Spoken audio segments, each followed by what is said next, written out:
A visitor. Welcome to the house in Fata Morgana. Behind each door of this mansion tells a tragic tale filled with anger, hatred, and loss. This place is not for the faint of heart. A warning for abuse, rape, cannibalism, incest, and more. If you find these matters uncomfortable, I suggest you leave. For the brave that stay, I shall guide you through the mansion by retelling this story and chiming in sometimes with my own opinion. So, without any more interruptions, take my hand and never let go as we venture through this decrepit mansion full of tragedy. Oh god, that was cringy. The House in Fata Morgana is among the best visual novels of all time, but I don't need to tell you that. The characters are impeccably realistic and grounded, but more importantly, lovable. The narrative is so holistic and tight, which translates to a lack of contrivances and a lack of flaws in general. It's as perfect of a plot I've experienced. It practically redefined the concept of what a tragedy is to me. Even aesthetically, it's a visually striking visual novel. I could be here praising every aspect about it, but instead of just saying vague statements, how about we step right in? Before heading straight into the story, there's some welcoming words here about a mansion on the hill, living in perpetuity as an amalgam of myriad fates and generations. The words of the mansion being cursed lingers within you. Credit roll, well, that was a short game. After that, the game opens with Bible verses, and that, on top of the art from the credits, set the mood very well. The words, "cast their souls in eternal damnation," catch my eye. You awaken with no memories in front of a fireplace and a rocking chair. A maid with emerald eyes calls you master, and, to recall your memories, sends you through some doors. Okay, I really skimmed the opening there, but it gives a powerful impression aesthetic-wise. First in the text, with your consciousness drifting like a boat on the sea into your body, and the idea of such a nice, subservient maid in this decrepit mansion. The art style is dark, fantastical, and atmospheric. It does feel like everything is in gloom and ruin. Again, very appropriate as you, the viewer, is trying to figure out what happened to you and the past of this mansion. Every image and background feels if it was made from canvas and water paint, giving an unclear, ethereal vibe to it all. The maid walks you through the mansion to a door. Behind is a road garden. She explains through this door is a different era of the mansion filled with splendor and prosperity as she shoves you in. More aesthetic changes as there's vines covering the text box and even the menu look like candlesticks. The music couldn't be understated either. It's very flowery with that old-timey vinyl feel. Even the writing prose is flowery and eloquent. Continuing on, we see a young pair of siblings, Mel, the big brother, reading a book, and Nellie, the little sister, prancing and singing. Their conversation was pretty cute. Nellie bothers Mel to play with her, saying she'll grow up before he finishes the book. They play make-believe with Mel as the knight and her as the princess. And an 8-year time skip later. Mel is seen going to church. He gives a beggar some money, and when inside is offered to be a priest from being just an assistant, but is still hesitant to become one. Following this, he goes to a jewelry store and meets back up with Nellie. Nellie notices Mel's gift and nabs it. Oh, by the way, it's her birthday. Her father arranged it for bachelors to marry her and stuff, which is why a majority of the guests were male. Oh, and she still loves her brother as her prince, which was hinted in their childhood. Further proven by how on her birthday she decides to dance with him even though all the guys around were much better at dancing and wanted to take her hand in marriage, you know? Their father suddenly asks the servant to stop the music and investigate something, but then quickly continue the party. Anyways, a storm breaks out and the party ends early, so they go play cards in her room. At night, the storm is still going and Mel can't sleep. He gets up and walks in the dark halls and peeps into a girl's room. My man! She had white pale skin, whiter hair and red eyes. She was mumbling to the maid something about Mel's father rescuing her. Then she gazes at Mel right through the keyhole of the door, and he walks back to his room. Mel gets awoken by Nellie and then meets the white-haired girl from yesterday who was a new maid for the mansion. While she's cleaning, Mel approaches her and they have an awkward conversation. Various scattered topics. It was about how the mansion was bought and renovated, then filled with roses. Rumors of the former dilapidated mansion caused it to be filled with quote-unquote curses and misfortunes. The grandfather also died while having sex. It was an awkward conversation, the subject changes. And it ends abruptly when she was called for from other maids. So I assume that whole conversation was meant to give a bit of exposition, as well as furthering their relationship a bit. Right before that, Mel offers her to pick roses for her since she can't pick them herself as she is sensitive to sunlight. Later, the white-haired girl helps redecorate Nessie's room, who is being a spoiled brat by the way, and notices a painted picture of Nessie and Mel. Nessie tests Mel's and the white-haired girl's relationship, since Nellie still has the hots for her brother, by the way. Oh, and mysteriously, the white-haired girl says something about quote-unquote making her move, which is not explained yet. Okay, here it's getting kind of House of Leaves-y Inception-y. So Mel and the white-haired girl meet back up while she was reading a book, and she says she enjoys being told a story. Mel asks her to tell him one of her favorite stories. The maid is telling you, the master, a story about a boy and a maid telling him a story. Anyways, that story was about a girl locked in a high tower. She was scared of the outside, and she was so used to the darkness within, she stayed there till she grew up. But the light from the window tempted her to reach out, so she sent letters through it with no goal. That is, until a white dove replied to them, this mysterious pen pal, and her exchanged letters until she was saved by him, who was a prince from a neighboring kingdom. Okay, so maybe an hour or two in, and I wrote why this story just does not appeal to me. I agree, it's drenched in a cool aesthetic from the music, visuals to its writing, but it's not for me. I'm into Moe, not Dark Souls. Compared to other visual novels I played, this is very not anime-esque, which isn't what I wanted out of the genre, but I can see why many others would love this. The character art as well isn't appealing to me. Like, look at their noses. The plot itself I don't like either. The little sister character isn't clingy in a cute way, but in an annoying way. And the relationship between Mel and the white-haired girl, like, all they do is just have awkward conversations. Especially since she's a maid just doing her work, and because of Mel's feelings and position as prince of the mansion, keeps interrupting her work or when she's on break. Like, that's totally sexual harassment right there. Respect her a little bit more, man. Just let her do her work. For all these reasons, I was going to drop this visual novel, but when this chapter ends, I didn't foresee that I will change my opinion so drastically on this game. After that, though, the intrigue starts. Some mysterious things are set up. Mel gets strange dreams of the girl she cared for die in her arms from a witch. The white-haired girl and the maid converse at night. Mysteriously, she plucks a white rose and it magically turns red. Anyways, next morning, Mel gives the beggar outside the church some more change and visits the church. He hatched a plan so he could get with the white-haired girl, send her on a fake errand, and run into her by chance. Well, when they met, he was honest about it anyways. He gave her a commissioned ornamental white rose, and she asks why he is so kind to her. Mel confesses he couldn't study anymore because all of his mind is on her. She couldn't handle his generosity and says her willpower wavers when she is with him, so she runs away and Mel sulks, calling himself pathetic. He meets the priest again, who knows something about the white-haired girl.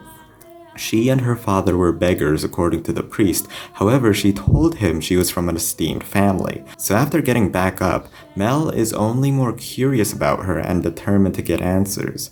Oh, and Nellie is told by her father she is getting married against her wishes. A fateful night. Mel felt like he was being watched the last few nights, and he was right. Whoever was watching him finally decided to barge in tonight. The white-haired girl put her hand on his throat and strangled him, but her hands were shaking. Instead of Mel asking why she would strangle him, he asked why her hands were shaking if she hated him so much. Because of his generosity and kind attitude toward her, she just can't. While she tried to brush off this incident, he was insistent in asking her why she would do any of this. What was troubling her?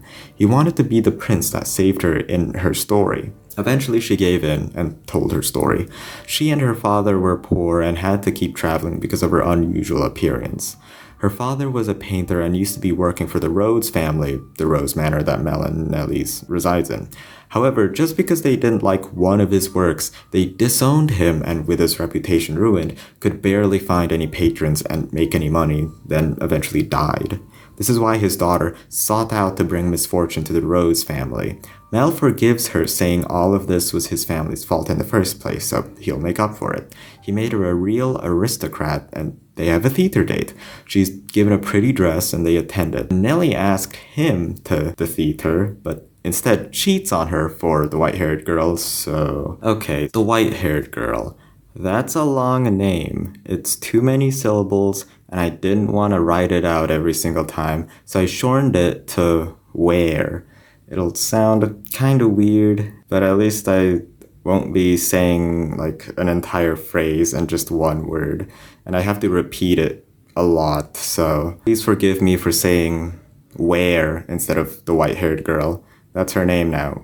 Where. We get a scene with Nellie and her forced fiancé, Arthur.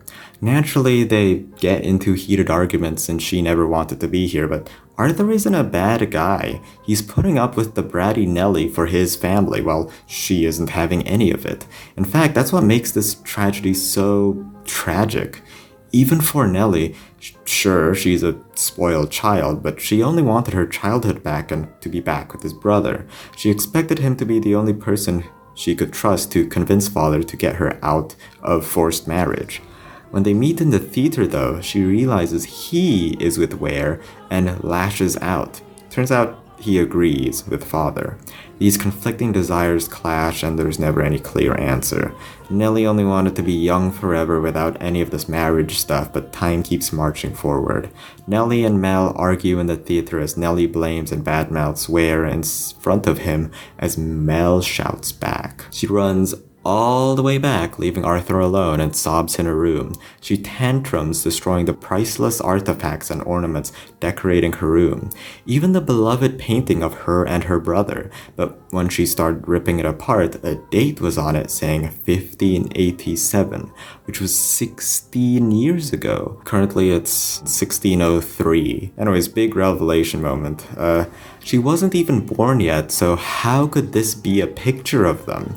It must have been some premonition of their future child? A message saying stuff like hair color and sin and hoping this child was a girl was etched behind the painting? It's really cryptic. Nell interrupts Ware and mysteriously asks her father's hair color. When she responded her father had white hair, she laughs maniacally, saying she figured it all out.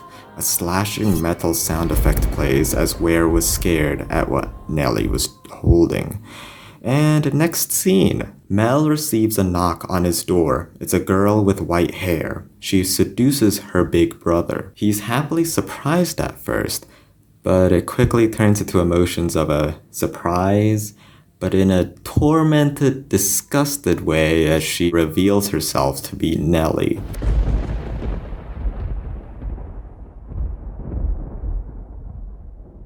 She explains Ware never revealed her name because of her father's past relations with the Rhodes family. He says he got kicked out for being ridiculed of his painting skills, but no, he slept with their mother. If the child bore flaxen hair, he can stay. But no, the child had white hair and they were kicked out. That's why she, a beggar, was accepted into the family and why she never revealed her name. Now, Nellie revealed that the white-haired girl was his half-sister, so why wouldn't Mel accept her sister as his romantic partner? Scene end. This Scene. The climax to this tragedy left my heart in pieces. I vividly remember my chest in genuine pain, like heartburn or something. I don't know, this game is making me feel things I've never felt before. I still remember as well me like jumping out of my seat when I saw Dearest Mel appear on the screen. I knew the scene was off and suspected it was Nelly, but I can't believe they actually did that. Do I need to analyze why I'm in such distraught after this scene? No, I don't. Just look at it. My heart can't take this. Continuing on, Nelly wrote a letter. She was always doted on. She was a brat because that was her form of being rebellious. She's just a doll for her parents. That's why she loved Mel, who was the only person who cared for her. But she knew her feelings would never be accepted. A flashback scene back into their childhood. Just like in the beginning of this tale, it's meant to represent Mel's obliviousness to Nelly's love and affection for her brother. Nelly says she already has all that she wants and couldn't ask for a better present for her birthday. Mel says could it be her hairpin or the song written for her last year? Nelly says it's a secret. She asks him to run his fingers through her hair and sit on his lap.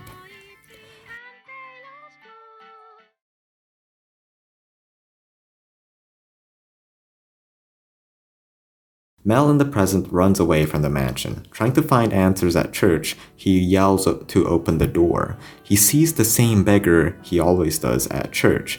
Still distraught, he says he doesn't have a damn thing to give to the beggar and kicks them over. The beggar was hairless with red eyes, and he realizes it was Ware. He chases her and apologizes, asks for her answers and if everything is true, but she doesn't reply. He only says he wants to help her and become her prince like the story, but she replies that story doesn't have an ending and runs away. Mel cries in the rain next to the church in the alleyway, shouting why did it have to be this way? Why any of this had to happen and why he had to experience it. As a man of God, it had to have made sense. There must have been a purpose to his pain. The maid came to help him and replies his kindness might have been why, and how he wished for a world filled with kindness as well. The maid pulls you out of the door back to reality. She explains the house became a state of ruin after the incident in 1603. The flaxen-haired family had no heirs, so the lineage stopped with the mansion abandoned. And that's the end of the first tale. I definitely didn't do the climax justice, and I feel kinda bad for spoiling it to people who's never seen it, since I've taken away such a powerful emotional catharsis from whoever's watching this. That ending alone convinced me, who didn't like this game's aesthetic or story, to continue until I finish and search for more amazing moments like that. I'm confident in saying the climax to the first story is my favorite part of the entire game. And I finished the entire thing already, so I know. It was really, well, tragic.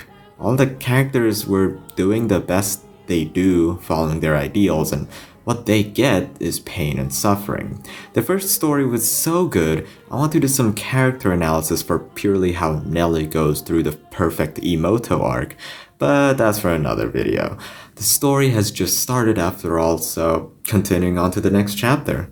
Moving on to the next door in the cellar, a beast's screams were heard. The maid shoves you in the door that reeked of blood. It's the year 1703 or so, and no one is living in the mansion. But the maid finds some sort of creature wielding a blade in the basement. The maid was ecstatic, however, hoping it would be a new master after a century of silence. So it taught the beast human manners and words, giving it the name Bestia. The maid asked its desires, and it wanted peace and tranquility. A merchant came to the mansion begging for water and food, and Bestia provided a bed and a meal.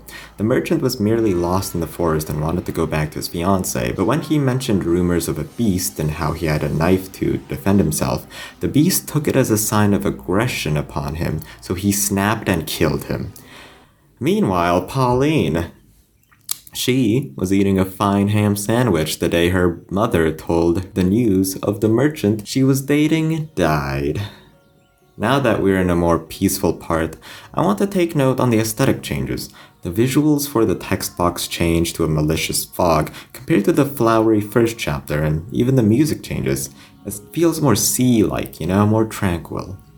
Back to the beast. After that incident, he wrecked the halls. He's back to his monstrous self with the maid in deep regret and disappointment. He was mistaken to have ever wanted peace.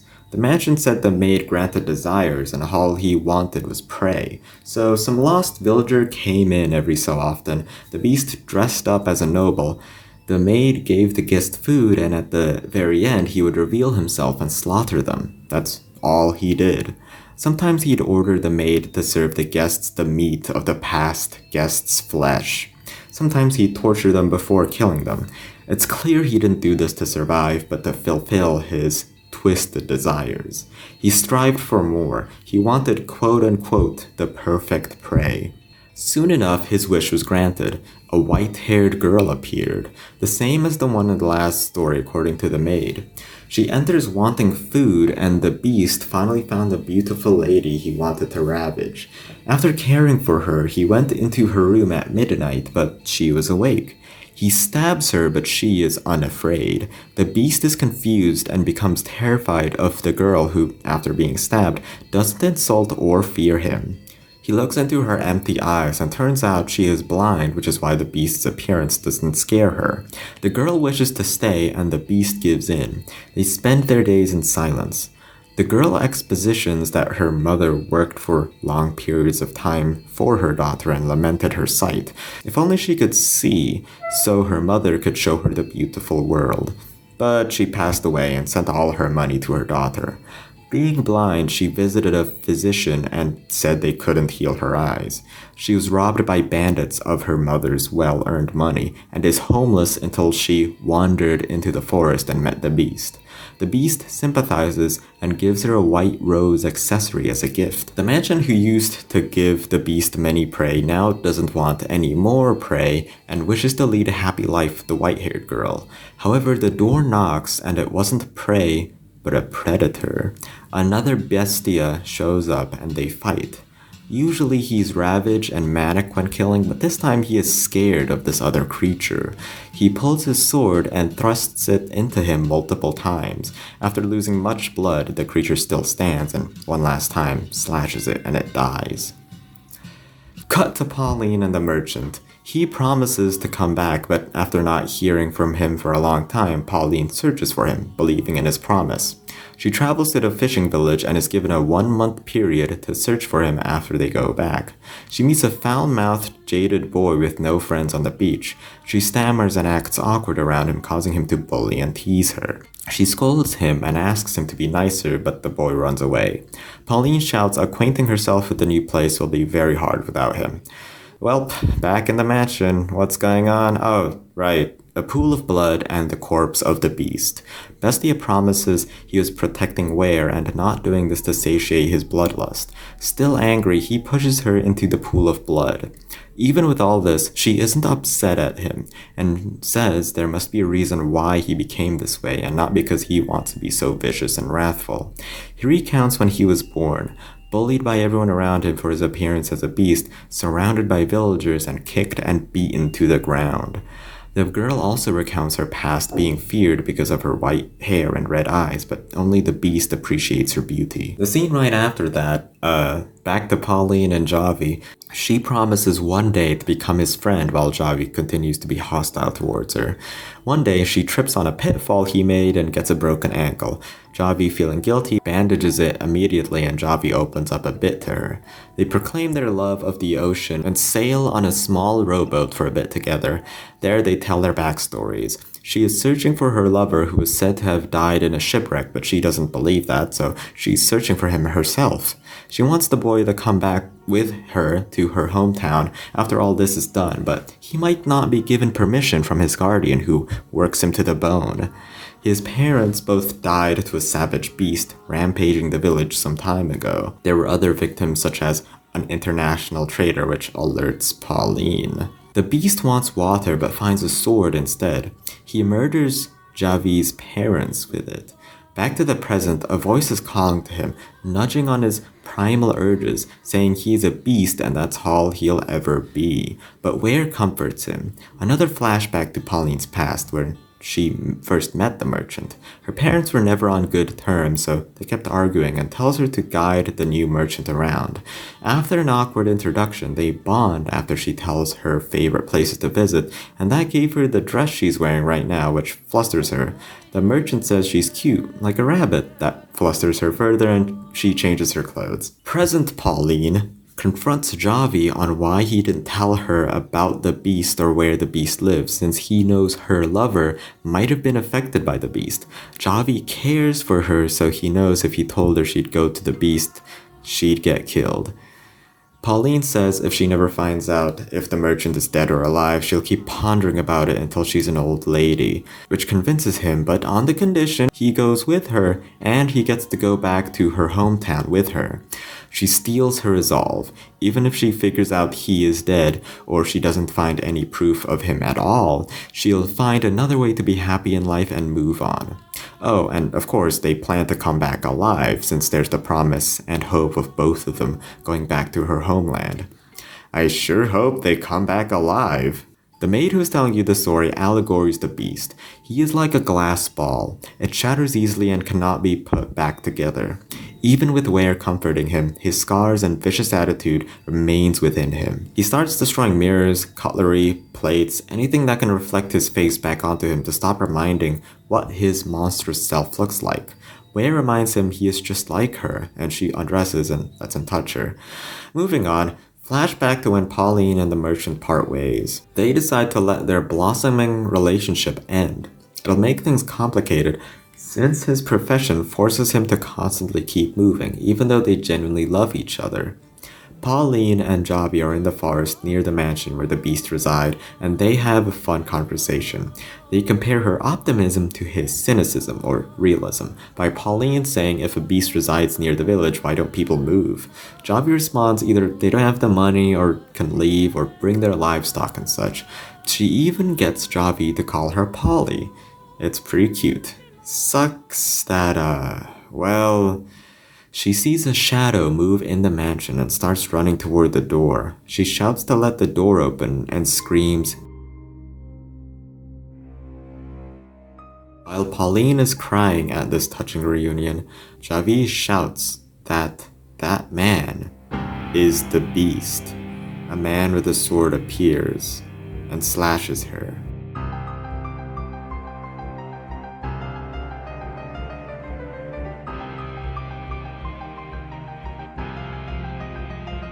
Words fill the screen with hopes for the future from Pauline. Javi, at the sight of this, screams and cries. Okay, I'll spell it out. When the beast encountered the other bestie in the story, that was actually Pauline, and the beast is actually her lover. And he kills her. Now, what's interesting is that the maid only tells the story of the beast, or the former master of the mansion. However, the current master can see the memories of the girl, or Pauline. They dive into how a man could become as beastly as Yukimasa did, theorizing as well how Pauline could have been seen as a beast to him, since they looked similar. Why was he seen as a beast back in the village? He got shipwrecked from some merchant business and begs for water and food. Ware thinks it could just be that he was a foreign man speaking deliriously in a foreign tongue, which made people think he was beast purely from xenophobia.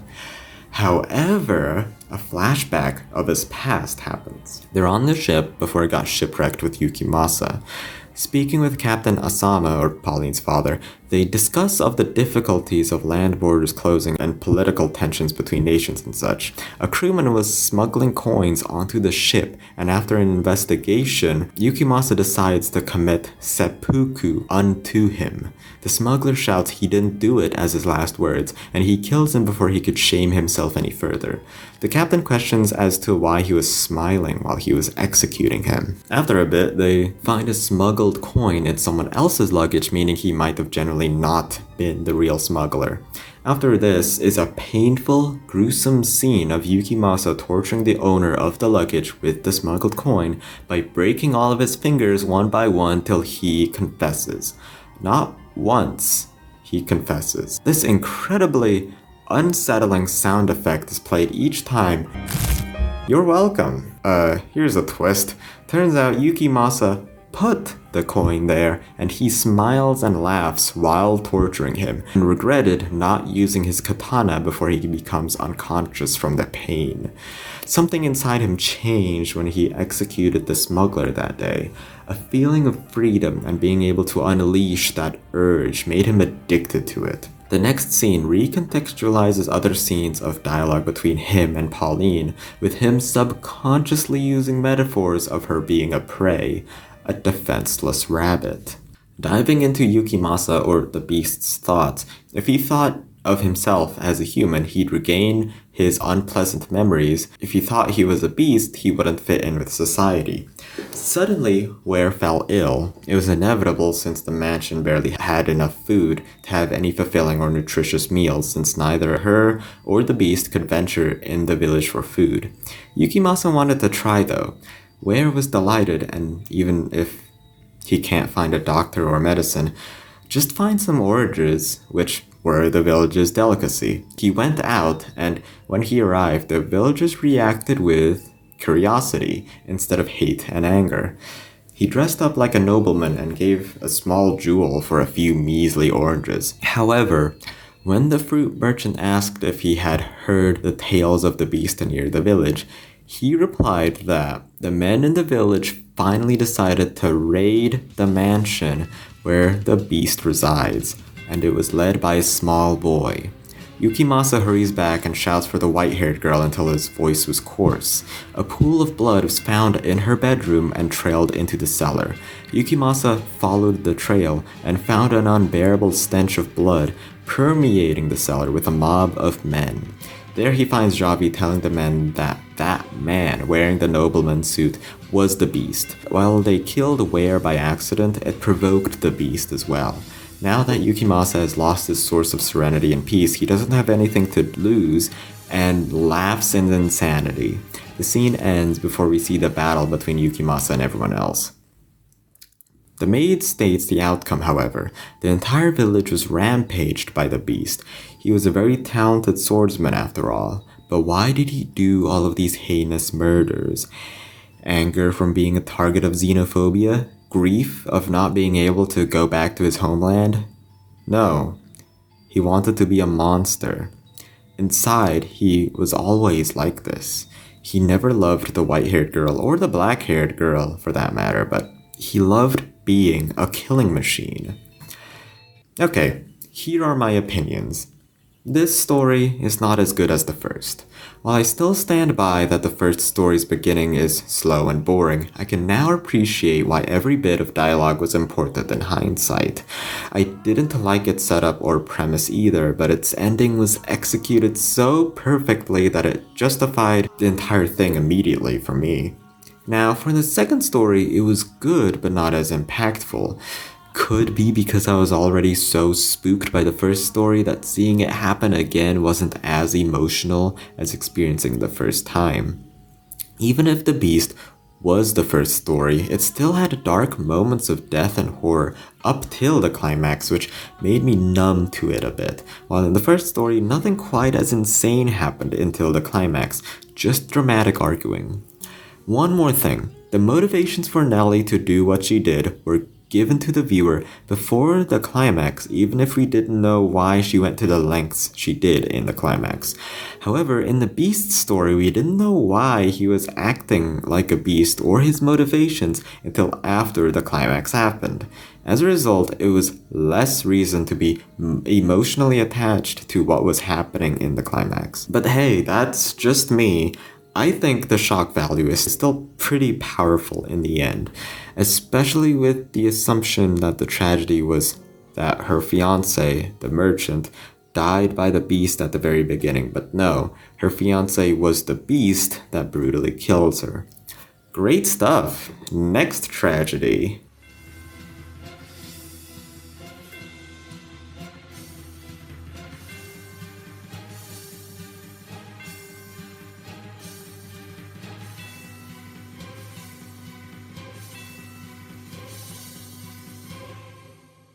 The maid swiftly moves on, but the master notices a glimpse in the mirror, and suddenly turns into an obsidian black color.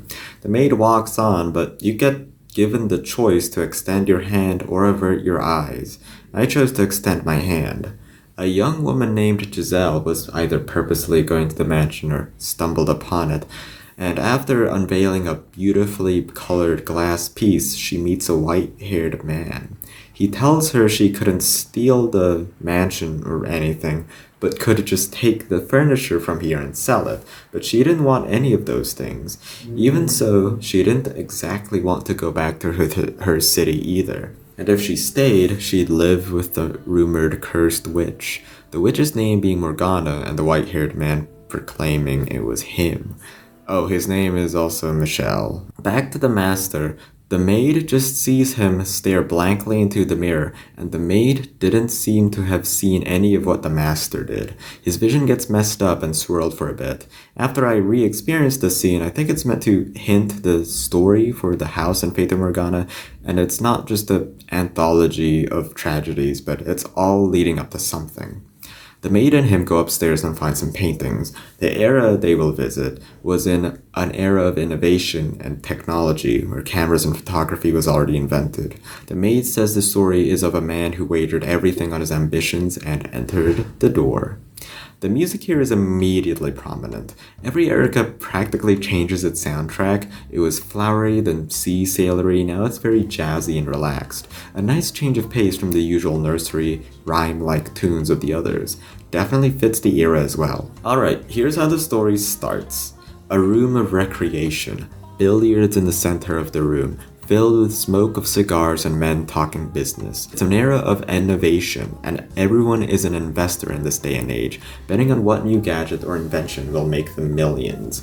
Jacopo, the new owner of the mansion, is a cunning, evil, woman-beating Muzan Kibutsuji-looking man investing in railroads. Two companies, Union and Central, with Central being invested by Jacopo. They have the bad business practice of setting explosions to make their railroads, and that endangers workers. Everyone in the room thinks it's bad press, so they don't want to invest in it, but Jacopo thinks of it differently. Innovation isn't in ethical labor, it's in rapid progress, which is why in the end it's a worthwhile investment. Oh, and his wife is the white-haired woman, and she gets slapped hard by him just for making tea. Even the maids bully the white-haired girl. This is because Jacopo treats the maids unfairly as well, and the maids take it out on the master's wife. A certain maid, though, is on her side, Maria. She has a funny accent and offers to lick her fingers. Anyways, Maria doesn't understand why she would ever marry a man like him, but she gets into why, as he was once a kind man. Ware, this time around, came from a reputable family and was educated, but didn't have the skills to get a job. So when her household and family fell through, she had to accept the wealthy Jacopo's family marriage proposal. Ware was being charitable when she said he was a nice man at first. His attitude was still repulsive. There was also an interesting discussion on how Ware feeling pity for the poor and acting upon them will only serve for self-satisfaction. What Jacopo suggests is they should strive upwards for economic growth as well, the poor. On their honeymoon, he gifted her a phenakistoscope, which is those toy wheels with similar images printed on them, and if you spin it, it'll look like the images were moving. She was fascinated by this. Jacopo is hinted to have a sweet side by funding the phenakistoscope, a charming toy made for entertainment, even though he'd stubbornly say he's only in it for the money. They have dinner afterwards, and after complaining and berating to everyone about everything, his mood lightened after drinking some wine. He talks of his past and dreams of making the world his. He is seeking power because of his country collapsing, and he needs to become rich and powerful enough to save it. Ware declares she will be by his side to encourage him and to achieve his dream. Back in the present, Maria tells a ghost story to Jacopo, and he's a bit spooked by it. She says it ain't weird for this decrepit old mansion to have ghost stories. The chapel had broken glass in it. Oh, by the way, that was when the beast broke it during his story. Nice continuity. They seem to have some relationship, since Jacopo says they might trade something or other than just ghost stories next time. The following is a scene with the maid and Ware. and they discuss her involvement in the past chapter as the white-haired girl. She picked a rose that magically turned red in the first chapter, which was plucked by the beast in the second chapter. Then they discuss her name, which was blurred, and her memories. She doesn't recall anything about this mansion or her past selves in the other stories. Of course, the next day, the rose garden Ware was tending to this whole time gets demolished by Jacopo because she put a white rose in his room, which provoked him, saying flowers are just meant for lies and deception. She reasons flowers are meant to calm people down, but he wouldn't listen and replaces the garden with railroad models. At night, Maria tempts Ware to dance with her and sprays sweet vanilla-scented perfume on her. They dance to their heart's content in the Great Hall, and Ware comments she must have had a lot of fun with her family when she was young. She briefly remarks she doesn't have a family anymore, but abruptly goes back to dancing. Disaster strikes as Jacopo finds the two of them and, because of her perfume, suspects she is leaving the mansion and is furious she'd do this without his permission. He sends the ladies back to their rooms. Jacopo is pacing around restless in the recreation room and plays himself some 9-ball pool. A man who calls him his brother interrupts him and enters the room. Tommaso is part of the same Casco or mafia group. He's really only there to retrieve money from Jacopo. He's broke and it's Casco rules for brothers to look after each other, so he gives Tommaso some money. Abrupt aside, the maid shows up and they comment how off-putting she is and question her age in Jacopo's head. Anyway, Tommaso meets with Ware before this and he sees how roughly Jacopo treats her, so he gave him the popular vanilla-scented perfume as a gift to his wife. Jacopo, furious with his wife, with her interacting with Tommaso and wanting to leave yesterday, marches up to her room. He scolds her hard, heavily suspecting she is cheating on him, wearing perfume and never smiling when he is around. Ware tries to rebut, but he never listens. The end result is that he imprisons her in a sad little shack in the garden where she will never be allowed to leave. Maria keeps visiting her and tries to cheer her up, promising things to get better. But when she tried clearing up the situation yesterday with Jacopo, he just wouldn't hear it. That's why Ware decides to send a letter, hoping Jacopo will read it. Maria knocks on Jacopo's door and lets her in. They reminisce on old times when they were kids. Their parents, because of mafia reasons, maybe didn't like each other. That's why Maria's parents divorced, and she took her mother to the mainland. This separated Jacopo and Maria when they were young, when they were close childhood friends. They had an abandoned castle they played in as their lair, the Casanova or something, and even had a big black dog named Nero. Even if their parents hated each other, they held a strong friendship-like bond. After all that, he admits he didn't want to treat his wife like that, but he couldn't control his anger. She decides to give Jacopo Ware's letter. It's a letter proclaiming her love, but Maria says the madam was having an affair with someone else. Okay, big reveal plot twist. Maria is secretly evil. Maria is seen maniacally laughing in her room as she says anyone who acts the same till they get old are definitely lying, and she was. An incredibly cruel, cackling Maria is seen going on about being the director of this so-called play of romance between Jacopo and Ware. She keeps lamenting if the two merely talked with each other it'd all be resolved, but they refuse to. Maria is the intermediary between them and takes advantage of their trust to keep heading their romance down a path of destruction. It was planned all along, back when Maria tempted Ware to dance with her, making Jacopo think she was going out and giving her perfume, making Jacopo think she was trying to impress someone else. She even coordinated the meeting with Tommaso back then. She said she'd bribe him to give Jacopo perfume to her, and about how she was being mistreated by her husband, which only led to the outburst that Jacopo had with her afterwards.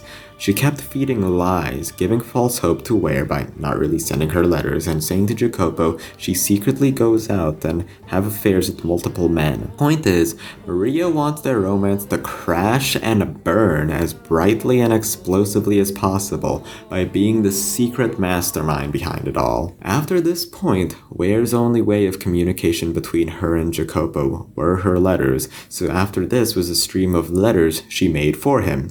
But of course, they were altered heavily by Maria. She changed the name of the recipient and other details to imply they were for other men and not Jacopo.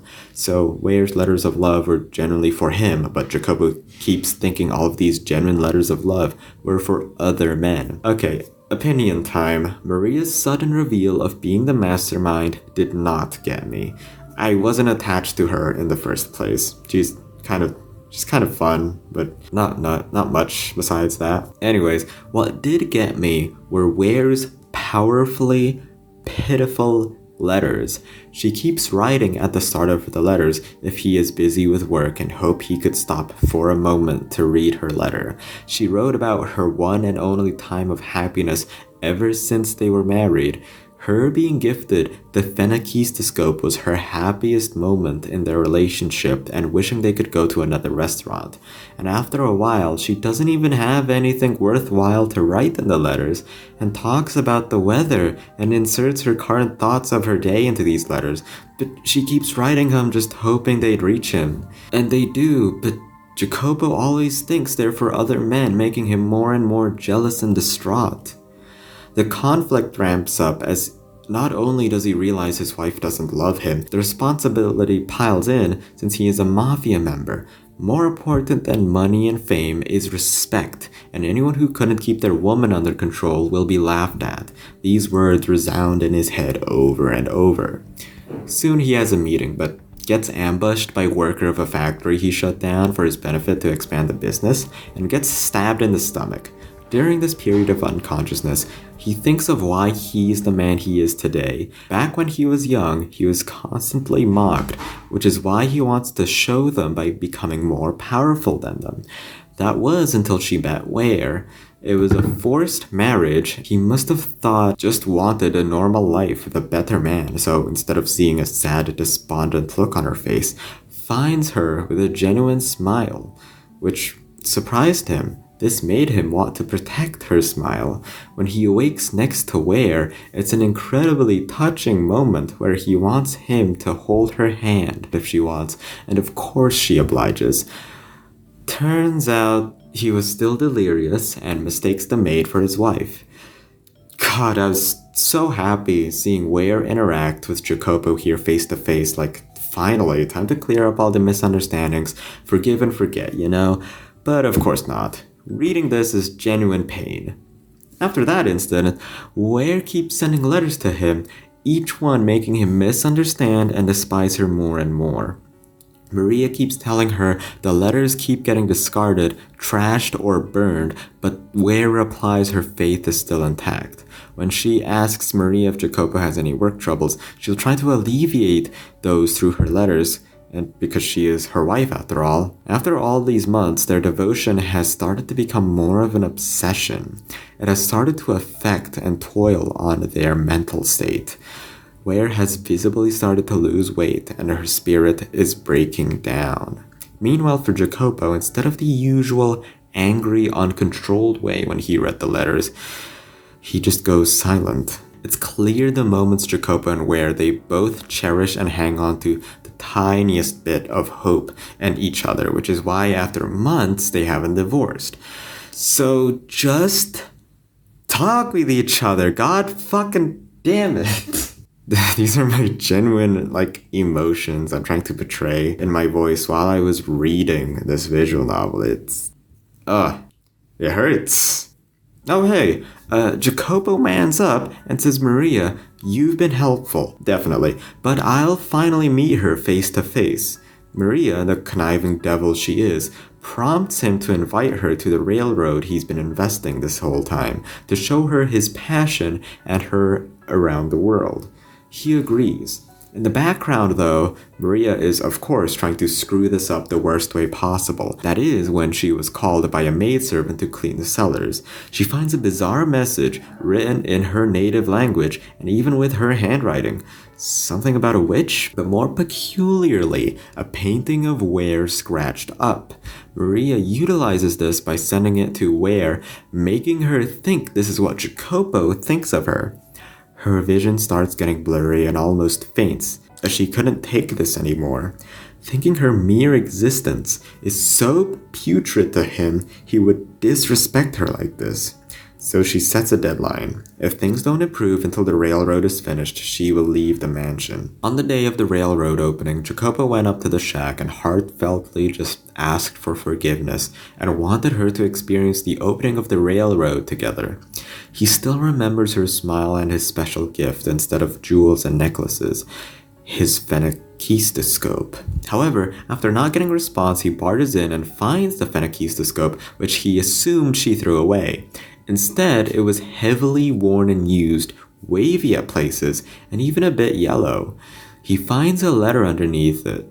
It was her handwriting, but it was very shaky, unstable writing because of the voices she hears in her head of something being a witch and endlessly waiting for her husband, who in her experience kept discarding her letters, possibly losing her mind during all of that. She states she will leave when the railroad is finished. Because of a postponement, they were thinking of different dates, which is why she left earlier. Jacopo made sure to tell Maria to tell her of this postponement, but that's when he realizes Maria was the intermediary between him and Ware. Every conflict between them was planted by her. So he immediately seeks for Maria. He doesn't find her in her servant room, but in his room meant for the master, in a snazzy suit and a smug pose. She finally explains why she did all those things. She was a campanella who rivals Jacopo's family, the Bizzartis. Those names just then are just mafia family names, by the way. I just didn't mention them up until now. Not just that, Jacopo's father was so desperate for power, he assassinates her father and grandfather in a carriage incident. Because of this, the Campanellas lost their power and she was stuck being a maid while Jacopo was living like a king, which is why she wanted to make him feel as miserable as possible by interfering with his love life. The last step of her plan is to kill him and steal his power, but instead, Jacopo pulls out his revolver and shoots her. This was explained when his father, knowing he wanted to take Maria, who was from a rival mafia group, might have betrayed him, told him to take the revolver and keep it on him at all times. Even with all this tension, neither of them wanted it. They planned to make it big in the city by themselves, but they just had to be in different opposing families that led them there, proved by a flashback to their childhood here. Moral is, only if he didn't hide behind his insecurities and clear up all the misunderstandings he had. After searching for many years, he couldn't find Ware in the end. He died alone. And that was the end of the third tale. I didn't think the climax or the reveal was as impactful as the first one, and nothing will, by the way. But what was impactful to me was absolutely the pitiful situation everyone was in. This story was the one I wanted everyone to have a good ending the most, as they clung to that tiny glimmer of hope, and how simple it really was for the characters to just meet and fix the main issue. But no, we see the story of the white-haired girl becoming mentally unstable from all the abuse she experienced and every tragic misunderstanding Jacopo experienced as well. You leave the third door. You couldn't find the maid anywhere. A voice calls out to you from the corner. You meet a kooky character, the man in the painting. You get to ask him 4 questions. When you ask who he is, he's just a man in the painting. He doesn't even know how he became a painting. Could be because he loved art.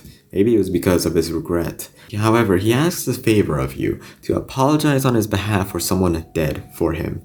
He did a bad painting and was submitted past deadline and stuff like that. He mysteriously hints that you could be that guy he wanted to apologize to.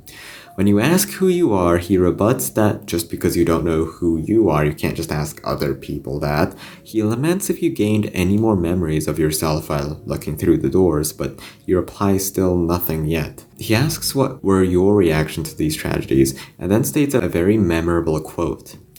You were able to bear them because they weren't your tragedies.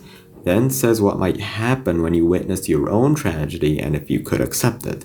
Then he implies that you might have some connection with him. When you ask what this place is, it replies he doesn't have a deep connection with the place, but it does say that the mansion could summon people. People with ties to events long ago. Maybe you were summoned for a reason. When you asked who the maid is, it's better to ask the maid herself. However, she'll only tell you that when you regain your memory, so you'll just have to wait till you do that. After all the questions, he says he has something to give you that's great for exploring the mansion, which you do since the maid is gone for now. It's a choice whether you put your hand in the void of the painting. I chose to take a chance and put my hand right in there. After tickling it, you get a key to the master bedroom. The maid threw it in the painting, which leads to the thought that there must be something worth in the master bedroom if she threw away the key. After a nice conversation with it and saying goodbyes, you depart to explore the mansion with a plethora of choices. Yeah, so this section is basically the intermission between the third and fourth chapter. You get to explore the mansion a bit. The fourth chapter is pretty important, especially with the man in the painting hinting the next tragedy might reawaken your memories. Anyway, mansion exploration first. First, the entrance. It was dark and the gates were barred, meaning no one can leave. A muffled voice cried, "Burn the witch," and the master leaves. The fireplace crackled weakly and you slept in the rocking chair. A mysterious conversation appeared in your head, and it was just fragments to a pleasant dream. The fire died down and the master walked away freezing. The den smelled like cigarette smoke. The billiard balls moved by themselves, moving erratically, not falling into any pockets. You picked one up and a shadow appeared, pointing at you to place it back. They continued moving by themselves and the shadow disappeared. The master walks away. The rose garden had children playing together. The roses looked beautiful, so the master stayed in the garden for a while. But after some time, the roses wilted, and a boy's shadow appeared, saying, "I didn't want this to happen. Tell me I'm not the bad one here." And the master leaves. The cellar smelled like fresh blood and sounded like ripping flesh. Then, a jump scare. It looked awfully a lot like the beast. A silhouette of a man is replaced by the beast, and he says this. The master couldn't understand what it said and leaves. The library had that dusty smell to it. The master picked one book from the shelf and an avalanche of books fell down. He looked at the mountain of books and since no one else was around, he put them back one by one. But when the last book was placed, it all came crashing down again. The master leaves. The stained glass window had many pews facing towards it, and the master sat down. It had a very tranquil feel to it all, and he almost recollected a memory back, but it faded away. The master resumed exploring the mansion. In the master's bedroom, the door was locked, so the master walks away. That is, if you don't have the key. If he has it and it unlocks, a voice is heard waking the master. A silhouette of a girl appears as light shines through the curtains, and they have a pleasant time talking about things they can do together in the mansion. She asks if the master could say her name, but of course the master doesn't respond. Calling for the maid doesn't give you a response, and a sense of loneliness washes over you. Going back, a choice pops up to see the stained glass window again. The master sits back, and it feels like the figure in the stained window is like an angel weighing your sins. The master calls the maid again and she comes back. When you ask her of the memories you experienced with the talking painting and the bedroom key, she was perplexed by all of it, even though she stated she had knowledge of everything present at the mansion, since she waited for the master for centuries. Anyways, she says the next door is the final door, and hopefully the master's memories will return after this. They walk up a spiral staircase on the observation tower, and within, the door has screams of burning witches. The master delves into darkness, entering it. It's the year 1099. The white-haired girl is on the run from an angry mob who calls her a witch. They wish to burn and torture her. She happens across a mansion in the woods. The mansion barely has any light, but finds a stained glass window with sunlight emanating from it. A man with white hair named MICHEL assists her in leaving the mansion and even offering furniture to sell, but all she wants is a safe place away from other people. MICHEL warns her that a witch named Morgana will curse her by living here, as he has been cursed as well, but she will settle since it is many times more favorable than being given to the villagers. The maid comes back and tells you this tale happened many years before every other tale, meaning this story will explain the mansion's tragedies, the white-haired girl, the master's identity, and stating it is the story that started everything. It is the last tale the maid can tell to him, the last of the mansion's memories, and if the master can't recall anything after this, she cannot be of help anymore. Back to the story. The white-haired girl felt guilty just taking residence in the mansion, so he wanted to help clean the mansion. Michelle appears, and when she suggested this, he says she has no obligations to do so and she is free to do whatever she wants. However, there is only one rule: to never enter his room. She still wants to be useful and dusts the library. However, when wanting to pull out a book, she accidentally knocks them all over. Michelle hears this and puts the books back. They converse and exchange names finally, and the white-haired girl finally gives a name. Her name is Giselle. An important note, however, her name or placeholder thing doesn't change, and that's pretty mysterious. Michelle explains his family gives him a book once a month and he never reads them. She looks at his library and concludes he must have lived here for a very long time. Michelle talks about why she could be seen as a witch. Her white hair and red eyes are unnatural, and whenever any famine, plague, or external disaster happens, she is the scapegoat. She just wants to spend more time with him, get acquainted, and even asks him if he could teach her to read. Michelle is quiet and just walks away. An incredibly mysterious detail. Going to the backlog, certain words of dialogue are just replaced with X's. It applies to Michelle and the white-haired girl. It seems so off-putting that it feels accidental, but I have no idea. I think this appeared before, but only on white-haired girl's texts, and I don't know the significance. It could be something to do with the master's memory. Again, I have no clue. The white-haired girl living in the mansion after a week says that their food resources were running out. Michelle is at the entrance waiting for something and they talk. She asks what happens if the food runs out. Does he restock at the village? But he replies he has never left the mansion. In fact, he says the strangest thing, that he doesn't need food at all. The white-haired girl calls it economical. He says it was just a joke. Anyways, a knock is heard and a box was placed outside. Opening it, and inside was preserved foods and a book. That signals it was from his family. Ware asks why his family even needs to do this. What was his curse? So he shows her. In the backyard, there were buried cats, dogs, insects, and even humans. Michelle brings her finger out for a butterfly to land on it, and the butterfly dies instantly. That was the curse. Anything he touches is poisoned and dies immediately. This prompts him to ask the girl to leave now that she knows why he's so dangerous, but she refuses, saying he was being nothing but kind to her, as she proves while living with him. All she fears is being lonely, and out there, being called a witch, made her feel distant to everyone, but being with Michelle meant she wouldn't be alone, especially since they were both outcasts of society. Michelle says he couldn't lose anyone he loves again, but she adamantly says she will stay by his side anyways, and proclaims her confession of love.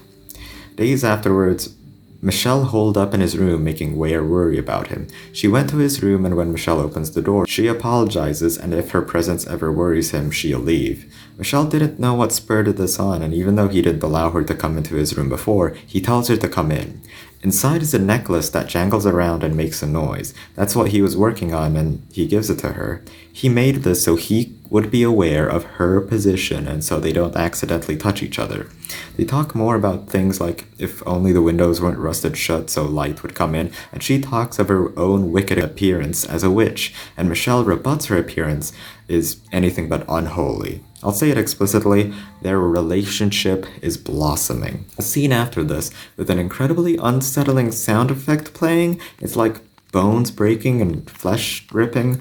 Currently, it's showing presumably Michelle's inner thoughts about Giselle, hoping they could stay together. During this, the screen does like a visual glitch effect, and then glitches again with an ear-ripping noise. Very important thing to note, I scroll to the backlog, and in vibrant red text, it says, "What a beautiful story. Much better than the real thing, is it not, my dear?" This was not in the actual text of the story, only found in the backlog, and red text was never seen anywhere else in the visual novel before this. So I'm getting really creeped out. I sure hope it's not a witch who can use the red truth. Analysis time. I like Ware's mindset. Every single action any character does could be seen as a kind action to her, even unconsciously. She is an unbelievably positive force. Oh, and about the red text, I presume that's from the Master's lover or something, but what's happening right now, it's being hinted at that this is all some kind of delusion or fake. Michelle agrees to teach the white-haired girl how to read, and they chose a book about the legend of the witch. This witch lived peacefully with villagers until a long drought happened. They blamed the witch and burnt her. When she died, their agriculture bloomed, but the witch cursed the village. The rain caused insanity and they took each other's lives. To reach the witch is to climb the heavens, but know that road is to destruction. They remarked despair after hope is an even crueler despair. But the words of climbing to the heavens, that reminded Michelle of the observation tower, and the white-haired girl wanted to see it. After a long flight of stairs, they end up in a small room with only one window shining light through it.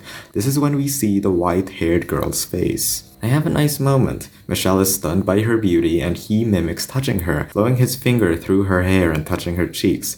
Sadly, this is as far as their intimacy goes, since if Michelle touches her, she dies. Back to the backlog. And hey, you know what a backlog is supposed to do? Actually tell me what the characters were saying. I use it to re-jog my memory while writing the script, but now I save obsessively because the backlog changed. So, in the backlog, it replaces all the text that Michelle had with the white-haired girl looking at her face, and now it's mysterious who is talking, but the text says, "Humans have a greater capacity to hurt and betray than love and trust. Even if you're well-intentioned, they'll still abandon you. The two of us have so much in common. We've suffered and deserve vengeance. Make this beautiful tale a reality and stay with Giselle.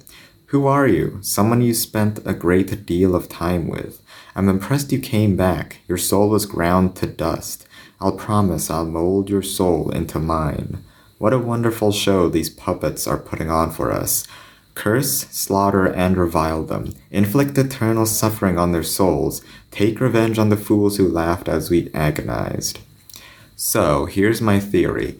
Someone is invading the Master's mind right now, who claims to have spent a lot of time with him and wants revenge upon someone.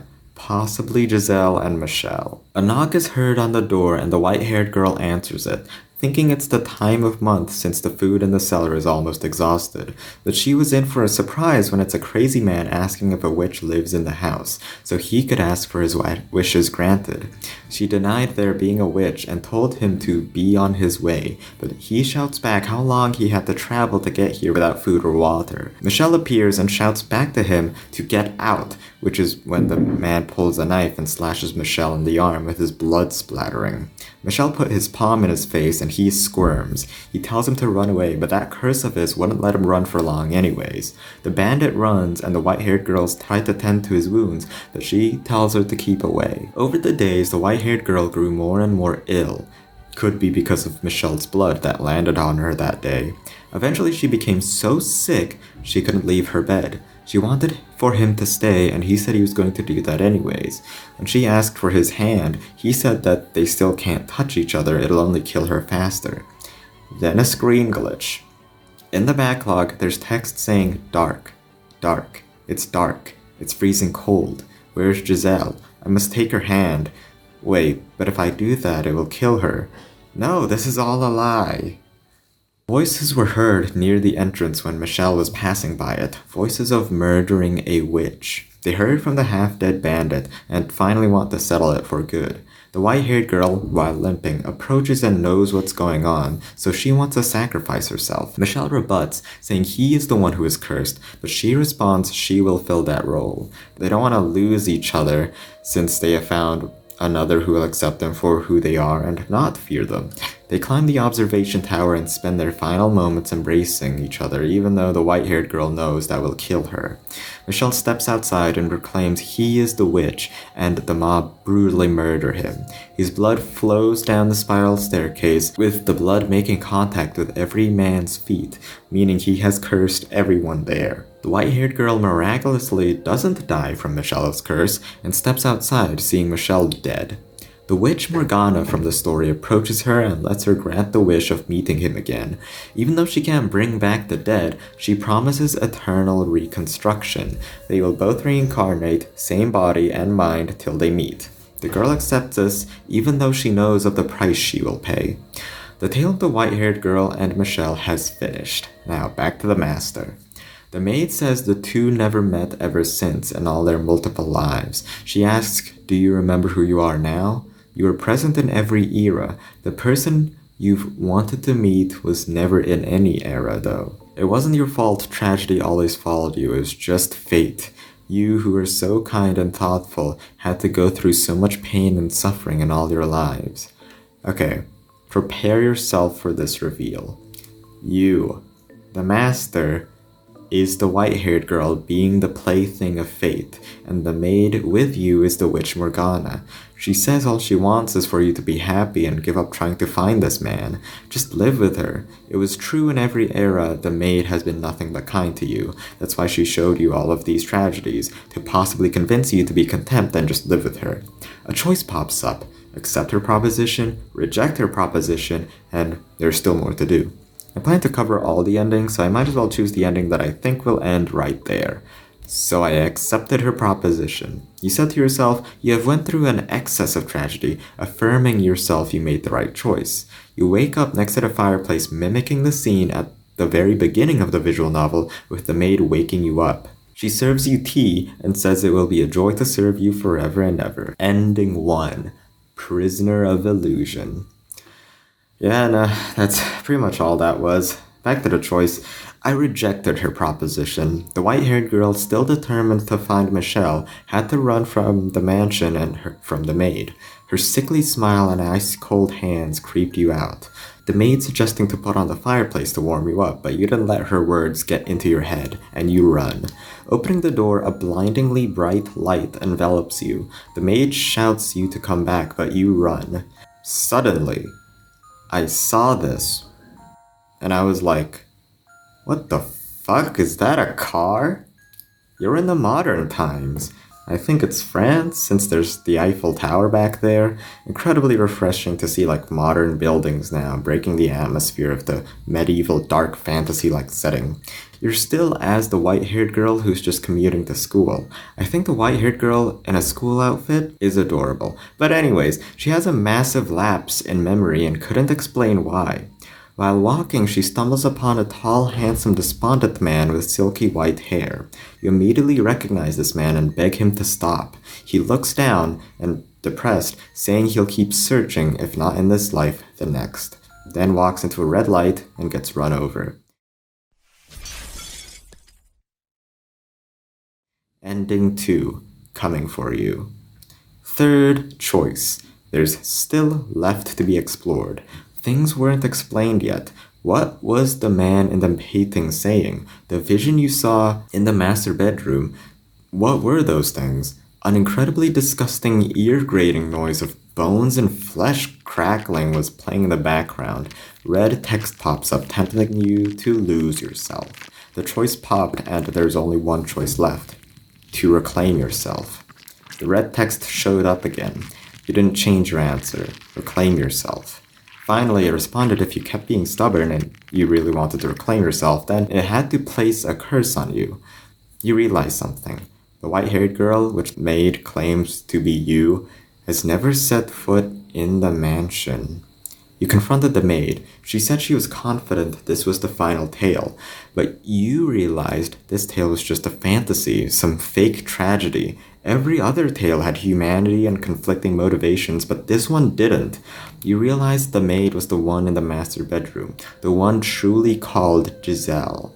There was never a white-haired girl, it was always her. The maid didn't want to be a naive little girl. She wanted to be the maid, to guide others. So now you had a choice, to force her to remember or to let her go. I didn't force her, since I bet that led to some ending. You take back everything you said about her. You admit everything behind the fourth door was truth. The maid forgives you and says you were just distraught learning about your true self. The witch Morgana interrupts, saying, You're not very bright, are you?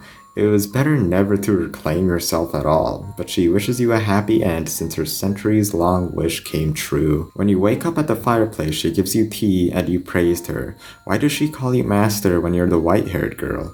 This situation is weird, you state. You live with a maid, serving you until the end of time. Ending 3. Bonjour poupée. Alright, with every ending out of the way, time for the true route. You force her to recall who she truly was.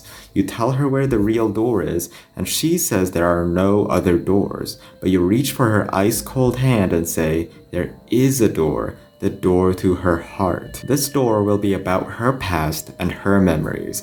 This is a story about betrayal, anger, and hatred, and the one that had all the answers. The beginning to this revised chapter is a mirror to the last chapter, a reflection with many similarities but key differences, such as, instead of the shy, reserved, white-haired girl, we have the playful, fun Giselle. A young woman named Giselle is sent to the mansion. Her driver coldly drops her there, not wanting to interact with her. The dark mansion prompts Giselle to pull off drapes and find the stained glass. Michel appears to warn her and leave the mansion. However, she introduces herself. She is an abigail, or servant, sent by the family to take care of her. This is because, and I quote, she did a little goof.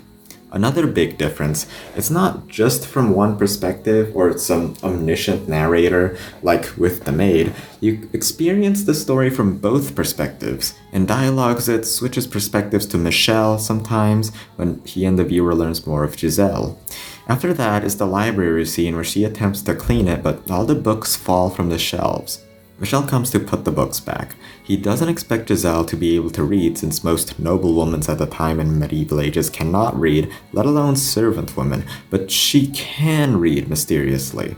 After this incident, they don't interact for a while until she realizes the cellar is running out of food.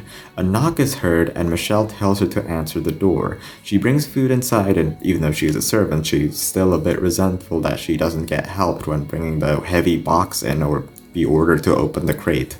She asks why the sender leaves immediately and he responds it's some curse. This curse being whatever she wants. Maybe he's insane or killed someone. Michel gives no clear answer. Giselle only wants to know more about him, but he stubbornly refuses, and if she can't live with that, she should leave. But she wouldn't. So now Michel becomes curious. She couldn't have done just a small mistake, then banished to this mansion with him. So he asks, what did she do? What mistake did she commit that made her be banished here? He grabs her by the shoulders, which means he doesn't have the same curse as the previous story, by the way. She stubbornly refuses to tell no matter how much Michel pressures her to. Because of the secrets they don't want to reveal to each other, the relationship becomes awkward. Walking past each other felt like drowning at the bottom of the ocean under immeasurable pressure. She goes to the chapel and stares at the stained glass. If only God existed, she says, then there wouldn't be any poor or sick people suffering, and the rich would be more generous. There would be no more conflict. If a God does exist, why is the world so strife with conflict and despair, she thinks. Maybe we misunderstood his role. He wasn't supposed to fix all of our problems. Maybe he was just meant to watch over us and observe how humans behave. Getting a flashback, she used to be the daughter of a poor merchant at some city. Her father died and it's only her mother, older sister, and her. When she was offered to work at the Bollinger State, a high-ranking noble, and she, being a poor daughter of a merchant, she was ecstatic and agreed immediately. Her mother was given financial stability and her sister could marry again. She was happy for them while she had to suffer silently in this mansion. Michel overheard this and now knows she's here for money. He leaves the mansion to the man who's supposed to watch over him and tells him to send a letter to his mother about who this girl was. Giselle finally decides to fix their relationship between her and Michel because right now the situation between them is unbearable. She knocks and enters his room without permission, even after being warned by him. However, she was curious of a painting she found that might lead her to knowing what Michel's secrets were. It was a woman with pale white skin and hair, and the painting was slashed and torn by Michel. He enters the room and threatens Giselle with a knife. After reading his mother's letter, he knows who she is now. She is some sort of spy planning to bring ruin to the Bollinger family and planned to give bad face to the public by making them know of his existence. The youngest son of the Bollinger family, locked in a mansion cursed forever. He also knows what quote-unquote small mistake she did that got her banished. She slept with his father. He stabs her in the heart and she runs away from him. Of course, she wasn't actually a spy, but she did sleep with his father. Antonin, which is the rapist's name, only took Giselle in as a maid because of her beauty and nothing else, which is why he ravaged her. Lydia, the skinny, bony mistress, knows of this affair and banishes her far away, thinking she seduced him. Back to when she ran from the mansion in the woods while it's raining, she finally gives up. The happy-go-lucky Giselle is no more. She did her best, tried her hardest, and this is where it all ends. The maid says this is where she thought she met her end. You are forcing her to relive these awful experiences, but it's necessary, since mysteries are still lingering. Like, why does she become the maid? What secret does this house hold? The maid says she's Giselle and you are Michel. They hold hands again and dive deeper into her heart for answers. Giselle woke up next to a nice man. His name was Amédée. Giselle never wished to wake up after losing all hope, since she never wants to set foot in the mansion, and that means the Bollingers will know and her family will not be given any benefits. Amédée gave her some warm milk, and she couldn't believe something so warm and delicious existed. Amédée even offers a house. He's the village chief, but really only because he understudied as a priest, and that's it. Giselle got used to living at the village. She learned how to loom and played with the children. Amédée said no bad woman would dislike children, but she introspects, saying she's less of a woman and closer to a big child. Amédée tells her the story of the village. Back then, it was a thriving city with thousands of people visiting, but it all went to ruin in just 1 week. According to tablets left in the village, a wicked witch cursed the city and it fell into ruin. It even lives at the mansion in the forest. Of course, Giselle knows the true story. Amédée wanted to marry her, he says abruptly. Giselle, clearly flustered, she leaves and plays with the kids. A scene with Michel here. He thinks back upon that time when he threatened Giselle. He said to her he was the Bollinger's worst secret, made a pact with the devil, and he was supposed to be dead, but he's still alive. He saw the fear in her as she begged and pleaded. It seemed she didn't want to tarnish the Bollingers or mean any harm to them. Maybe he could have been wrong about her. But nah, he didn't let himself be fooled. After Giselle was now part of the village, catastrophic news came. A lord now recognizes the village and will start collecting taxes. The worst part is the lord forces the village to pay 5 years worth of taxes due. If not, soldiers will come. Of course, this tiny village with only enough livestock and crops to feed itself couldn't possibly pay. Because of the lord's demands, the village is now in massive debt and everyone was becoming violent towards each other. What used to be a friendly village turned into everyone caring for only themselves with the scarcity of resources. Even worse, lately there has been items stolen from everyone in the village, and Giselle was the main suspect because she was the outsider.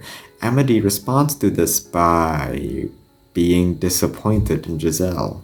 He trusts the villagers more than her. This is kind of an uncomfortable scene. They torture and waterboard her. They force her into Amédée's house and onto her knees. She pleads she didn't steal anything, and when Amédée says, "Swear it to the Lord in heaven," she does.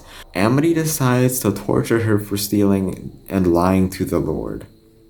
A bucket filled with murky brown water. Someone grabs her head, forces it into the bucket, pulls her back out for a second to breathe, and puts it back in. However, she doesn't give in, since she genuinely didn't steal anything from anyone, but of course no one trusted her. After a while, since they weren't getting anything from her, they communally decide she will stop being human and become village property. The ultimatum is if she doesn't return the thing she stole, she had to give something of equal value. If not, she will become property. Giselle recalls the mansion. She remembers that Michel said something about the furniture. Being incredibly desperate, she tells everyone they could sell the furniture, the books, the ornaments, everything from the mansion to the lord to repay all their taxes. She says it isn't cursed and only houses a single nobleman. Everyone in the village prepares their weapons to raid, and Giselle was forced to lead it. She couldn't believe it herself. How could she sell out Michel? She wonders, when did she become such a despicable woman? The villagers were savage. They broke down the door, blinded by riches, as Michel stood by the entrance. Everyone stood and stared at him as he did his speech. His appearance was of a demon. White hair and red eyes with pale skin, and he kept screaming about his curse that the witch has passed down onto him. Yeah, this scared pretty much everyone away. He asked of them to give the girl, Giselle, since they shouted it was her who suggested they plunder and loot this mansion.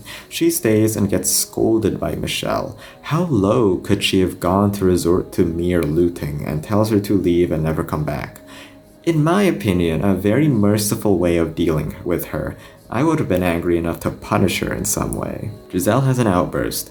All she did was believe. Believe that just being happy will let her live happily, but everyone kept blaming her. All she wanted was for her family to be happy.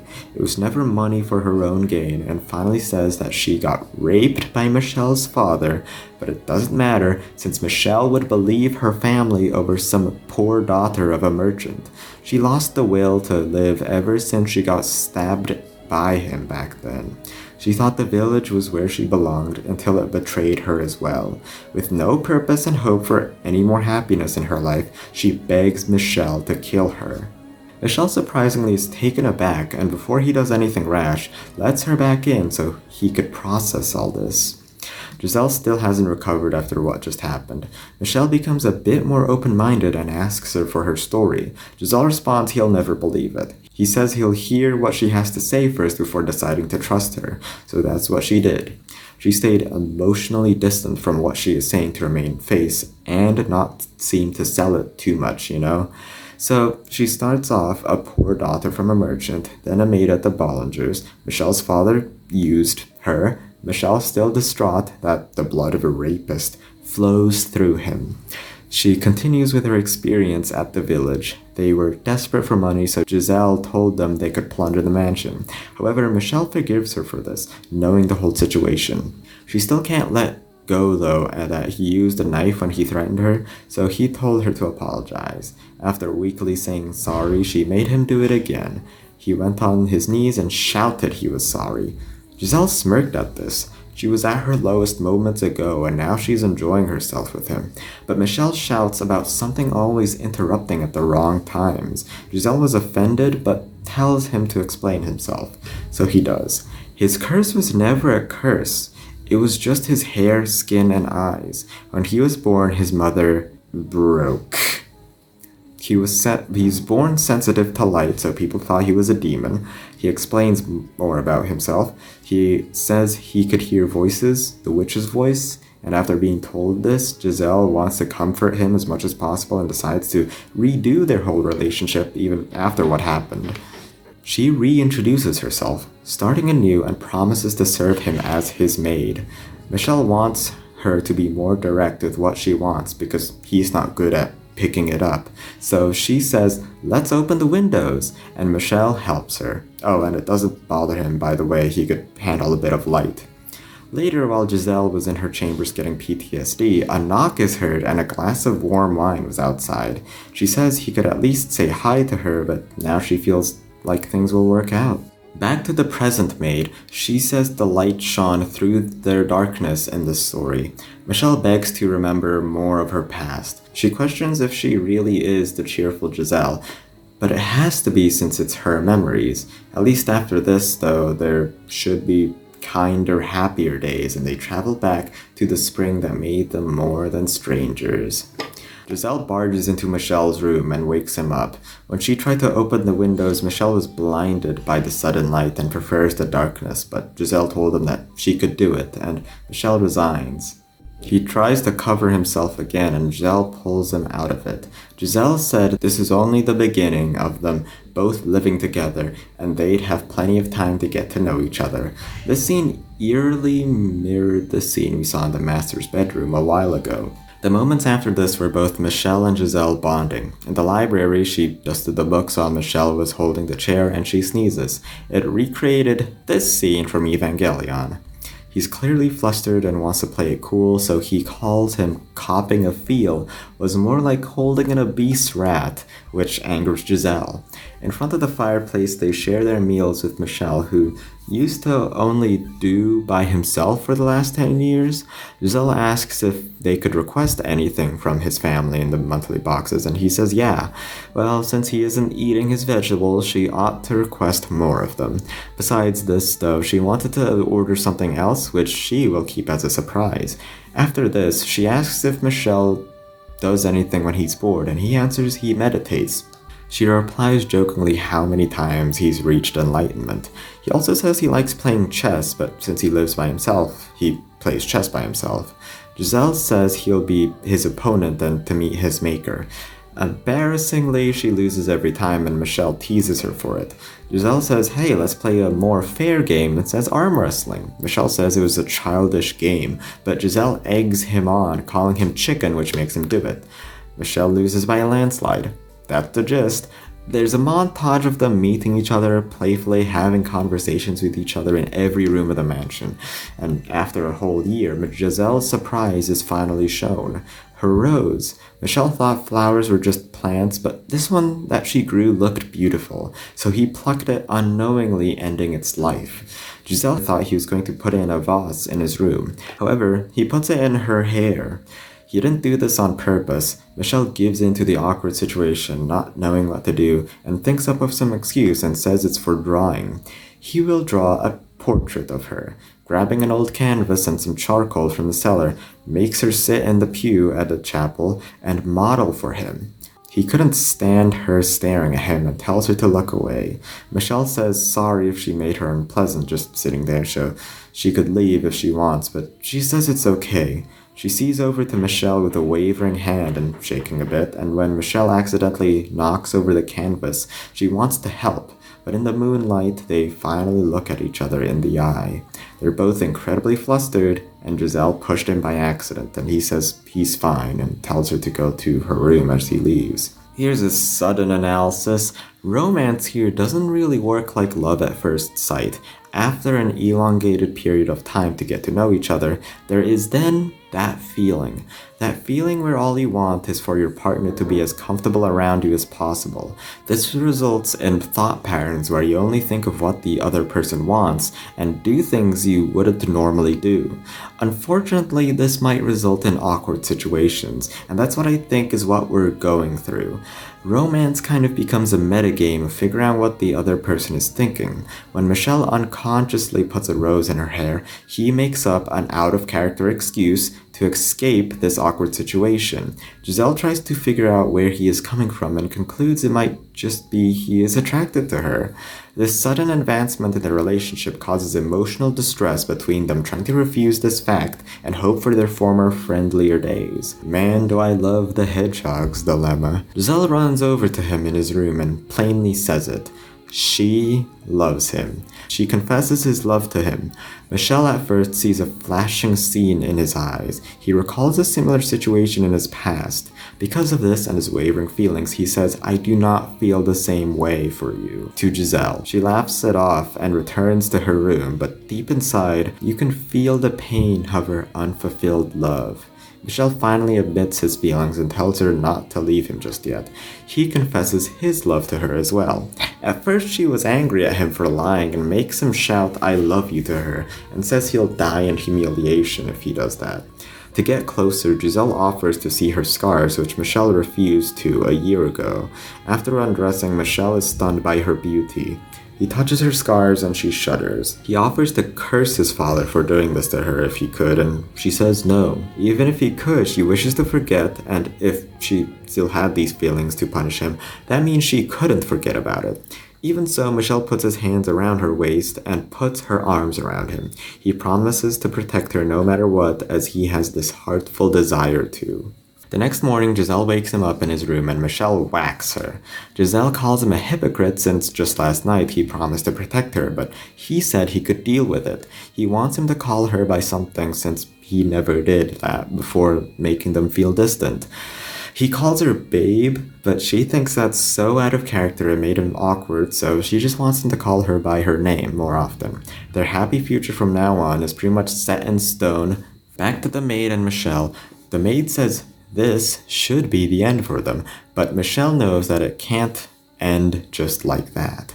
He knows what should follow after this is tragedy, since every other tale did, especially since now Giselle is the maid and he is the current master, so they go back to figure out how it all ends. A month after that night, there was great news. Michelle's father, who raped her, fell sick and died. This meant they might be able to return to the capital now, since Michelle's brother, who was hinted to be on his side, became the head of the family now. Michel sent letters to his brother and mother, hoping for the best they could live the rest of their lives happy back in civilization. But of course, it was nothing but a fantasy. Giselle was walking through the mansion when he saw lights sparkling outside, which turned out to be people with torches. An arrow went straight into the window. Michel shouts her name as he shouts to get back and follow him. Giselle, thinking no one but them should know about this place, and thinks back upon the villagers who she informed could raid the mansion to get rid of their debt, and thinks it's all her fault. However, Michel says it's actually all of his fault. He sent that letter to Mother and knows his real curse activated. That made the raid happen. They tried escaping through the front door, but they were surrounded, so they went to the observation tower. Giselle, while running, realizes that his curse wasn't just his pale, sickly appearance, but something else. In the tower, there's another door, and while they both hide inside it, they hear a loud noise indicating the raid broke the front door. Giselle suggests they could just give them the furniture, or if they don't want Michel to be at capital, they stay here forever. She is happy as long as she is with Michel. However, it is clear what the raid wants when they shout death to the witch and death to the heretic. Giselle reaches out to Michel, but he is silent and gazes into the ceiling, not responding to what she is saying.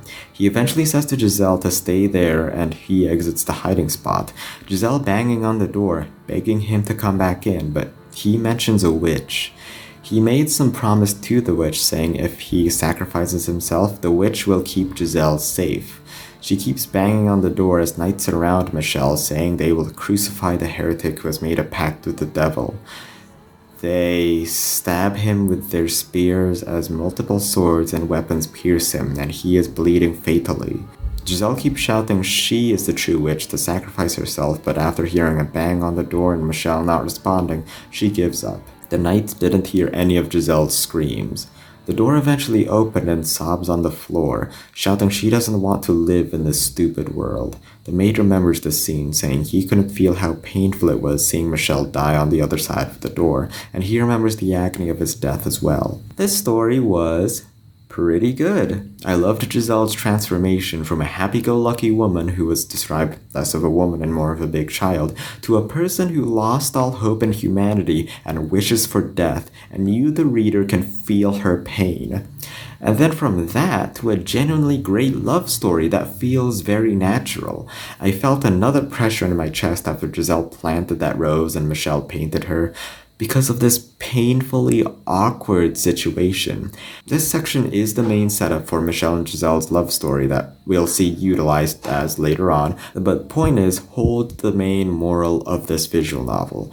Both of these characters are in bad situations, and they live on because of each other. Even if their lives are soaked in hardship, their love is worth it. However, they still haven't reached the truth, so we have to continue the story. She expects to be commended for not forgetting how to smile after he hears her story. The Maid's Tale. Right where we left off, Giselle is holding Michel's bloody cloth. She'll do anything just to meet with Michel again, even leave this world and travel to his, aka suicide. She doesn't find any meaning in making a living or having a family all without him. That is when a mysterious voice calls out to her, and Giselle figures out she is Morgana, the cursed witch. She proposes that she will construct Michel over and over again until the couple meet again. However, she only promises to reconstruct or reincarnate Michel. What Giselle has to do is serve as the maid for this mansion. She will be hospitable to any visitors that come. Morgana says she wants to meet these visitors who are heinous, vile sinners. So that's the choice. Either be a maid forever or nothing. Giselle, with only Michel on her mind, accepts. Bizarre changes occur to the mansion and to her. Outside the windows are pure black void, and color is drained from its interiors, feeling as if she has been transported to a different world. She herself has lost all her human needs, such as sleep or food. She doesn't require or want to sleep or eat, but her consciousness is still intact. She wanders the mansion to see if anything is different and finds herself in Michel's room. Under the bed is a painting, the ripped painting Michel slashed. Mysteriously, the painting's face smirked at her. She sees a desk, and in the drawers are letters. She opens them and they're covered in blotches of ink. She ascertains to herself that all of this must be the witch's fault. She is cursed to live forever as the maid of the mansion. All of her activities each day only include cleaning every part of the house. She decides to read the books in the library, and even though there were hundreds of volumes, she has finished all of them in seemingly no time at all. Besides unbearable boredom, the worst thing she experiences every day is the witch's taunts, each time reminding her of her worsening mental state, false promises of meeting with Michel, and generally being mean. The beginning of the maid's tale is a breakdown of Giselle's psyche as she is forced to stay in the mansion, unable to die, for hundreds of years. The witch comments on her appearance. Even though she used to be lively and energetic, her current form is disheveled and exhausted. Bags under her eyes, messy hair, and pale skin. She says if she looks like that when she meets Michel, he would run away and scream as she starts transforming into a corpse. So she decides to look in the mirror every day. Time starts moving forward. 1 century later, the year 1200, then another century, 1300, and 1400, 1500. At first she kept track of the days, but after a while she couldn't face how much time passed, so she stopped. She has lost the sense of time, and after that she lost her sense of self. She started questioning if her past life wasn't just her imagination. Did she really have a family? Did other people really exist? What were civilization and society? She spent the centuries in a trance-like state without thinking. The only thing she kept thinking of was Michel. The only thing driving her forward was meeting him just one more time. And even then, after centuries, she starts losing her memories of him. This portion of Giselle becoming something inhumane and having turned immortal living through centuries trapped in the mansion is another favorite part of mine. It's an unimaginable type of torture. We've all been bored before, but never subjected to centuries of nothingness. It's Lovecraftian in a way, so it's great this visual novel really thought deep of what it would feel like, so I hope I was able to portray a fraction of those painful emotions. Eventually, in the year 1591, things started happening. Light has miraculously flooded into the mansion. The witch reminds her what she was supposed to do, which is to serve every visitor of the mansion. Giselle readies herself. At the entrance was a loud, vulgar man. The language was something she couldn't understand, only bits and pieces since they were from completely different eras. It was a man named Hayden Rhodes. He was a retired old man and decides to live in this mansion and accepts Giselle as his personal assistant maid. Giselle's still new to everything in this era. Hayden decides to teach her everything, from etiquette, language, maid responsibilities, and other things. After living with Hayden for a while, he made many renovations to the mansion. It was in its heyday. The garden became famous, so much so it was named Rose Manor by outsiders. Giselle and Hayden have a conversation as Giselle reminisces her connection with Rose and Michel. One afternoon while having tea, they try out some tea that was a present from Hayden's son. However, when Giselle puts some sugar in, Hayden starts coughing violently and falls to the floor. The physicians and doctors were able to save him, but he just barely survived as he was bedridden after that. On his deathbed, basically, Giselle stayed by his side all the time. He says he doesn't want anyone to know he got poisoned by his son who wanted his inheritance. Just tell everyone he died peacefully. He doesn't want to have been known dying like that. Giselle says he's not dead yet and has gained a deep emotional connection with him. He, after all, was the one who saved her from centuries of solitude and taught her everything she knows by now. As an act of respect and kindness to him, she accepts and tells everyone he died peacefully. I'll be honest, I completely forgot Hayden Rhodes existed since he doesn't show up again, but he's probably my favorite side character even though I'll forget him again. I'm just glad he existed here. She couldn't handle living anymore after her master died and Morgana appears. She reveals that Giselle murdered Hayden in the end since she gave him the poisoned sugar. The intentions were irrelevant. All of these tragic events were happening according to her plan. Giselle threatens to kill herself, and yet when she drives the blade into her heart, no blood came out, or any pain. Her last and only trump card against the witch, gone. She couldn't die. She fell into a vast darkness. But before Hayden died, he had some valuable advice, which was to hide inside a cocoon when she couldn't handle life anymore. Make a protective shell around yourselves that doesn't let the world know your true feelings. But be careful, as if you stay too long in the cocoon, you'll lose your true self eventually. And that's what she does. She stopped being Giselle, and this is where the maid is born. I put in my notes these words because I was ecstatic to see Nellie again. In the rose garden, there's a small flaxen-haired girl named Nellie. The maid meets with her and they have a fun conversation about the roses. Then Mel meets up with her and Nellie takes them away. Then the maid sees a dark black aura appear around the mansion as the witch's plan is put into motion. The witch exclaims her burning excitement now that it is finally the time she has waited for centuries. She tells of the boy's grievous sin and how she will enact a tragedy to him far worse than death. The maid one night finds a young, white-haired girl outside the mansion on a rainy night and lets her in. She feels like she's being watched and the maid brushes her off. She notices her white hair, red eyes, and pale skin. The maid asks her name and it's Michelle with 2 L's and an E, like the girl name of Michelle. The maid takes this as confirmation. This girl is the Michelle she was waiting for. However, she doesn't have any memories of the maid. Giselle pressures her more and more, desperate to have Michelle back and threatening her, but she keeps saying she has no memories of the Giselle at all. Giselle gives up at the end. She stopped thinking Michelle as a person and more of a concept. As long as a person has white hair, red eyes, and pale skin, that was Michelle to her. After this is a montage of the Roses chapter, jogging the player's memories of what happened. After her confrontation with the white-haired girl, or Michelle, her mind was broken. Her expressions, her smiles and frowns were just imitations. The epilogue for the chapter was that the girl died and fell ill, and Mel never returned home and became a priest. She couldn't bring herself to grieve for the Rhodes family, not even for Hayden. The maid simply waited for time to move forward. The Beast's story.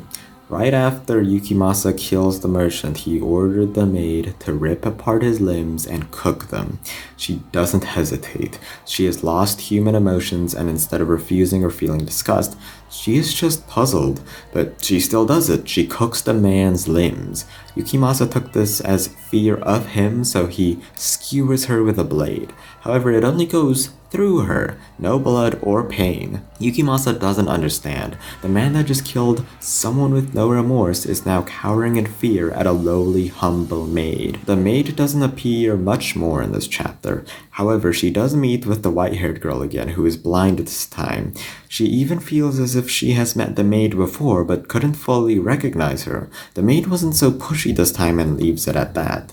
In the era of innovation, Jacopo introduces his wife, the white-haired girl, to the head maid, Giselle. She's clinging onto the small hope.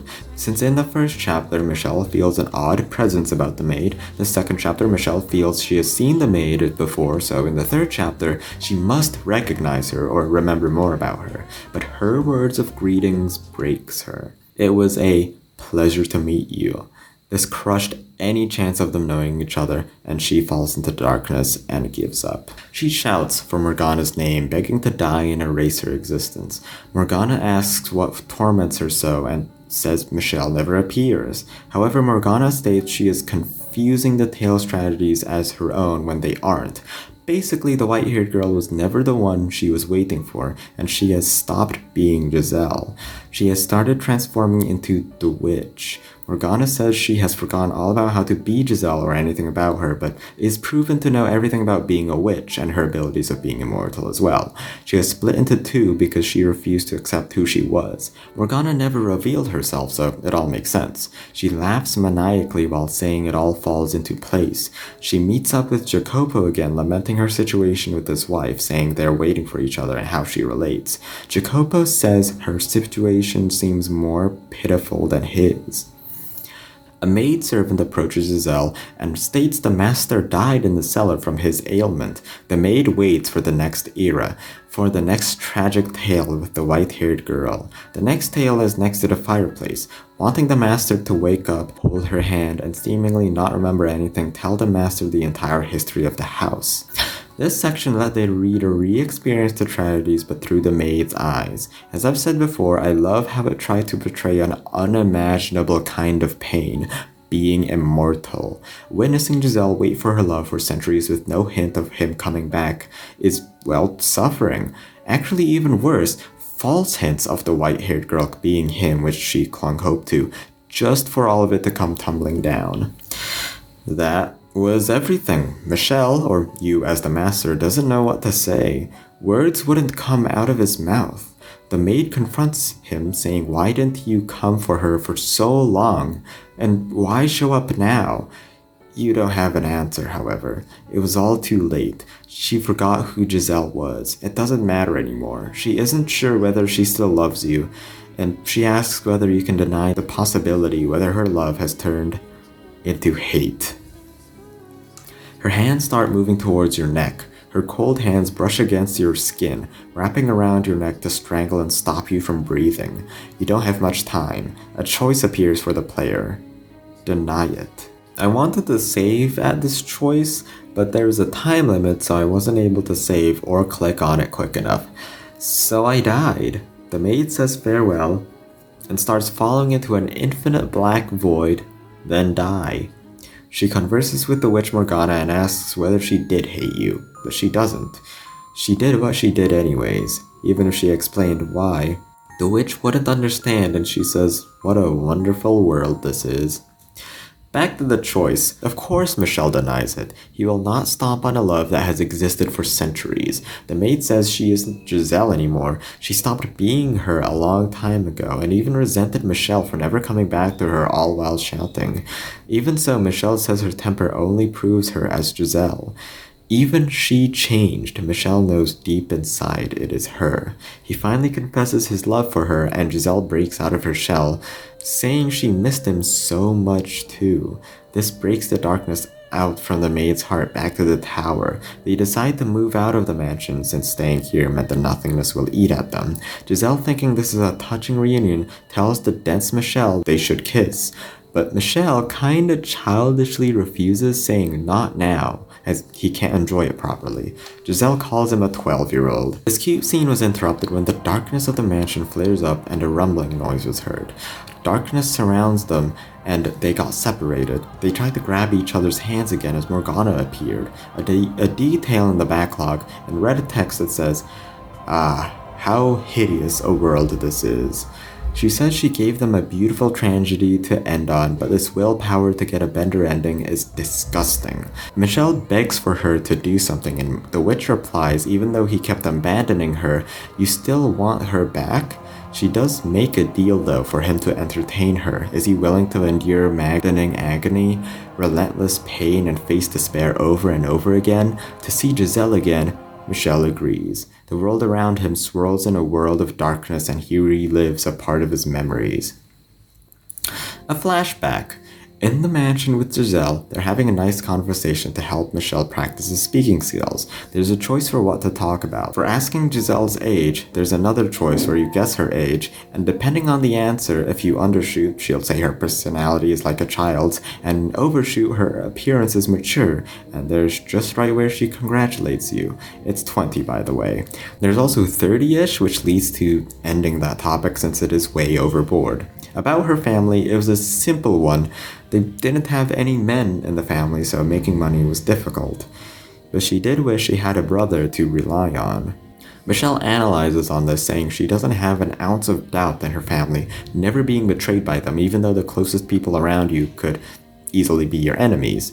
Then, to preferences, which of course Giselle misunderstands as first crushes. She goes on about this son of a blacksmith who was big and tall. He was popular and she looked up to him with admiration. The conversation goes cold and Michel pipes in saying he had a crush on the daughter of a noble, but he didn't do anything to woo her because she was his brother's fiancée. This leaves both Giselle and Michel inexperienced in love. When you ask if Giselle likes it here, she says yes, even though Michel thinks if a more playful person was here instead of him, she'd enjoy it more. Giselle says in the village it was fun, but in the mansion she can be relaxed around Michel because she doesn't have to be on guard against being betrayed. After the conversation practice, she explains it's a process of getting to know each other. The knowledge gained isn't necessarily useful, but generally knowing more about each other is very useful. There's no limit on how much you get to know each other either. Michel, knowing this, continues his relationship with her, and from that onward, in his head, promises to keep her smile and never let go. I like this. I like their relationship. However, this aspect gets lost in localization from game to retrospective here, since the joy is gained from directly witnessing their interactions and dialogue, which I can't portray well. So just trust me that they're a cute couple, and all they want, as well as what the viewer wants, is just for them to be together. Anyways, back to the witch's curse. Okay, back to reality. Michel is on the rocking chair in front of the fireplace. He feels like his head was filled with rocks and he feels sick. Standing up, he stepped in a liquid, a deep red and unpleasantly sticky liquid. All around him, the walls, the floor, it was filled with blood. As blood dripped from the ceiling, it smelled like rust. He remembers his mission now, to find the witch, so he only has one idea where she could be, the tower. When he gets there though, it was barred with chains and there's 3 keyholes. Michel thinks of the man in the painting when it comes to the keys, but when he tries to wake him up, he's silent. That is when he started speaking, but he's very slurry with his speech. He talks of everything being red and how he never used that color. You ask him where the keys are, and from what you can get out of him, he assumes it's from the witch's past, the 3 men she has a history with. The deeper into their history, the more it is rife with sin. The painting tries to apologize to Michel, but gets cut off. It gives a choice of where to go, and the player is meant to key together these 3 men of sin are the tragic stories you experienced, and where they took place. So the first is the rose garden with Mel. He sulks, saying it wasn't his fault, and finally notices Michel. Mel knows of the key Michel talks of, but will only exchange it for escape from this prison. Michel doesn't want to promise without knowing he could keep the promise, but Mel interrupts, saying he lost the key in a bush of roses. While they wilted, the thorns are still sharp. Michel puts his arm into the bush, and his sleeves get torn with his flesh gashed. Deeper and deeper, his arm is profusely bleeding and it starts to feel numb. No matter how deep though, he can't feel his fingers brush against the key. Mel interrupts again, saying he actually didn't lose the key, and Michel says to stay still so he can beat him. It's just that Mel doesn't think he'd help, so I guess he wanted to test him anyways. After being given the key, the next man is in the cellar.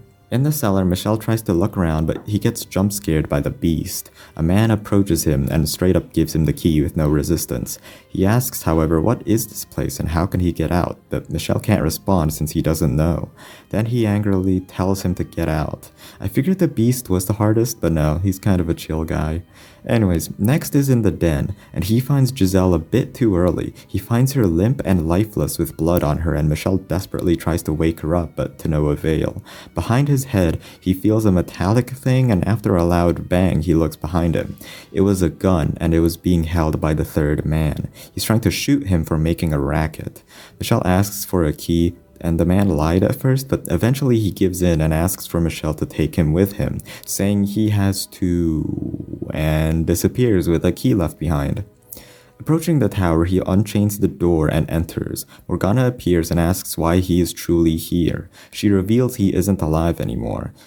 Big reveal, the mansion is actually the land of the dead, like a purgatory for souls. That's why she can do some of these so-called miracles. In truth, she is just a human as everyone else. Michel, only really coming to the tower for Giselle, is still curious as to who Morgana even is, and she tells her tale.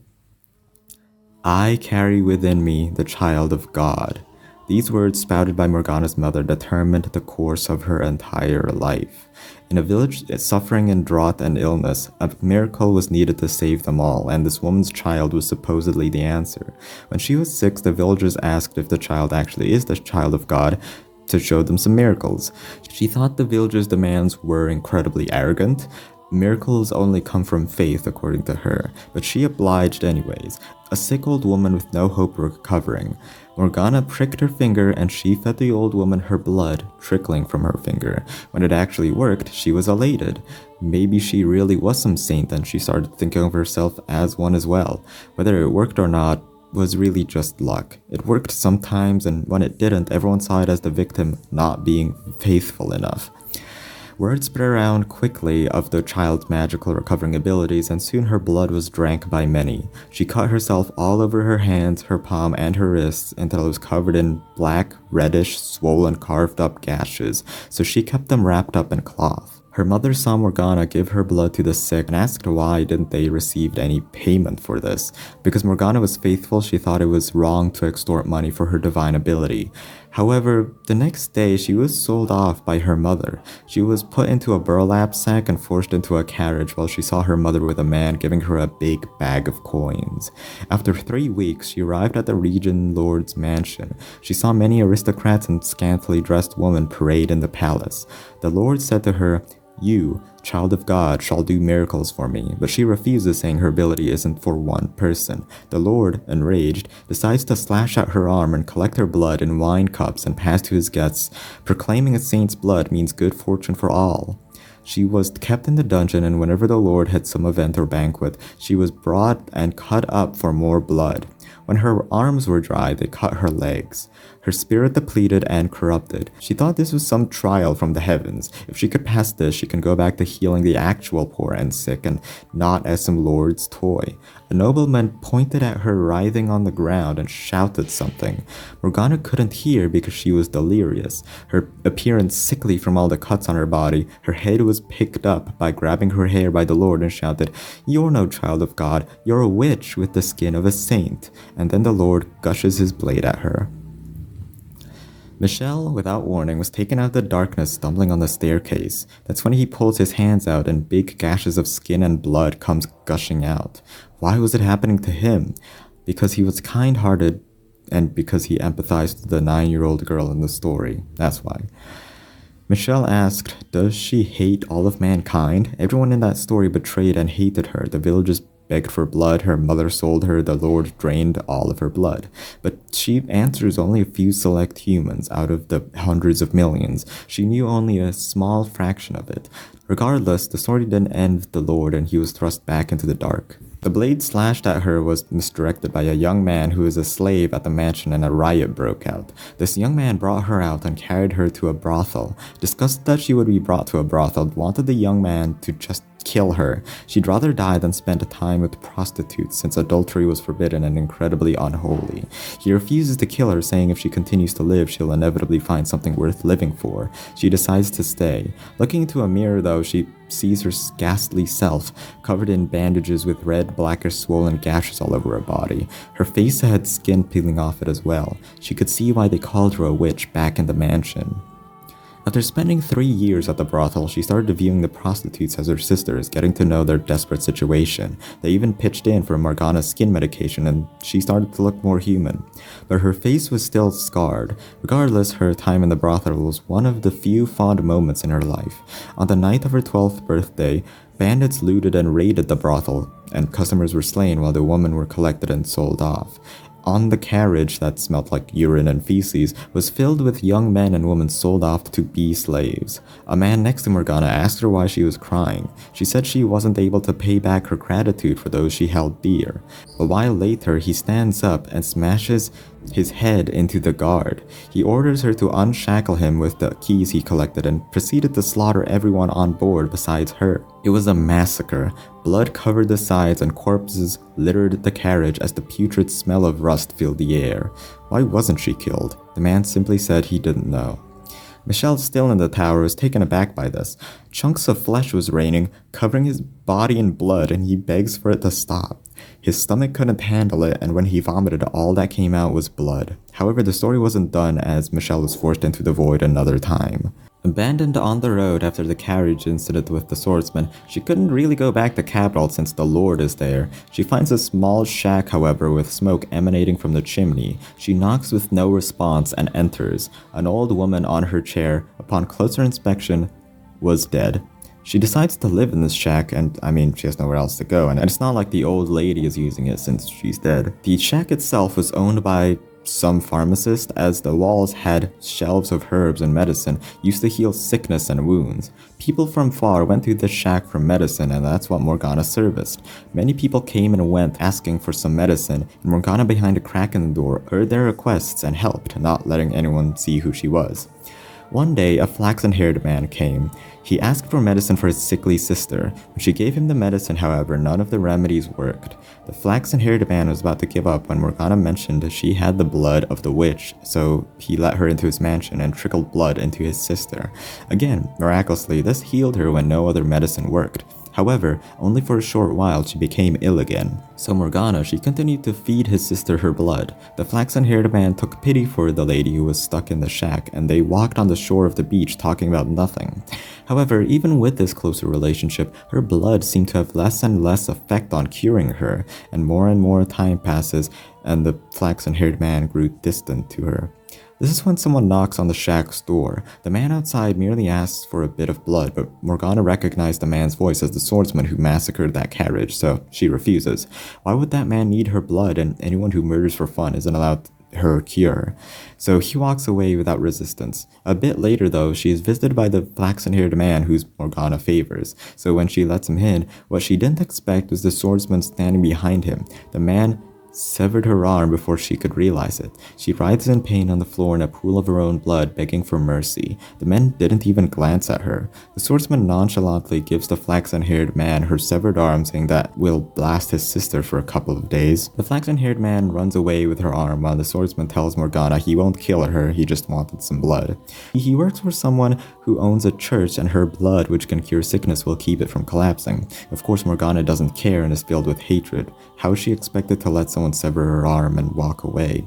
When she was forced into this church, she can see why it was almost collapsing. It let anyone come and be healed without payment, so it was hard to maintain. There was a single woman in charge of the church, and she was called the Saintess. She needed her blood to cure when she heard of Morgana's ability. Besides that, the Lord was also involved in this situation, with the church being in his region, and decides to use her blood as well. He's making a profit by selling her blood in bottles mixed with red wine, calling it a magical elixir able to cure any ailment. Morgana was pissed. She was angry with the Saintess. Why was her name the Saintess when she was the one with divinely abilities? She was angry at the Lord using her blood just for his own personal gain. She was angry being locked in the observation tower, wasting her life away, having her blood extorted from her, and that's all she could do. When the bell tolled, she passed away. Apparently when you lock someone away for a couple of days, that's just what happens. The three men surround her, the Lord, the swordsman, and the flaxen-haired man. They blamed each other for her death. The flaxen-haired man didn't want her to die, he just wanted to keep her sister alive. The Lord doesn't want anyone to know this happened and the swordsman was silent. They kept bickering. They didn't give a rat's ass that someone died right in front of them, just their own tiny personal problems. She now believed she never had some miraculous ability whenever her blood cured. It was only either luck or the placebo effect. However, what happened after this was an actual miracle. In the rose garden, a scream was heard and the flaxen-haired man runs, seeing her sister coughing up blood. Appalled and distraught at the scene, he shouts, "This isn't some elixir, this is just the blood of a witch," and he shoves a fork into his neck, killing himself. This causes outrage. Wine cups and glasses filled with the liquid crashed into the ground, with many vomiting and gagging. This raid caused people to attack the saintess, and that's when the swordsman protected her, but really it was just to fulfill his desire to kill. He stabbed his blade into anyone who went near him, and with no remorse. When the guard arrived, he was outnumbered and killed. The people and the public now know who to direct their hatred towards: the Lord, who funded all this. He was executed by the masses. The people who drank her blood instead of being cured fell ill. A severe wave of plague brought about the city, with many vomiting blood. This wasn't magic either. She reasons she got sick in the tower and just spread it around with her extracted blood people drank.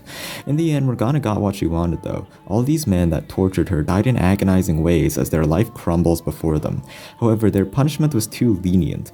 Death is an ending too merciful for her, so what she does is pray and wish to the heavens for each of these men to be reconstructed in another life, another era, reborn again and again for every life to end in tragedy. For the flaxen-haired man, their siblingly love will be their downfall, with a love gone too far. For the beastman, his nature will not let him be human or find peace ever again.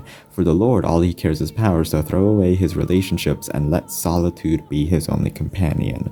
The witch cackled in her vision, these men re-experiencing heart-wrenching tragedies over and over again, an eternal suffering on their souls. Okay, here's my opinion. I drank Nellie's story top, then Morgana, then Jacopo. There's no visuals besides parchment and blood here, but this story has the least happiness. Only her saintly delusions and anger fueled her. The idea of everyone drinking her blood, thinking it's a cure, is such a disgusting concept, and I love it. There are no good guys here either. Everyone is a selfish villain besides, like, the brothel. Another thing, it's brevity. It's relatively short. Point is, it's an unfiltered straight dose of despair and grief into your veins. Anyways, back to Michel. Michel falls on his knees on the spiral steps, an immense pain in his arm. It falls on the floor with blood gushing out of it. The witch cackles on about exacting her perfect revenge on the men that unfairly made her suffer. She gives an offer to Michel and Giselle, saying stay in the mansion with her, let these men experience these tragedies forever, but he refuses. He says it isn't healthy to take revenge. Hatred only leads to more pain. Morgana laughs at this. She feels fantastic being able to take revenge on them and is never bored in the tragedies they face. But she questions Michel. Why didn't he just say you can keep taking revenge on these people, but just leave me and Giselle out of this? Michel replies deep inside him he wants to break this cycle she made. If only he listened to the witch earlier and her story, so a different outcome might happen. He is just a regular man who loves a regular woman, and he will fight until the end to get what he wants. He opens the door in the observation tower, and inside is the bedroom for some reason. This isn't one of Morgana's illusions, and Giselle appears. Michel has to face one of his deepest, darkest secrets, and Giselle found out about it. He begs him not to reveal it, but Giselle has read the letter under his bed, all the way back when. Giselle reveals his secret. He was never a man. He was born a woman. That's why she is the white-haired girl in all of those tragedies. Giselle calls Michel disgusting. Well, Michel was a woman the whole time. The reveal of him being the white-haired girl is pretty big, but the gender reveal didn't affect me much. It doesn't have any effect on the plot up until now, except the white-haired girl reveal. However, the next tale is about Michel's past, heavily involving themes of being born in the wrong gender, but more pronounced is this: how others react to what you identify as. In Giselle's tale, she thought she could do something, that things could change if she just confessed to her mother about her condition. She sent a letter saying to her mother she found someone he loves, a woman, and now as a man he wants to be with her and live a quiet life back in the capital, but shortly afterwards he dies. Michel and Didier were born twins with glistening white hair and beautiful red eyes. I suspect it's albinism, that disease where you're born without skin pigments and makes your skin white. She was named after the angel Michael for how much she resembled an angel. That's Michelle with an L and an E, by the way. In their youths, they were playing chess and Michelle beat Didier. They discussed military tactics as Michelle read all his military texts. George barges in, the oldest brother. He's kind of a bumbling, stumbling guy and announces he's chosen into a swordsmanship show, which he's hesitant about since his dainty fingers were meant for artistry. He's most likely to be the next head since knights like Didier weren't formerly meant to be heads for the family. Michelle watches Didier and George's train through the window as her mother urges her to sew fabric with her. Michelle insists she wants to watch them train instead of embroidery, but she gets scolded, her mother calling her out for how she speaks with her boy-like attitude. She concedes and joins her. When Michelle meets with George's after training, Didier says he wants to become someone in power when being a knight, and Michelle approaches Didier. When Didier overhauls the order as a knight, she wishes to be able to be a knight, but he refuses. Men are meant to protect the weak, women and children. They couldn't fight because of their weakness. They don't have the strength to hold a sword. Michelle lashes out, saying Didier isn't any different from her mother, and expected him to understand her at least, but no. An aristocrat's party. This is the get to know each other's family type of thing, especially since George is getting married to a woman named Amy. Michelle and Amy met before, and Michelle comments on her a bit too detailistically, like her dress complementing her gentle curves, her hair falling on her Dane's shoulders, the way her slender fingers grabbed her cutlery, and so on. Yes, it is hinting Michelle is a lesbian. As realism goes, I suppose I relate. When it comes to having an attraction to something, noticing small details and realizing you enjoy all of them is how they start. These little aesthetic changes that you can't control but to like, inherently enjoying them, then that adding up to a sum better than its parts according to you is what attraction is. I'm totally not gay though, I just review anime character designs. In this party, George invited many of his artist friends and they wanted to make an impression on the beautiful Michelle. He got on his knees and Michelle meant to hold out her hand to be kissed, but she just couldn't, she was frozen. This would embarrass her brother, so she does it, but he actually kissed her. The actual greeting, he didn't have to kiss, just mimic it, and she storms off. The guy follows Michelle and pushes him against the wall, but she desperately wants to get away. Cursing her own body while he makes advancements toward her, she tries to punch him, but of course she couldn't as she's too weak. Fortunately, George steps in and they crawl and fight. Michelle retreats to her room. Michelle, after all this emotional turmoil, she's questioning why she was born this way. She bites her lip so hard blood runs down her chin and starts ripping her long white hair out. She wanted to cry, but she views crying as something womanly, so she refuses. George enters her room apologizing he shouldn't have invited his friends and let them be drunk to make moves on her. Amy enters as well, comforting her. After this incident, Amy spends more time with her. They discuss Michelle's hobbies as she likes sculpting and chess, which were unladylike things to do, and Amy offers her to do embroidery with her. Michelle, in her head, states she's the same as her mother, but as long as she spends more time with her, it's okay. Amy likes caressing her hair and puts her arms around her, getting very touchy-feely, commenting her body shape as well as looking younger than her age, since she isn't very developed while prodding her chest. Michelle's impulse makes her body act suddenly and push herself onto Amy, pressing her lips to the corner of her mouth. Amy apologizes, but Michelle says it wasn't an accident. Amy replies her way with physical contact must have confused her and leaves the room to attend George, but Michelle wants her to stay. One late night, she takes a walk and overhears something she regrets hearing. Amy was confessing her disgust for Michelle, saying she was kissed by her. She knows she was a bit too close to her and should have been less friendly. She never even wanted to be with her. She was forced to by her mother, saying Michelle doesn't have any female friends. Saying directly, says Michelle makes her feel uncomfortable, but the man she was conversing with was Didier, not George as her fiancé. They talk of how she is a bit confused for her age, saying she wants to be a knight as well by Didier. This sets in her mind that Didier and Amy were cucking George. Later, she felt sickly ill with her mother caring for her. After a while, she recovers, but her voice feels off. It's deeper than usual. Her mother enters saying she's still sick, but her voice hasn't changed. This on top of her joints feeling some pain as well, but she doesn't have a fever. It all makes sense as in just 6 months, she asked for a mirror and finally sees her own body. She was flat, she was taller than most girls, and an angular structure to her body and face. clearly looking more like a man, she transformed and decides to change her name to Michelle, without that extra L and E at the end. With this newfound confidence, he marches to the family gathering and shows himself.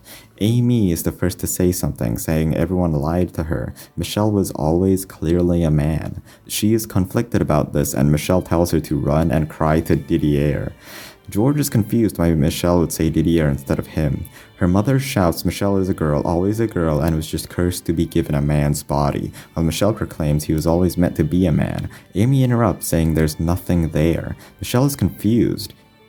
He doesn't have a dick, that's what that means. Okay, so from now on, I'm gonna be using he, him pronouns for Michelle because I respect this fictional character's gender. Nothing changed. Before that incident at the family gathering, she was trapped in her room from her quote-unquote illness. Now he is trapped in his room from his quote-unquote curse.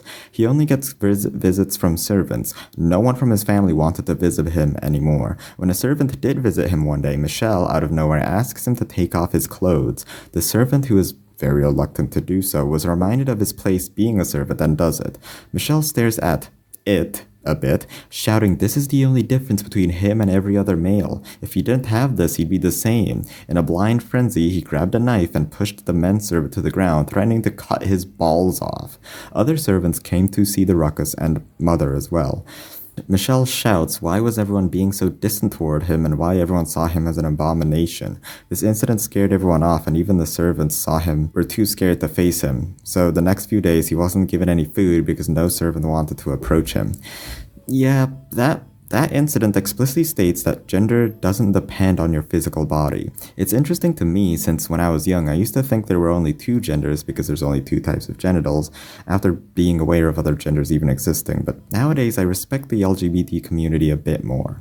Anytime Michelle heard footsteps outside of his room, he banged at the door begging for water and food. Some Abigail's woman servants were outside his room one day conversing to each other, speaking ill of Michelle and rumors of him, saying he sold his soul and made a pact with the devil, teasing him as well. After a week of starvation, the door finally opened and it was Amy. However, not a kind-hearted nice woman, but a cruel wench who did volunteer to give him food, but fed all his food to the cats for the past week. Michelle didn't understand what she was saying at first for being too delirious. Amy decides to spill the water onto the rug and let Michelle suck the water out of the carpet, since he hasn't any water for a week, and now there's no choice but to suck up his dignity and the water from the carpet.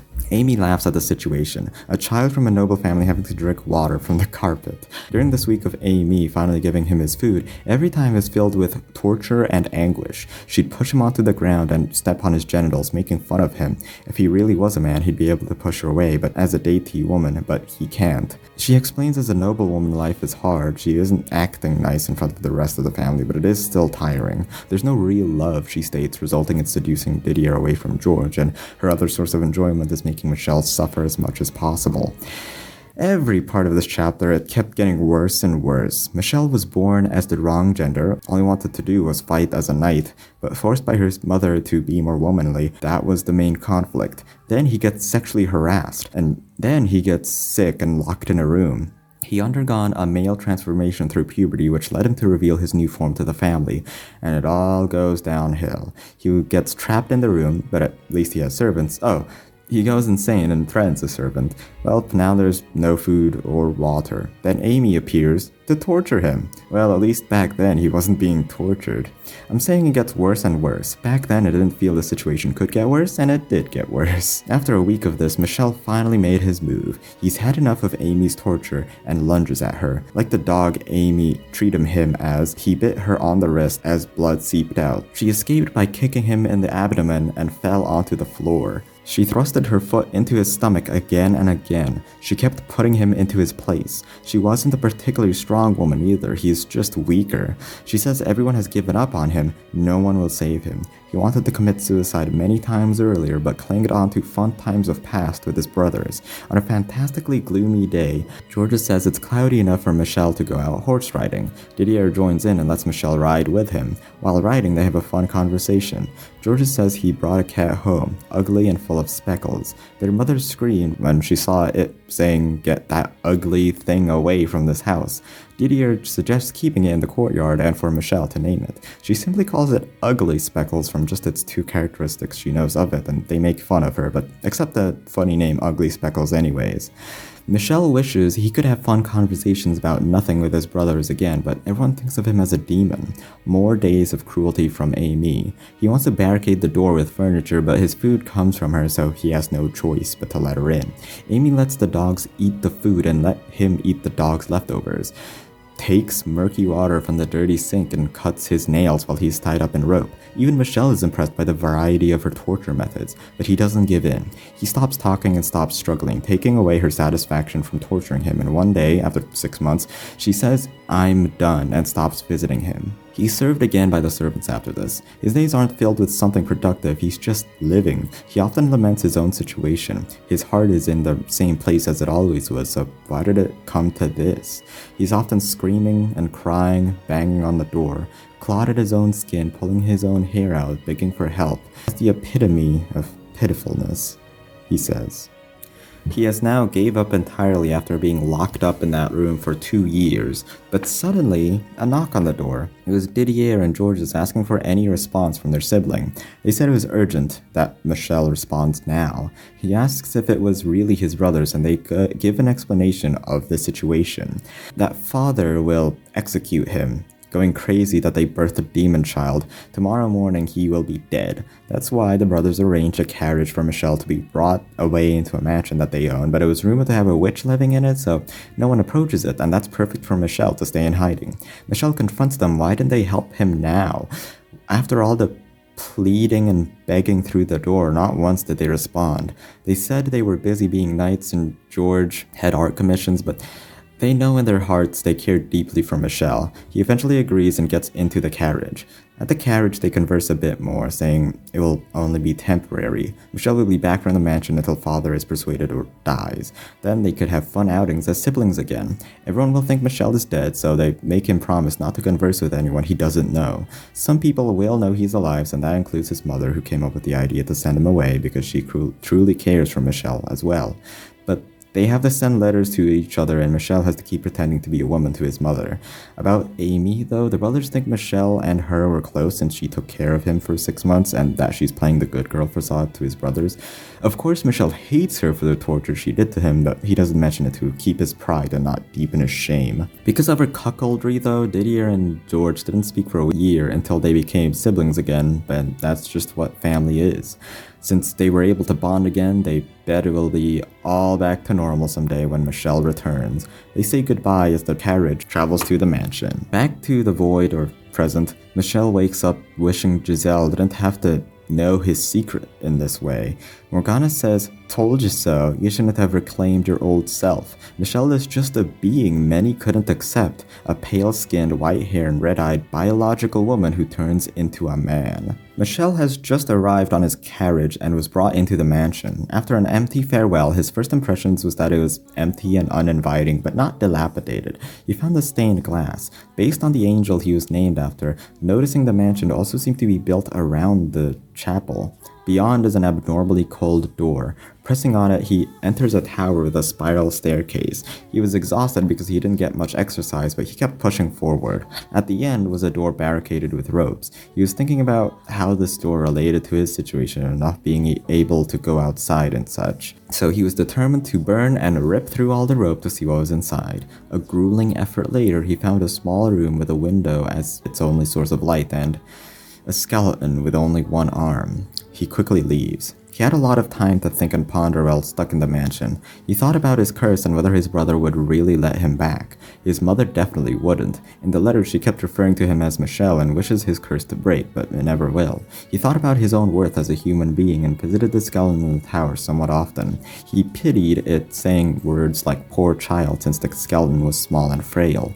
This would let him feel sorry for someone else and be in a position not to be pitied, but he was just lying to himself. Soon he lost track of time, and 8 years passed. A peculiar package went through the door, wrapped in cloth. Inside was a painting of a woman with white hair. The letter accompanying it was from her mother, stated since he couldn't break from his curse. The letter says, "Here's a painting to let you see what you are really supposed to look like, to help break your curse. I had it commissioned by Georges."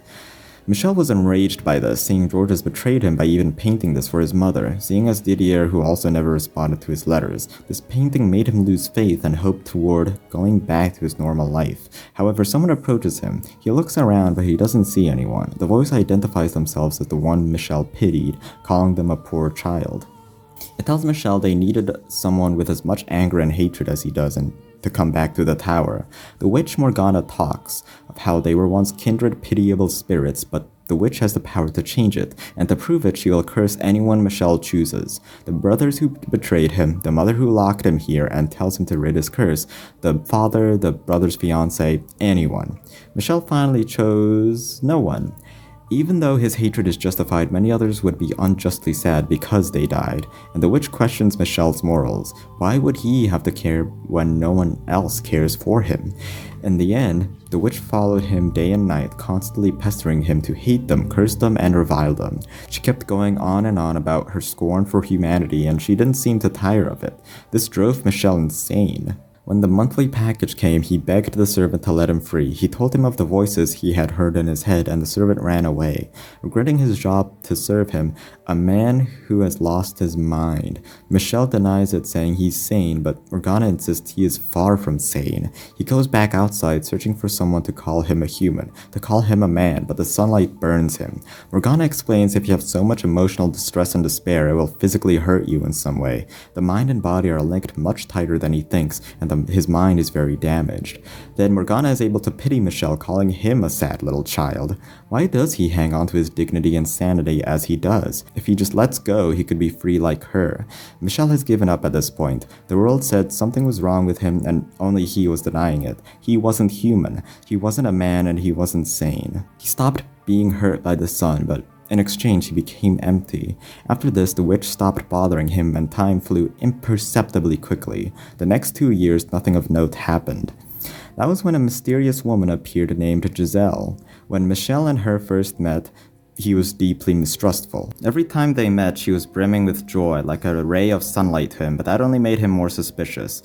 All of her actions had to be malicious, to impress his mother, to fish information, something. It had to be for something to Michel. Morgana suggests Michel get rid of her, and he at least wants to know what her deal is before getting rid of her. Morgana says she prefers this new Michel that has lost his trust in humanity, this new stoic, mistrusting solitude Michel, and he tells her she is a deranged, delusional individual, and says, why thanks? Michel sends a letter to his mother about Giselle, and she states what she knows, that she is a witch who has done the grievous sin of adultery, sleeping with their father for money. So she sends a knife imbibed with holy water to send this demon woman back to hell. Wow, that's direct. Soon Michel, on that stormy night, threatens Giselle with a knife. Michel, still in his heart, wavers with how she acted that night. She seemed genuinely scared, but then again, it could be an act. In hindsight, he should have listened to her at least, instead of his family. He recognized her frenzied panic he relates with. When she comes back, she said she was done. She is through with this world. You have no idea what she went through, but Michel knows. Michel understands when no one would listen to what she says, because he was in a similar position.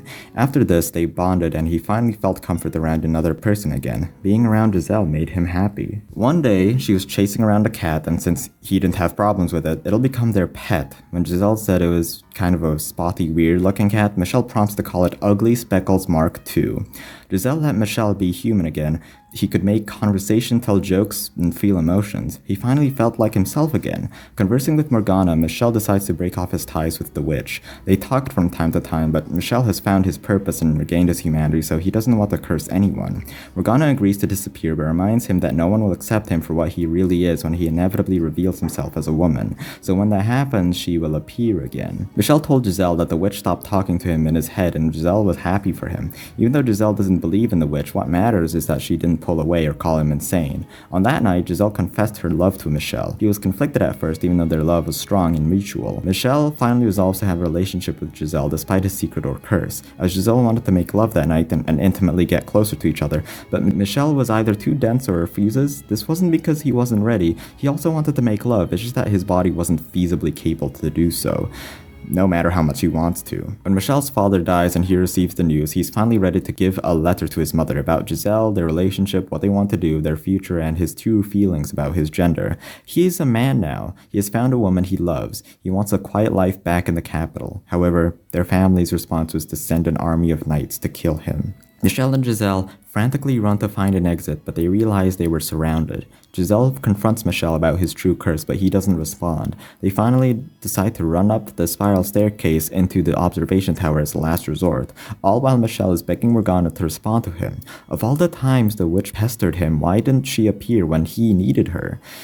The witch finally appears in front of him, basically saying, "I told you so," and he confessed his true feelings about himself to other people. What he got was an army to kill him for it, calling him cursed and a heretic. She's spouting this all while Giselle is desperately calling out to his name. Morgana presents her offer again to curse the voluntary estate, anyone and everyone. However, he wished for Giselle's protection. Because of his disappointing wish, she asks him to sacrifice himself. He steps outside and tells his parting words to Giselle that she is protected by the witch in his head even though she doesn't believe it. He says she could still live and thrive. She has a family to go back to. Just forget this life with him who caused all this misfortune for her. The guards interrupt and say they're ordered to kill the unholy heretic. A twist though, the knight was Didier. This causes Michel to look back at what he said to him, that he vowed he was human, that things will turn back to before, and continue their fun lives together. Now Didier doesn't even see Michel as his brother, he's just a demon child. Spears and swords pierce Michel as he limps and blood flows from him, killing him. His soul still connected to his flesh, we see his corpse brought to the nearby village. Amity crying out words of joy as Didier brings his brother to the cross. They undress him and see the abomination that he is. Amity using his lack of male genitals as proof he was a demon. After driving the nails into his palms, the crucifixion was put in place and his corpse left to rot for the next couple days. Children threw rocks to rip his flesh, and when they went, the crows did the same thing. His body a blackish, rotting mess. One day, his brother visits as she berates and disowns her child, all while Michel in her soul thinks nothing bad of his mother, saying the letters he wrote back pretending to be a girl was for her, but she just keeps calling him demon spawn, and Michel apologizes for being born to her. The priest lets her burn the corpse, and she does. On her face was disgust, hatred, anger, every negative emotion possible, and in the end a tiny smile appears on her face as she burns her child's corpse. Michel's tragic tale is a relatable story. Probably not as severe, but I bet many today have difficulty with gender dysphoria and the people around them rejecting them. Again, not to the point of your own brother killing you and your mother burning your corpse, but an exaggerated story is, in a way, what people feel they experience. I think it is a great story to share to your parents or a priest maybe, so they'd experience what it's like when they deny non-binary folk. Michel's soul lives on. He hears voices of something or someone pleading for him to come back. He searches for this person who is the only person who ever accepted him. The whispers about only remembering his white hair and red eyes and how they lost all their sense of self along the way. Hundreds of years later of the desolate black void, his soul returns to the mansion, next to the maid and him. They both, after centuries, are devoid of life. The maid lost her sense of being tucked in a cocoon, and Michel was a husk devoid of memories. I love this Lovecraftian mind break the game pulls sometimes. I love it. When he did come back, he had to relive it all, and in the end, even realizing Giselle doesn't even want him hearing of his secret. Morgana forces him to remember her words. Disgusting. Disgusting are the words of the only person in the entire world who accepted him after knowing his true self. Michel is the white-haired girl. She had to witness you be with other men. The flaxen-haired boy, the beast, the lord, so of course she'd hate you. Michel breaks down. He is in the form after the knights impale with him the spears in the tower. So why, does Morgana ask? Having to experience all this rejection from everyone in his life, does he not want to curse any of them? Morgana here is the weapon Michel deserves, but refuses to use. She finally accepts Michel's wish not to curse anyone and lets him go. A prompt appears, and when you click it, it goes straight into the future. Michel is with someone called the white-haired girl in a cafe in France, and they're choosing their next destination on their trip. They have a cute, light-hearted conversation until suddenly Michel starts crying. Deep inside, something is wrong. Something is missing, but he couldn't figure out why. Ending 5. never let go. My favorite thing about this ending is, first, it's bittersweet. He gets a happy ending, but it's not really fulfilling. It's not what he has been fighting for all this time. But more importantly is Morgana's mercy. It was questionable whether Morgana calling Michel her dearest, closest friend was true or just an act, but she really wishes the best for Michel in a twisted way. She has a high level of camaraderie to him, both experiencing tragedy after tragedy in their own lives, and the fact she wishes for his life to be happy in the end. She just shows her amount of care to him because of their similar pasts. Back to the choice prompt, not choosing the only option, a white apparition appears and a disembodied voice calls to you to never let go. She has loved Michel all this time and still does. Michel calls himself reprehensible, disgusting, and unforgivable. He made Giselle relive and reclaim herself, but leave himself out of her story to not reveal himself to her, betrayed her, and too weak to admit himself. However, Giselle thinks he's the most admirable man ever. After being beaten down so hard his entire life, still refusing to curse anyone. But the white-haired girl Giselle experienced her have affairs with many other men, but not her. Michel felt sinful for doing that. However, Giselle rebuts, saying Michel is not the white-haired girl. Michel heard all those stories, but never reclaimed his memories through those stories. They reconfess their love to each other to the bottom of their hearts, and Giselle says to hold and embrace her. As much as Michel wants to, he can't, as Giselle isn't a physical being for now. But she guides him to where she is, and they kiss. After all this time, they finally have a weighty heart-to-heart moment and get intimate. Giselle comments saying they're just like children when it comes to love. They're awkward, having only hugged or held hands, but bound by their naive, unbreakable love.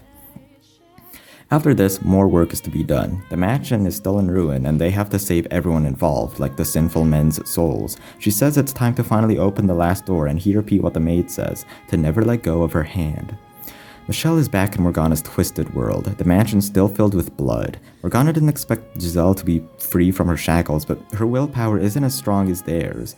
She still talks down to Michel. Meeting with Giselle might give him some confidence, but not enough to break the mansion's darkness. Michel faces her head-on and stops seeing her as some inevitable force and takes a stand. Opening the final door, the observation tower, she finally meets Morgana. Michel comments that she really did die when she was young. I comment that she looks awesome as hell with her skeleton hand. Anyways, Morgana thinks Michel was up there to take revenge upon her, so she summons a longsword to let Michel kill her.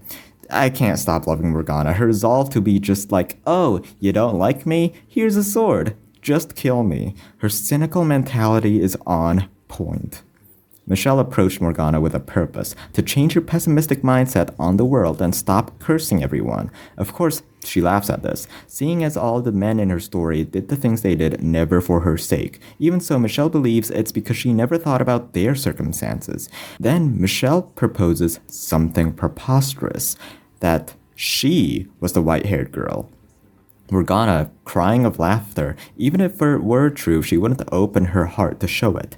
But Michel proves otherwise, saying his and Giselle's influence on this mansion means they have some control over it and opens her heart anyways. Back to the past, and a barrage of disparate moments happen. Morgana is given food in the tower, Nellie's there and she's talking to her so-called prince that has to leave her. Someone is begging to leave the mansion, a nun is mysteriously talking about her wishes for her next life, the day of the festival or something, and most mysteriously, text saying 3 days until her death?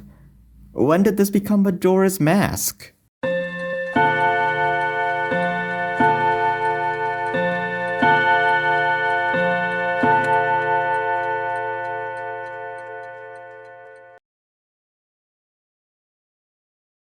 Giselle wakes Michel up and he finds himself in a forest. Giselle doesn't appear though, she's just a disembodied voice that only Michel could hear. She has many things she wants to say to Michel, so many thank yous and I love yous, but Michel just says, uh-huh. He's incredibly embarrassed right now. Anyway, goofy shenanigans aside, they've got to figure out where they are and deduce they're back in Morgana's era. Normally they'd just be observers with some narrator telling some tale of the past, but they seem to have been dropped into the story as participants of the world and the story. Anyways, they need to find proof Morgana is the white-haired girl and find out the circumstances between the three men to change Morgana's pessimistic outlook. So they set off with Morgana's death on the clock. She's set to die in 3 days from now, and they might even be able to save her. Let me just say I'm hyped. I am as pumped as Giselle here. Michel and Giselle off to change the course of history, adventuring together is just such a fun idea. We've seen them suffer and then meet again, but here we are, seeing them interact with each other as a couple on a quest to do something, and they have adorable conversations. Giselle just being such a jovial character, acting as Michel's imaginary friend. My other favorite part is that you're given a choice here with Mel, which tells me there's many more choices down the line, meaning this will all be an actual adventure with choices of some sort, and I'm so excited. I thought the final stretch would bore me, you know, like I read most of the story already, but gosh, this is really fun. It even uses music that was exclusive to certain chapters. This section feels like a crossover event between all the chapters before.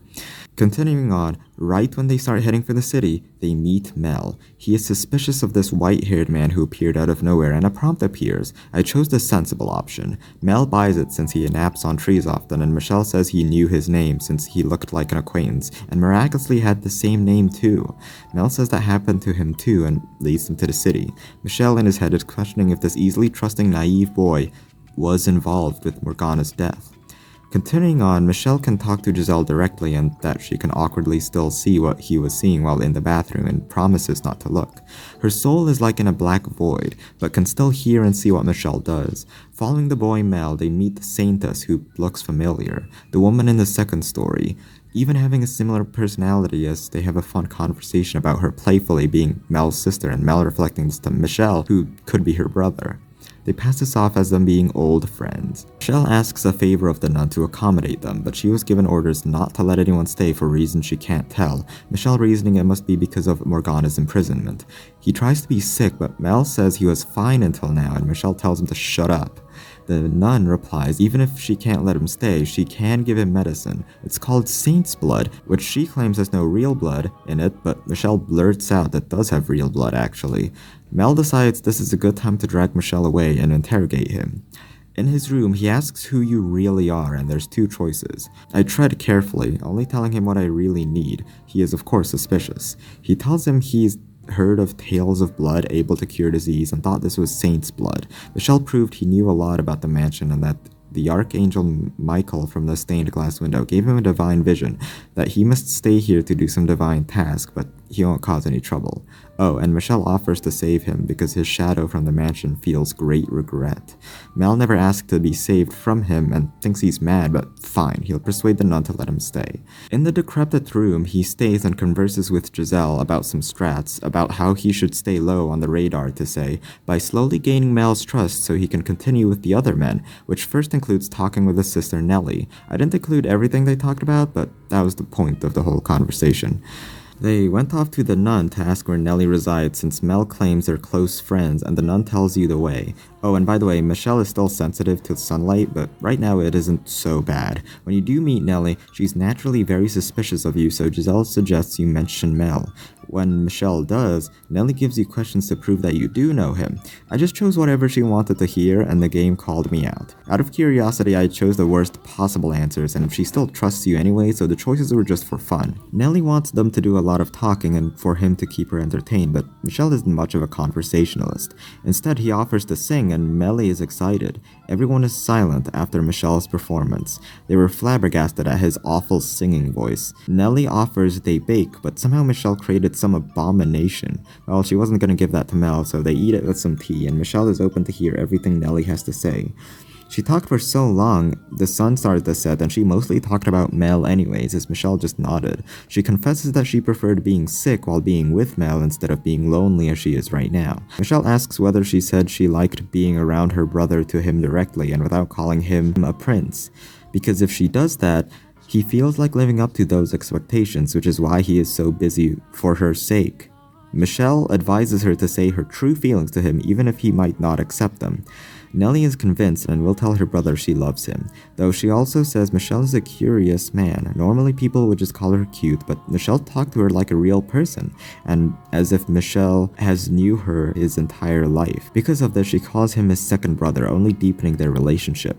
Michel takes advantage of this. There's no time left after all and tells her of Morgana. At first she does know the saint's blood is real blood, but from the saintess. Michel reveals to her the blood is from a poor, sick girl locked in the tower, and says he knows this after receiving a letter dropping from the tower to him, and the people responsible for locking her up is her brother Mel. He's doing it for her sake so he can have a supply of blood whenever they want from her. Nellie does not believe this, still thinking Mel is an amazing person who would do no harm, and couldn't believe Michel would lie and say bad things about her brother. She kicks Michel out before Michel wishes she could believe the truth and ask Mel herself, and one last thing from Michel, but it was omitted and we only saw her reaction from that. Michel feels awful for doing this, but they don't have enough time. They meet with Mel right afterwards. Mel had an errand, and Michel reasoned it was to give Morgana her meal, and instead of stalking him through. They do as he says and wait. When Mel and him meet in his bedroom, he proves he knows everything, telling him about Morgana being stuck in the tower and how blood is leached off of her. However, he tells the truth of where he knows this. Michel outright states he is not of this time, and all of this information was straight from Morgana herself. All Michel wants is for Mel's key to free her. Mel does not believe a bit of this. He thinks Michel is taking advantage of him because he's weak and defenseless so he could get the key, and even he admits it. But the other two men are ruthless. They'll kill Michel if they ask for their key, so he decides to turn him in, to tell the other two of this, and they'll have Michel killed if he threatens to free Morgana and ruin their plans. Michel asks, is he really happy with this though? Just being their lackey while he leeches blood from a defenseless girl? He doesn't care. He'll take as much blood from her as he wants for his sister, and he'll turn in Michel to the other men to have him killed. Then, Nellie appears. Michel asked her to be outside the bedroom to wring out the truth from her own brother. Nellie runs away and couldn't handle these emotions, and that her former prince turned into such a horrible person, imprisoning a weak little girl and him wanting Michel killed. She runs away, and a prompt appears. Run after her or stay? I stay with Mel, trying to convince him to run to Nellie and say the truth, but Mel keeps insisting if only Michel didn't say anything, if he hadn't shown up and ruined all this. Michel says there was nothing right about the situation in the first place and says there's still time to fix this, but instead of reconciliating, he picks up a nearby candlestick, and underneath the candle which he removed was a spike, and Michel tells him to slowly put it down, saying he's a good man, he'll never harm anyone. Mel took it as Michel calling him weak, but he'll change, he'll kill him.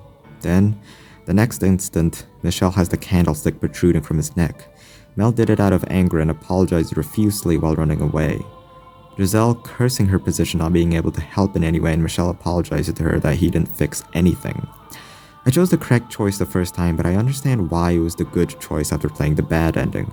Michel kept trying to convince by himself, but with Nellie, when you chase her, Mel opens up. I ran after her. Giselle told me to, and personally, I mean, who knows where Nellie is gonna go, you know? So we catch her and she tells Michel to go away. But Michel insists he talks things out with her brother. So why, she asks, why did Michel have to reveal all of this to her? They could have their happy life together, but now it will never be the same again. Michel knows of their future, but also that their childhood has ended. He says forget about your ideal brother or a prince, and talk to your real, distraught, emotionally damaged brother in that room. Nellie says to promise her that when they do talk that Michel would make things okay and make it go smoothly. At first he's unsure, but Giselle pushes him to say yes and believe in himself. He agrees and they meet Mel again. The facade broken, Nellie faces her real brother, a horrible person who would imprison a girl and kill anyone who gets in his way. She asks why, and of course his answer is for her, for his sister. She wants to know the real him, but Mel warns the Nellie that wants to be a princess she shouldn't hear his dark, depraved story, but she's done playing around and now is just his little sister, so he gives in and tells them his story. When Mel was 17, his father died, and as the eldest son was expected to be next in the line of being head of the family or lord or whatever, but no one thought he was responsible enough or able to be a leader, so in a discussion he wasn't involved in, his family chose his uncle as the next leader. Mel was disowned and was forced to live in a small cottage far from home, but one blessing was that his sister joined him. She says she doesn't need any of the fancy presents or songs made for her on her birthday, she just wants one thing and she'd be happy, and it was obvious what. They struggled to adapt at first. Nellie wanted to make desserts, make fruits into jams, pies, and baked treats, but Mel knew to have a healthy diet, so he bought a chicken, a live one. Nellie thought to keep it as a pet, but no, it was for supper. They never slaughtered a chicken before, and when trying to pluck it, it ran away. Mel knows he has to get a job eventually, but he was never really motivated or skillful enough to get any job. The lie he said to Nellie for not leaving the house, though, was that he wanted to spend as much time with her as possible. Nellie proposes that they marry each other, and Mel was like, "We're blood-related siblings, that would be against God." But even Mel, a bit of himself, says he doesn't mind since she is the only girl in his life, but he sticks to religion and gives Nellie a sermon every night after this incident. Right when they were getting used to this life, it starts breaking apart after 3 months. Nellie woke up with a high fever and is bedridden. It doesn't seem to be getting better either. However, after treating her as best he could, nothing worked. Being desperate, Mel has heard of the tale of the recluse living beside a lake who sells herbs and goes to her. Through the door was an enchanting voice that lured him, and after telling her his sister's symptoms, she gives him medication. They worked, but not much. This herbalist, though, was Mel's most reliable healer, so he kept visiting her. After many conversations through the door, he couldn't help being curious to see her face and asked her to walk alongside him on the shoreline. She surprisingly agrees. He quickly gets over her sickly appearance, which makes her comfortable around him, but it was a kind of awkward conversation since even though they're the same age, the girl says she's experienced things he wouldn't even imagine and doesn't want to talk about it. So she prompts Mel to talk about himself, warning her though it'll just bore her. She doesn't mind and talks of himself. After his momentous conversation, they kept talking to each other and genuinely bonded, but her sister's condition isn't getting any better though, no matter what herbs she gives her. So Mel blurts out if only a miracle could occur that could save his sister. She hears this and states that miracles do exist. She says she isn't human, but a daughter of God who has miracles healing blood. So she visits Nellie, who's sick in bed, pricks her finger and blood trickles to Nellie's bluish lips. The ritual has finished and she says it's not just her blood, their faith will heavily influence the effectiveness of the cure. The next day, Nellie is up and cheery as she doesn't have a fever anymore. It's all good. That is until she gets sick again. Only a few days she was cured. Mel blames the saint girl, their faith being unwavering as well with all of his sermons he gives. She's perplexed with a tilt of the head and offers to give her blood in again. This sickening process is repeated over and over. She gives blood, Nellie is healed temporarily, and quickly gets sick again. She gives more of her blood. Mel doesn't like the situation. For the sake of his sister, he is sucking the life of another. He starts interacting with her less and less. Less talks on the shoreline and less offers of blood from her. Not out of disgust of her, but out of guilt from himself. A knock on Mel's door. He reluctantly opens it and a swordsman is there. He asks if he knows of the witch with miraculous blood, and Mel doesn't say anything, but the swordsman can tell. He makes an offer from the Lord for him to lure the witch out since he knows Mel is friendly with the witch, taking walks with her. The swordsman was dispatched by the Lord. They need some of her blood. Of course, Mel gets a share as well. Mel is very against this. That girl has done nothing wrong, he says. The swordsman points his sword toward Nellie's throat and states he has two options: protect the witch or work with him. If he protects the witch, Nellie dies. Counting down from 10, Mel does what the swordsman says. He pathetically cries and begs to God for forgiveness as the swordsman threats to kill him right now if he doesn't stay quiet. He approaches the door.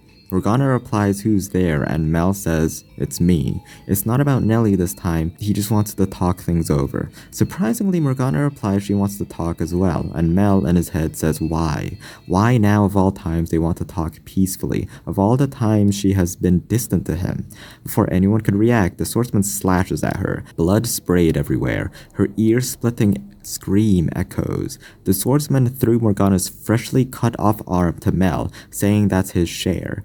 Mel, not knowing what to do, runs towards the lake. He vomits, not even being able to close his eyes since that would remind him of the harrowing scene. He wails. Why did he have to experience that? None of it was his fault as he begs and pleads for forgiveness. He throws away the witch's arm into the lake. He runs home and cries on Nellie's bed. She thinks it's because he couldn't get her medicine and says it's fine. She'll make do. Mel curses at his own weakness and doesn't correct Nellie's assumption. Another knock on the door. Mel asks who. It's the swordsman. He threatens to break down the door and Mel reluctantly opens it. Nellie hears they have a visitor. Even though she's sick, she wants to be hospitable and makes some tea. Mel orders her to stay in bed and wants their conversation outside. The swordsman asks where the witch's arm went, and Mel said he threw it away.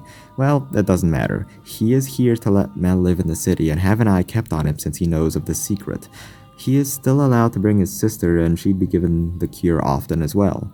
The swordsman was given orders from the Lord to kill him if he denies, so with no choice he accepts, and that's where his story ends. After the story was told, it's revealed he was threatened into hurting Morgana. He didn't lay a finger on her initially. Nellie now knows this and forgives him, but Michel doesn't. He knows he was threatened, but even in that situation, he could have done something. He didn't even attempt to stop him or tell Morgana she might have been in danger or stay with her at the end to straighten things out. He fled in fear. Mel rebuts. Michel is scolding him for his own satisfaction. It must feel good and easy to say he could have done better when he didn't feel the fear he was in. Michel says he doesn't need his pity because saying, wow, you were in a hard times, you were forgiven, and be satisfied with that wouldn't solve anything. He should strive to be better. What's important is what you can do now. The salvation he can achieve is already being offered by Michel to stave off his regret and do the right thing now. Michel finally understands, and in face of this hard decision between betraying the too much stronger malicious man and continuing this lie of a life, he trusts the foreigner, Michel. He was cowering in fear his whole life, but now he's doing the right thing for no rewards. I love this story, especially Michel's harshness and his genuine care for them to be better, because, man, being better people means changing your entire view of the world, or changing a core aspect of yourself. Nellie was living in her head, her ideal world that her brother is a prince and he was just a cowardly man who enjoyed her praise, which fueled whatever actions he was doing as good. So this toxic relationship formed. Michel taught them to accept reality and break the facade, and for Mel to do the right thing against his cowardice. Man, this story was so hard-hitting for the defenseless siblings.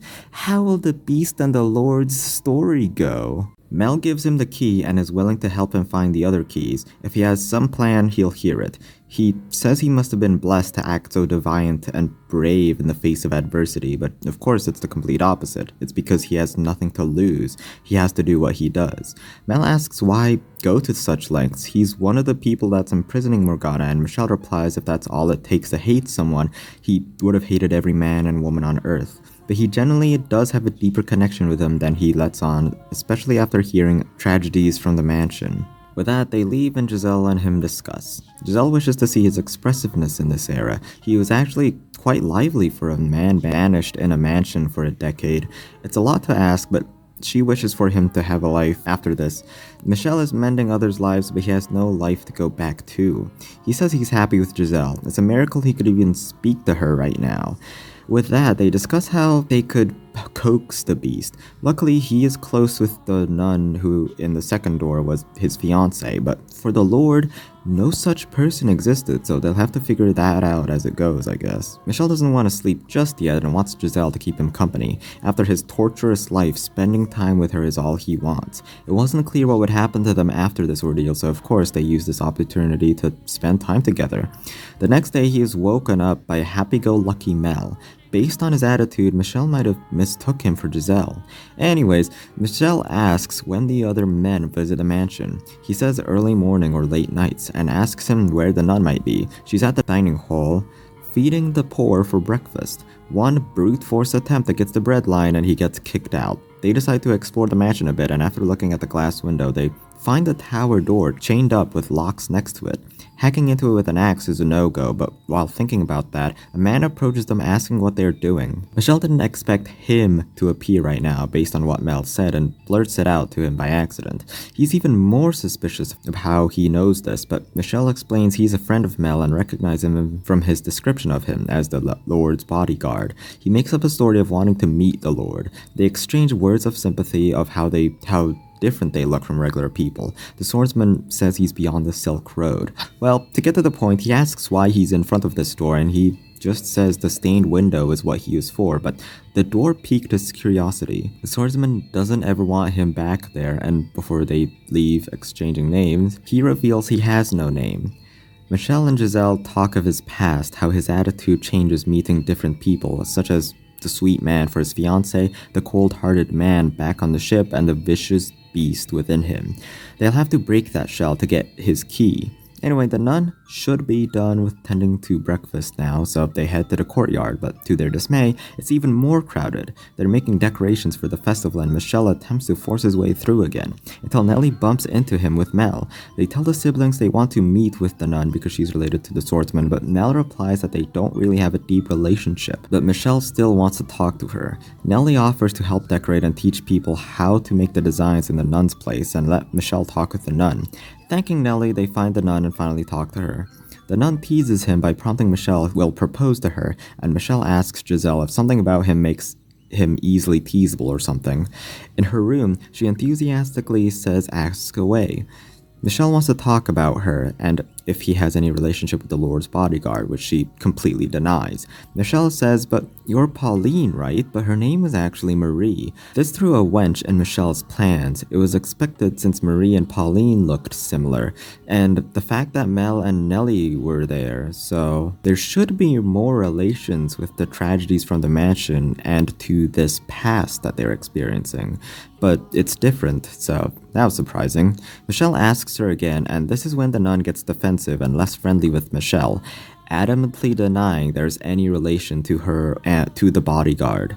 She's a busy woman and has to tend to the poor at the church, but Michel says one more thing, and straight out says a girl is trapped in the tower and Michel wants to save her. But the story the nun was told is that the Lord is leaving his treasures there, which leads her to conclude all Michel wants is his wealth. The nun threatens him. If he keeps this up, she'll call the guards on him and tells Michel to cool off. Michel walks to the courtyard. They'll regroup and think of another strategy, maybe get Mel and Nellie to help, but when he walks outside, his vision flickers, maybe because of his sensitivity to light, but falls and passes out. He wakes up mysteriously next to Morgana in her shack. Supposedly Michel was outside passed out her shack, and Morgana dragged her in. Michel warns Morgana of the future about the two men that will attack her, but some information was omitted and he couldn't help her directly, so they decide to just talk. Michel asks her for her story, but she refuses because it is too inhuman to empathize with, so Michel tells his story first. Point is, his past was tragic and horrible, but he found someone who accepted him. Morgana just needs to find someone who would understand her, and Michel promises she will find that special someone someday. But a message from the future Morgana appears, saying trying to change her past self's mind will never work. It's too far gone by now. Then Michel comes back from this dream world in his bed at night, right before supper. Michel realizes they just slept through the second day with Morgana dying just after tomorrow. Nellie is by his side when he wakes up, ecstatic with her brother. Mel asks him to come for supper because the swordsman asks him to. Possibly the nun told him about Michel's ramblings back then. They meet and the atmosphere is unbearable around the swordsman. He asks about Michel's past, like where he's from and his situation now. Michel says he doesn't have many friends and the swordsman relates. Then out of nowhere he says him and Mel are accomplices of some kind. He asks Michel, what would you do if you found out a friend was a criminal? He replies as long as they feel guilty about it, he'll forgive them. Then the swordsman asks Mel, what if his sister and Michel were falling off a cliff and he could only save one? Michel interrupts saying he doesn't have to answer. Then to the swordsman, that type of question makes everyone involved uncomfortable. The swordsman apologizes, he didn't mean for that, and is on his way. Mel and Michel commune after this. He's now unsure if they can really get both the men's keys, and after Michel asks, he answers that none of the men have a deep relationship, so not much information could be gained from Mel's experience with them. He says the name of the Lord, though, is Jean-Francois. He is a paranoid man ever since his assassination attempt and will behead anyone even slightly suspicious. Mel and Giselle talk of this, how the situation became more muddled, especially with the nun being Marie now and the Lord having a different name. But they recognize his name. He wrote a book and it was left in the mansion's library and they both read it. It was some autobiography of a disgruntled noble who had a bad harvest and such. But it was in pristine condition, so either these events weren't far from their lives, or Giselle suggests the mansion is frozen in time. Bizarre mysteries of the mansion aside, Mel snaps Michel out of his trance and they decide to go to bed. But right when they do, a hand comes out of the window and that scares them. Michel chases after the figure out the window. It was a yellow-haired woman wearing scanty clothing. She calls Michelle a creep for running after her, and when a woman nearby asks what's happening, they both recognize each other. That woman was Marie, but Maria calls her Pauline, so the nun's real name was Pauline, and it seems she and this prostitute have a history together. Pauline wants to catch up with her, but Marie forces Michelle to come along. She's uncomfortable with just a woman around, I suppose. They all head into Nellie's cottage. It's a girls-only slumber party with Maria, Pauline, Nellie, and Michelle. Nellie asks who this woman is who's barely wearing anything, kinda like a princess. She replies she is a princess who seduces men, and then Pauline interferes, stating Nellie shouldn't be hearing about this. They talk about boys and taste in men, that is until Michel's turn, who has to choose between the three women in front of him. What is this, a harem anime? I wanted to choose Marie since it seemed most appropriate, and I was incredibly curious what would happen if I chose Nellie, but in the end I chose the canon choice, which is I already have a woman. He explains he has someone very special to him, but she's currently very far away. Marie thinks she'll have found another man by now, and he's naive, but Michelle disagrees, asking if Marie has anyone special in her life. She replies, no. Now Pauline interjects, asking what her past was like then. She wanted to catch up from the beginning, after all, so Marie tells her story. Marie and Pauline were both in an orphanage. The daughter of the orphanage either hated you or coddled you with no middle ground. Of course, Marie was a scampy rebel and pranked him many times, leading him to force Marie to sleep in a doghouse sometimes. But Pauline was one of the coddled ones, treated fairly. If Marie tried to convince Pauline of her position though, she would have never believed her. It was awkward after that, but Michelle asks what led them to become nuns and prostitutes. Well, Pauline was led to be a nun by the director, and Marie ran away to a brothel for 10 years, and she stayed there. That is, until a bandit raid happened at that brothel 4 years ago. Michelle connected the pieces together and asked if Marie heard of a girl named Morgana. She was surprised, and she does know her. If Michelle knows her, then that must mean she's still alive. However, Nellie recognizes that Morgana is the one trapped atop the tower. Pauline couldn't believe Michelle told Nellie these lies as well, and accuses them all of wanting the Lord's wealth. Michelle knew there was something between the nun and the Lord or his bodyguard, and now she admitted it. Marie quickly believes Michelle, saying Pauline is too easily faithful in the men she trusts first, without even hearing what others have to say.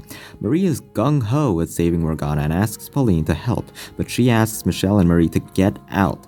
She wants to think by herself before doing anything. Marie asks if her friend Morgana really is stuck in the tower and how Michelle knew about this, but in the end it doesn't matter. She'll just take his word for it.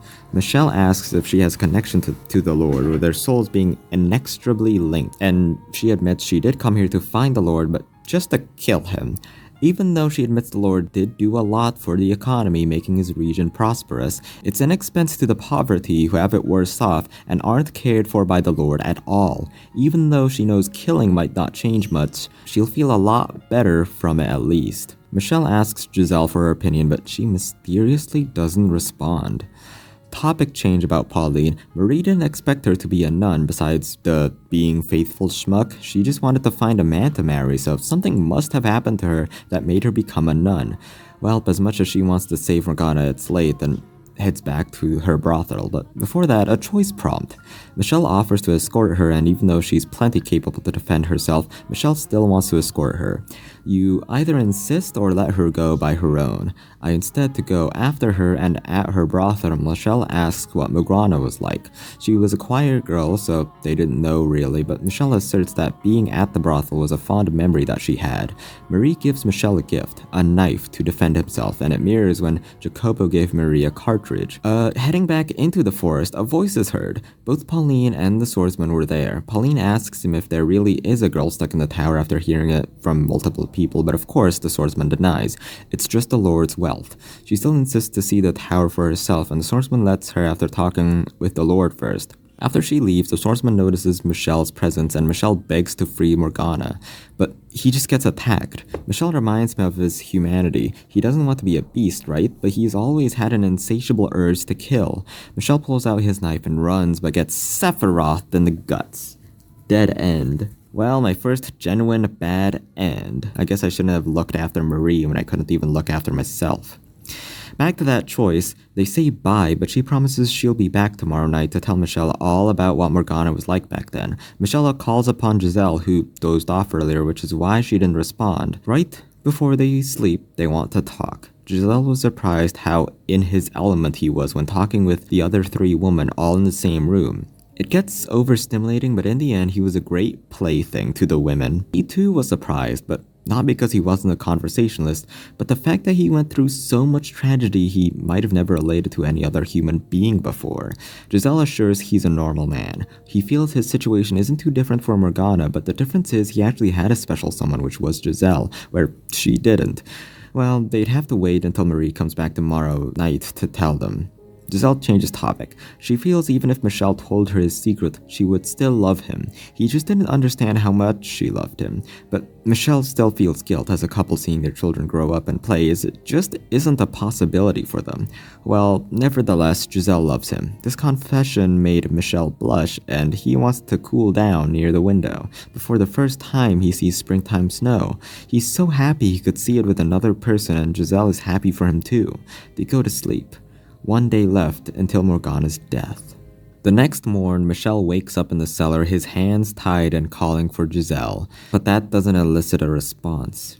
The swordsman approaches him. Michel asks if the nun told him anything, but no, he was just suspicious and the Lord let him do anything he wanted, so he'll torture him until he gets what he wants. Putting his heel on his shoulder, Michel was screaming in pain and confesses he'll tell the truth. He knows they have imprisoned a girl in the tower, but the swordsman asks where did he get that information. The second he says he's not from this era, a loud, cracking sound is heard. Michel couldn't even comprehend what happened to him for a few seconds as the pain was so immense. His pinky finger broke, the second joint bent up. The swordsman threats if he tells another lie, he'll break another finger. But Michel keeps telling more and more of the truth. He's from the future, Morgana told her about her tale. But 2 broken fingers later, he tells the tale of the swordsman. If he doesn't free Morgana in their next lives, he'll be in an accident, then lose his humanity and his memories, only living with his base instincts to kill and banished at the mansion. His lover is a normal girl, living by the seaside. She searches for him, then when they meet, he'll kill her. The swordsman, already breaking his fingers on one hand and convinced he's not just a liar but some evil spirit, slashes at his arm, blood splashing out. But Deus Ex Machina comes with Pauline stopping his torture. Mel and Pauline were searching for Michel and the swordsman, and after hearing screams from the cellar, he used Nellie's hairpin to lockpick it.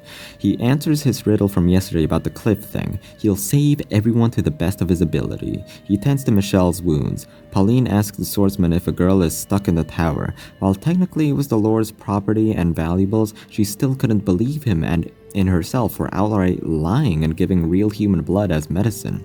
She confesses she'd never even cared for the church. That she was forced to be a nun because she didn't have the independence Marie had. She just wanted to be a normal girl. Swordsman affirms her dreams of being a normal girl living at the seaside, which matches Michel's story as well. This ultimately convinced the beast to give the key and save Morgana with hopes of living with his true love. He offers to kill the Lord and get his key and free Morgana, but forgets about Pauline's promise to stop sinning.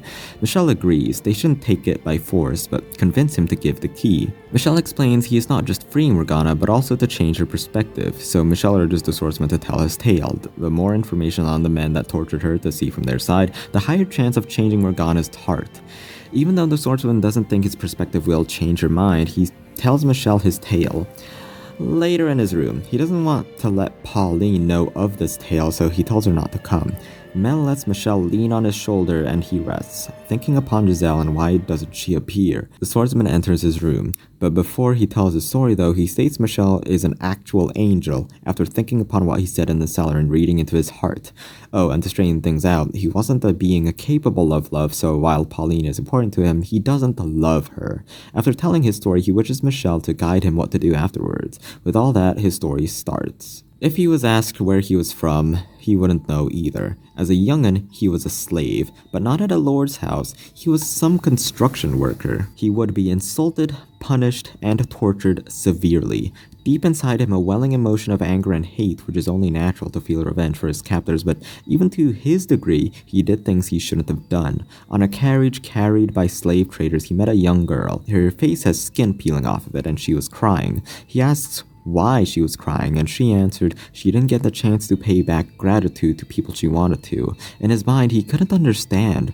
Why not feel anger and hatred for her captors, but her mind was on giving gratitude? Something inside him snapped. He stepped up and attacked the guard on board, slashed into him with his own sword. Something about him and his mastery with a blade felt right. His work must have used blades at some point. The other slaves were ecstatic. They were free, but the swordsman wants more. He starts killing the captors and the captives. Whatever intentions at first of trying to break free or save the girl were gone. He was indulged in pure bliss of slaughter. He killed dozens upon dozens of slaves that day. Whether unconsciously or not, he let the girl live. Why didn't he kill her? He doesn't know, but one possible answer was her enchanting voice that tethered him.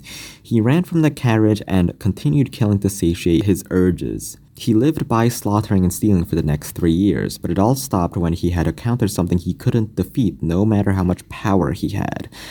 Disease. He tried getting to the city but passed out on the road, desperate for water and medicine. Everyone pretended not to see him. He was a suspicious, foreign, sick man no one wanted to approach, let alone help him. He genuinely thought he could have died right there. That is, if a nun wasn't willing to help. She carries his heavy body best she could to the church and give him a bed and medicine. She gains an interest to the man, who looked like he wasn't from these parts, and wants to converse more with him. They exchange names. She's Marie, but the swordsman admits he has no name. The swordsman was thankful for her actions, but doesn't want to hang around for long, so he leaves as soon as he is cured. However, deep inside him, he enjoyed looking at her smile, so when she offered he come back to the church sometime, he considered it. At first it was once a month, then twice, then once a week. His duration of stay grew longer as well, but when they converse, the swordsman is still aware and self-conscious of his monstrous self, so he warns Marie not to be too close to him.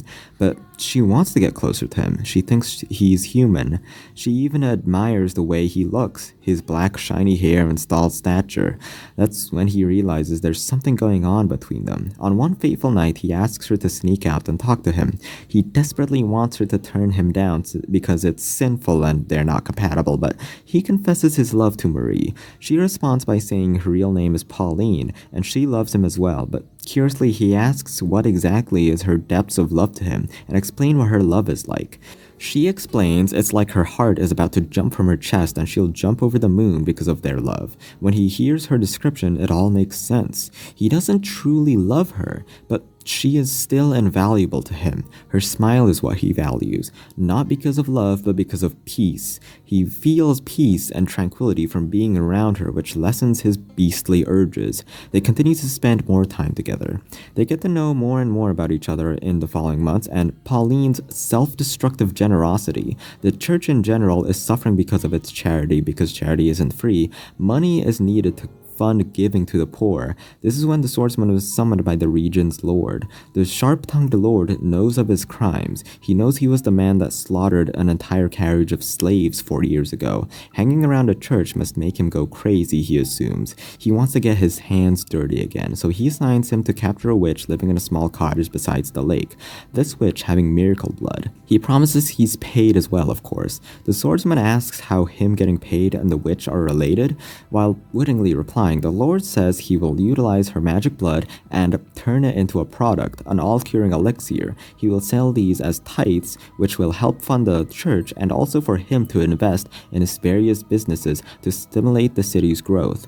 At first, the Lord would threaten the swordsman to work for him, but he quickly agrees and calls him his dog after that. Even though he is doing the dirty work, he criticized the Lord for not being all too clean himself. A few days later, the swordsman would approach the hut and knock, but he hears an all too familiar and chanting voice. It was the girl he was with back in the slave carriage 4 years ago. He asks for the witch with miracle blood, but Morgana adamantly refuses and begs for him to leave. He doesn't want to give anything to a murderer. He walks away. He couldn't be forceful because of the Lord's demands of having her be captured alive, but he still questions to himself, capture her or let her free as he did 4 years ago. He was too far gone and of course chose the first option. Keeping an eye on her, he realizes she never steps outside of the hut, but one exception was with the flaxen-haired boy. The swordsman reckons he could use him to lure her out. After threatening to kill his sister, he obliges and does what he's told, cutting off her arm and giving it to the boy, then putting the screaming, writhing witch in rope in a burlap sack, and he's off. She's still struggling, but after he explains he needs the money to save a church, she quiets down.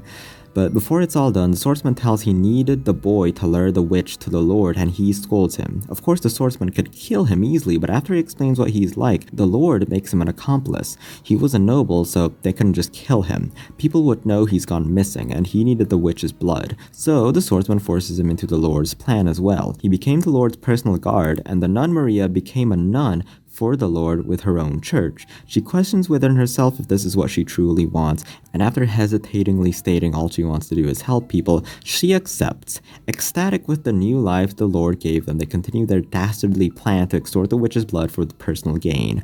That's the end of his story.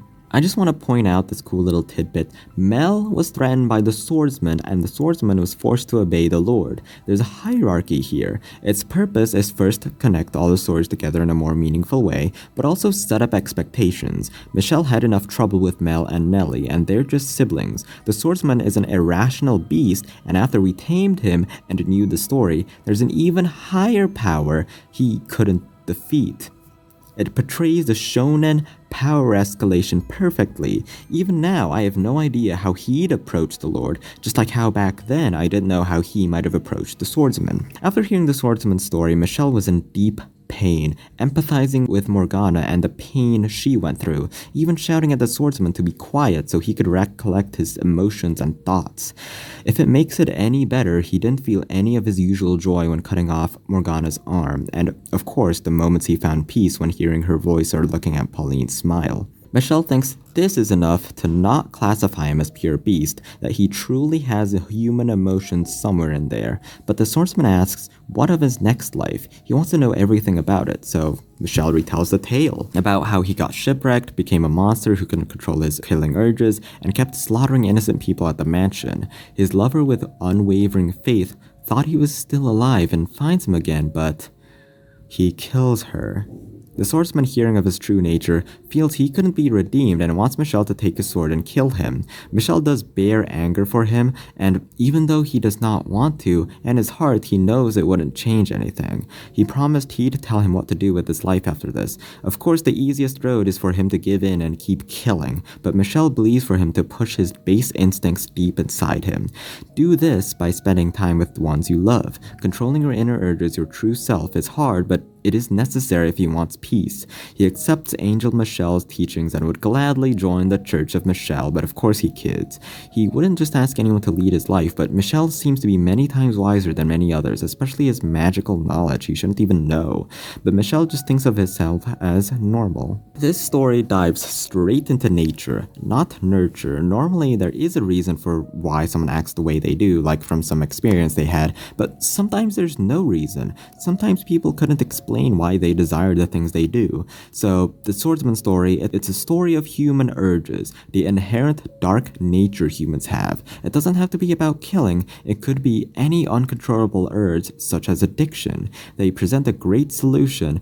Don't rely on your basic human pleasures. There are other healthier ways to find happiness, such as romance, to keep yourself under control.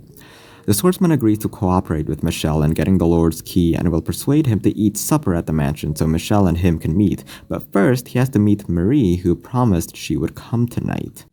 Before he leaves his room, though, he thinks to himself about the Lord's morality. According to what he's seen from Morgana and the swordsman's story, the Lord was a right old tyrant with no redeeming qualities. But what about the Lord he saw in the third door with hidden emotions? Before this, a Final Fantasy VII battle transitioned to flashback with Morgana and her mother. Her mother thinks they should gain some compensation from her daughter and her sacrifice, but Morgana, the saint she is, knows her miracles aren't meant to be sold. Her mother argues they should still deserve something, if not for the miracle, but for her worsening condition, with blood loss and cuts and such. Morgana still insisting any of her divine powers be used for any profit would be wrong. Her mother acquiesces, but soon after, Morgana is being carried along and tied up by strange men and asks her mother what the meaning of this is.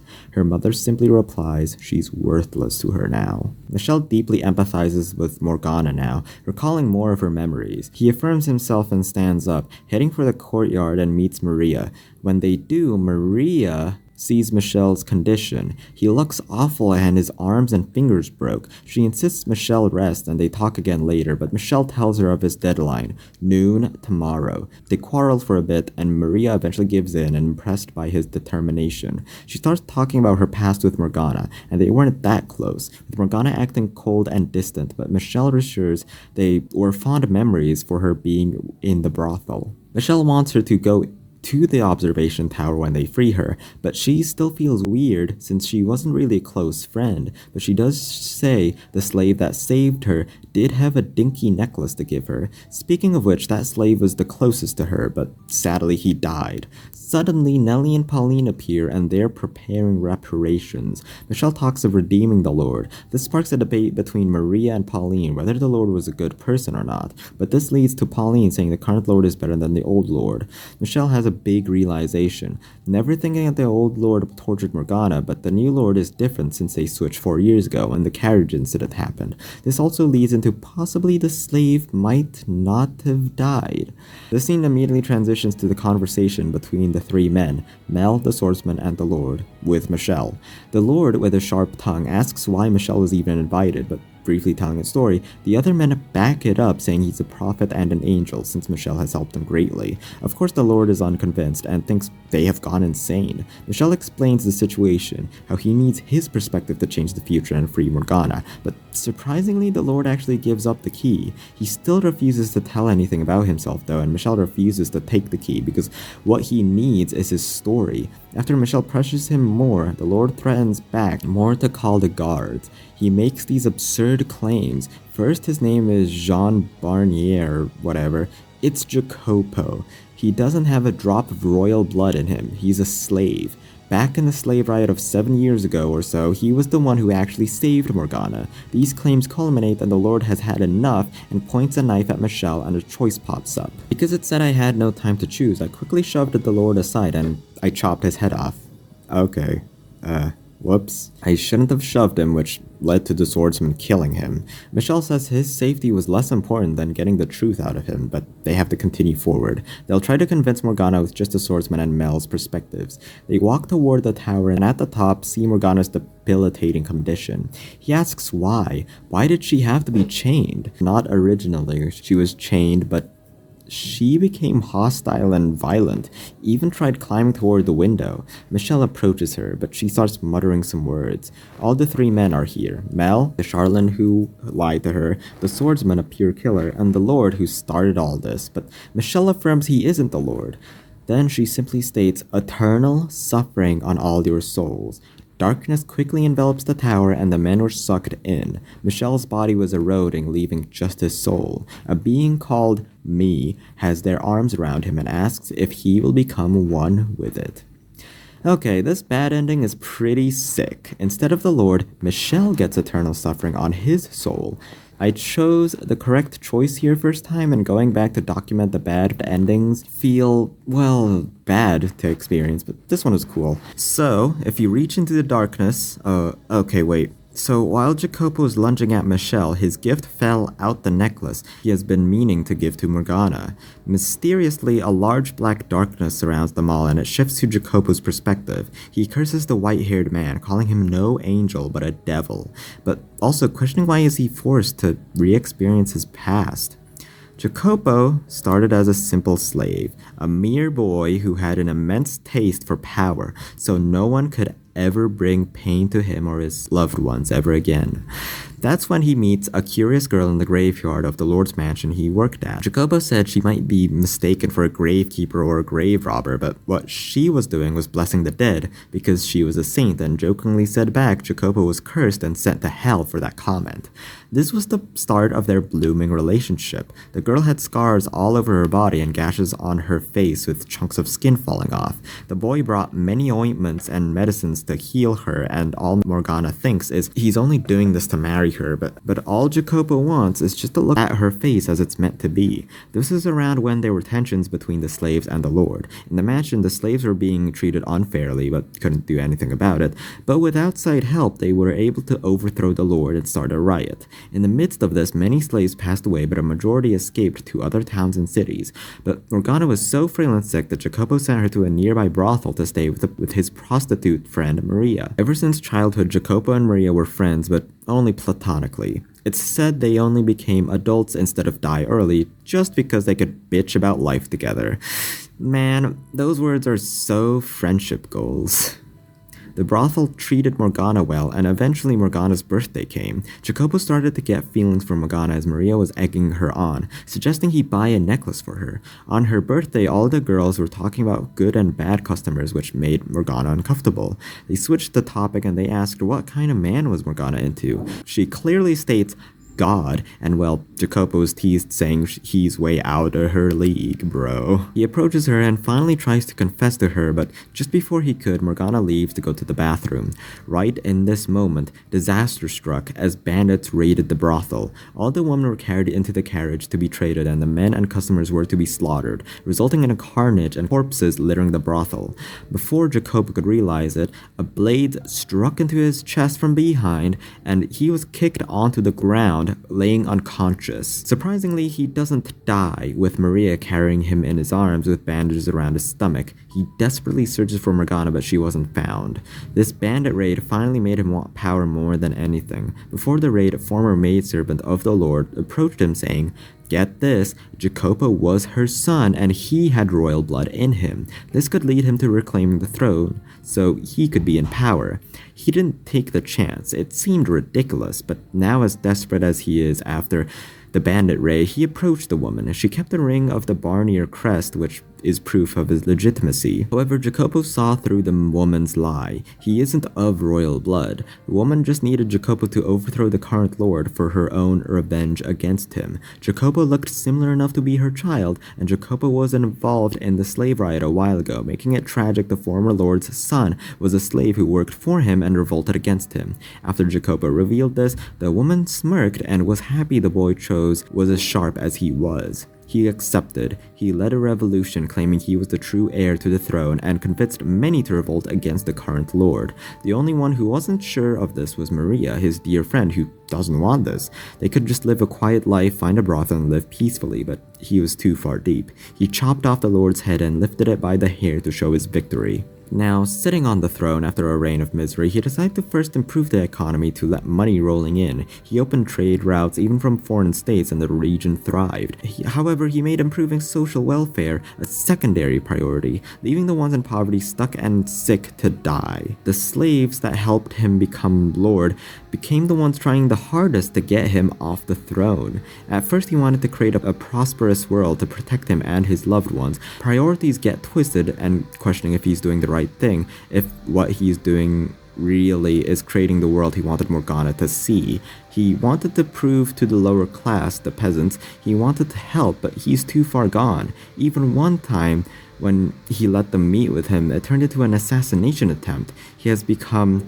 too paranoid and clings to his position of power as best as possible. This is when he hears of rumors, a miracle witch with healing blood. If this is true, he could turn it into a big money-making scheme, not just improving the economy, but also show his care for the church as well. He'll invite the famous nun called the Saintess, give her a church at the chapel near the outskirts of the city, wring blood out of the witch, and sell it in that church as tithes.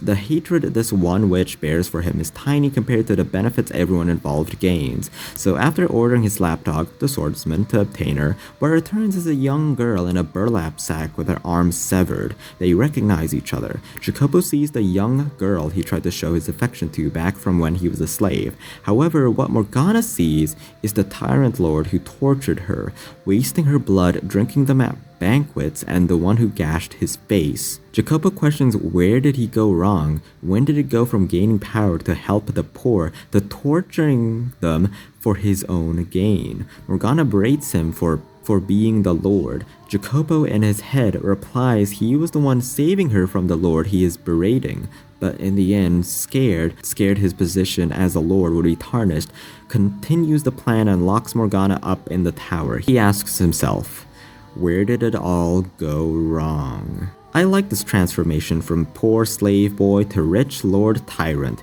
He wasn't evil, he just prioritizes his thriving region instead of individual people now. Baffling decisions are made by people in power often, and the people who aren't in power are so confused they wouldn't do the obvious right thing to them. But what they don't know is that the people in power, they have knowledge they don't, they have promises to keep for other parties, and have to satisfy absolutely everyone. Goals and ideologies easily change when gaining influence and power as priorities become incredibly twisted. Michel empathizes with this man whose soul is fading into the darkness. He questions what he's doing right now is no different to what Morgana is doing, forcing him to relive his painful past. He brings him back from the darkness into the real world. First, it seems special objects could bring memories flooding back, showing past events such as the necklace just now and the mirror back then in the mansion. Second, Melon the swordsman was enveloped in darkness, but only Michel and the Lord experienced his story. The Lord shouts at him, why? Why did he have to re-experience all that? But now that Michel knows he could change Morgana's mind, that he had good intentions. But even so, his life was filled with sin. He criticized his actions. Why didn't he say he loved her back in the brothel? Why didn't he set her free the second he saw her again? He rebutted, saying it was too late. Her arm was severed, his plan was in motion. Michel snapped though. Even so, why didn't he stop it there? But Michel couldn't have understood his position as a mere peasant. But why would he want to? He lost his way, became a money-hungry lord. Why couldn't he let go of his money and power? Why did he let the most important thing slip through his fingers? Michel claims his time with Morgana in the brothel was the fondest in her life, which he doesn't believe, but the swordsman speaks up. Having met with her in the carriage, she said she was regretting she couldn't have repaid her gratitude to the people she enjoyed being with, those people being Jacopo. Finally convinced, he planned to let the witch go on the day of the harvest festival. Michel interjects in the story of the third door. He waited until the last moment to take action when that led him to regret not doing it earlier. He gives in and decides to unlock the doors right now on that night. He admits he made 3 locks, not because he couldn't bear the weight, but to be held accountable by other men, to keep the Lord facade, or maybe even wait until he was betrayed to make him pay. Michel reminds him he has the necklace and offers it to him. Morgana back then might have just heard the words, the Lord, but not thinking the Lord had changed, so that's why she acted so violent. He still has a chance. Jacopo asks though where Michel got the necklace. It was from Maria, who he explains wanted to kill the Lord. He says it was probably for the best. Grabbing it in his hands, it almost looked like he was going to cry. The other men didn't see the story, so they didn't fully get his deal, but understood enough from Michel and Jacopo's conversation. They finally approached the tower. While walking up the spiral staircase, Michel tries to speak to Giselle, saying he made it before the deadline. Still no response. Before they unlock it, they hear a voice through the tower's door. Morgana was talking to herself. This gave proof as well that she was the white-haired girl. Her mind split in 2. One half sounds scared and stuttering, the other like a spirit or a witch visiting her mind made to leave her. It weaves a tale of a prince coming to save her after the letter she sent through the window. The men were shocked but couldn't respond. They walk in and Jacopo unshackles her. The voice in Morgana's head says they're here to save her, one like an angel with white hair and eyes like rubies, while the scared Morgana is thinking they're here to take her blood. Michel grabs Morgana into his arms, saying she is free to go now, free to go frolic in the sun, have fun, be a normal girl for her age. The men never had bad intentions and have repented for her sake. If she wants anything for her new life, Michel will do whatever he can. But Morgana only responds by thinking Michel is an angel coming to take her away. So, he plays along. He states he is the angel Michael, and Morgana asks if she made her father proud, and he responds her divine, selfless actions has made the Heavenly Father proud of her. She responds she's happy, but it's too late. She goes limp in Michel's arms. Mel said, wasn't there supposed to be time before this happened? As Michel said, Michelle coldly responds, why didn't any of them do anything about this? But they didn't know of her quick deterioration, as Jacopo responds. Michelle wants Jacopo to tell him his feelings, but he doesn't know the use of that since she's dead. But Michelle insists, saying her soul is still watching us after death, and even if Jacopo doesn't believe that either, he does so anyways. Jacopo confesses he isn't the man Morgana thinks. The Lord who tortured you years ago was the man he tried to save Morgana from. In the brothel with him and Maria, he could only imagine how annoying they were to her, but after hearing those were her brightest moments in life, it was the same for him, and he says he loves her. He should have said it back then, and who knows if he did it, it wouldn't have turned out this way. He wanted to show her the world, not lock her up in a tiny, filthy part of it. The other men also confessed their sins and apologized to Morgana for the pain they inflicted upon her. After his confession, Michelle says to keep her corpse in a clean place, and they all head down. There, after the reveal of Morgana's death, that's when they atone for their sins. While it was mostly Jacopo's fault, the other men insist to stay and atone as well. But before they do that, they say their goodbyes. Mel saying he'll burn his advice into his soul for the next lives. The swordsman willing to restrain himself for the sake of the woman that loves him. And lastly, Jacopo who doesn't have anything to say. But Michelle advises him to be more open of his feelings before it's too late. He snaps back at Michelle, but in the end he takes his advice. I normally add a piece of my opinion on what's happening after a major part of the story to classify this video as less of a recap and more of an analysis, but this time, I believe the visual novel explicitly stated what the characters should have learned, what they should have burned into their souls to say. It's not a happy ending just yet. They all walk outside and it's a hellish landscape. The floor is covered in blood, Nellie is vomiting on the floor, the place is full of regurgitating sick people. Why? How could this happen, Michelle says. Didn't he accomplish something to not let this happen? What was it all for if this still happened? None of it was real. Of course, he didn't actually travel back in the past. This whole thing was just a simulation of the mansion being the realm of the dead. He was just toying with their souls, memories, and nothing more. Meaning the tragedies they faced were an irreversible, unchanging history, but he didn't gain nothing from it. He learned of their pasts and experiences. They never had bad intentions for Morgana. So as long as he convinced the present Morgana of their innocence, her hatred will go away. So Michelle goes back to the present. Hey, wait a sec. Turns out there's a quick stop just before he does that. His soul was yanked by the white-haired girl to meet with her. She explained she pulled Michelle's soul to her to do an important task. To stab and kill her. Of course, Michelle refuses, but he couldn't speak to her for some reason. Before this, the white-haired girl explains who and what she is. Back in the tower, Morgana searched for some salvation and she went insane. She created another personality, the white-haired girl. The white-haired girl is meant to be the good-spirited saint that Morgana was supposed to embody, but because Morgana had a deep hatred for everyone around her, she was not that. The white-haired girl had a wish. It was a wish every soul had. To live. Morgana wished to curse the three men's lives.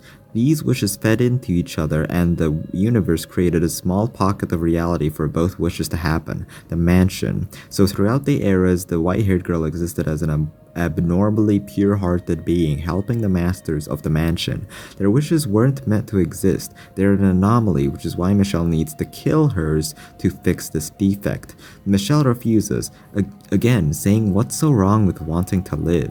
She wants specifically Michelle to kill her because of her admiration toward him. She explains when she was just a wandering soul tethered to the mansion, she saw Michelle's gruesome death. Michelle and Morgana led similar tragic lives, but there's a difference. When Morgana resented everyone in her life, Michelle never wanted to curse anyone no matter their sin, even when killed by his brother and his corpse burnt by his own mother. Which is why the white-haired girl admired Michelle's self-sacrifice, which is a saintly trait, but all she did was cause pain. In the first door, she interrupted the siblings' love, causing Nellie to go insane. The second door, she replaced the tether for the beast. The third door, she caused pain for the Lord, being utilized by Maria. If Michelle kills her now, no more tragedies have to befall to them.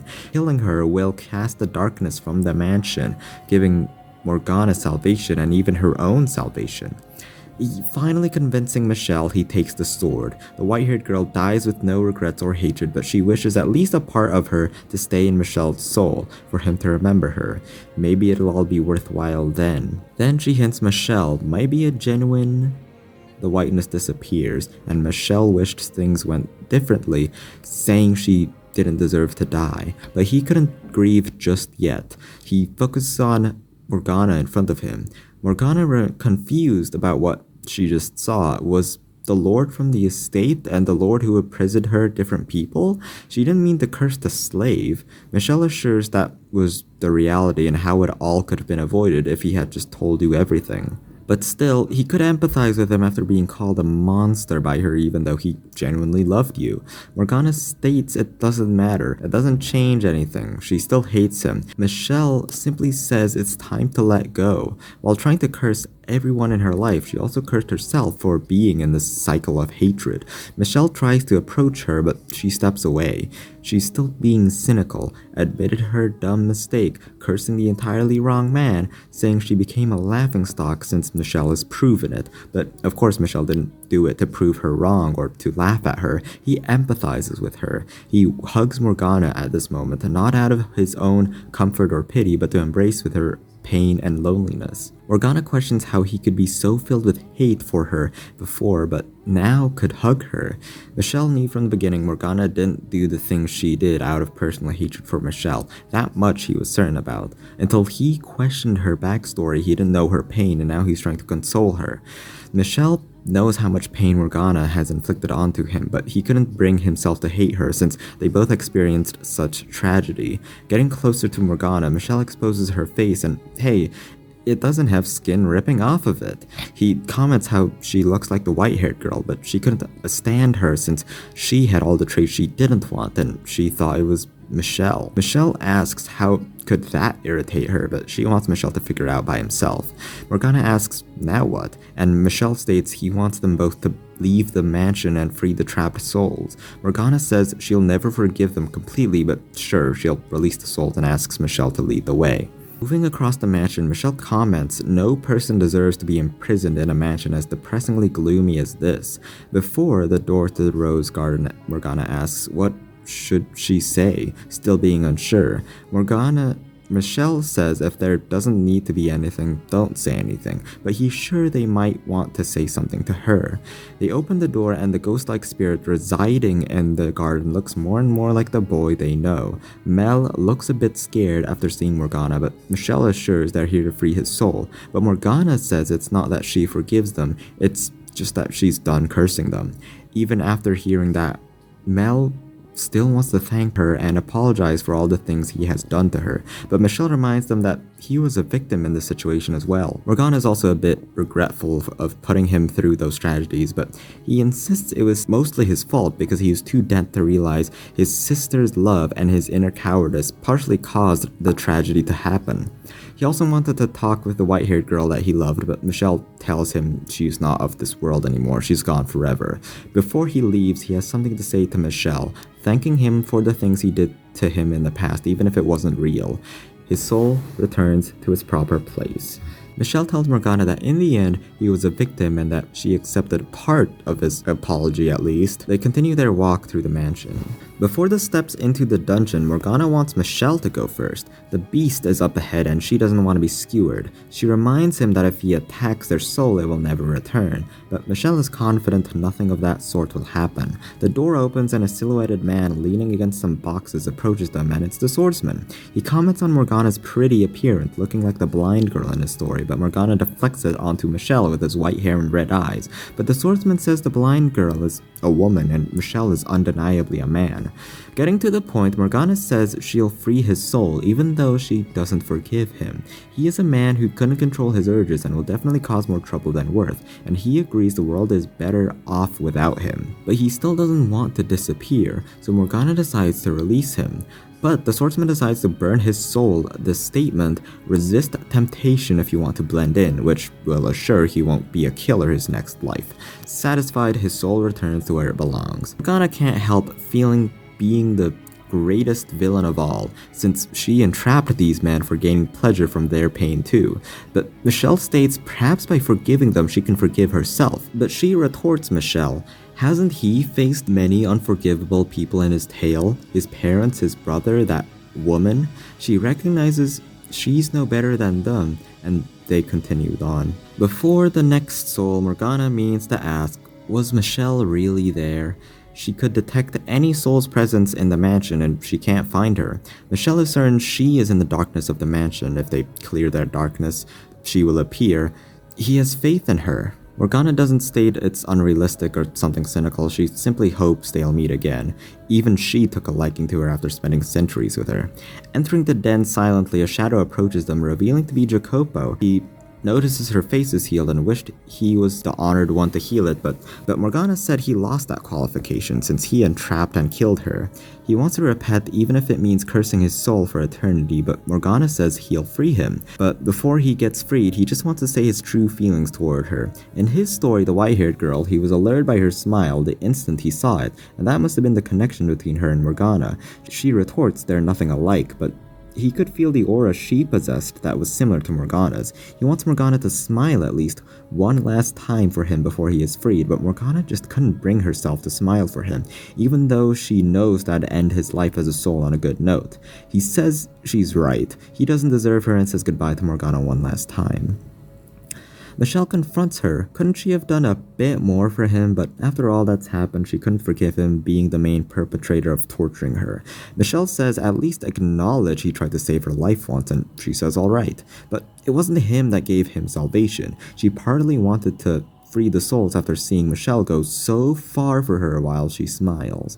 Michelle thinks in his head, couldn't she have saved that smile for the man that loved him? Welp, all souls freed. One thing left to do and get out of the mansion, but a choice pops up, leave or take one more stop. I didn't make this choice first time, but I leave immediately. Approaching the entrance of the mansion, centuries of tragedies and curses will finally end after opening this door. Morgana never expected or wanted for this to happen, but before she accepts this, with Michelle beside her, they slowly open the door, but it wasn't what they expected at all.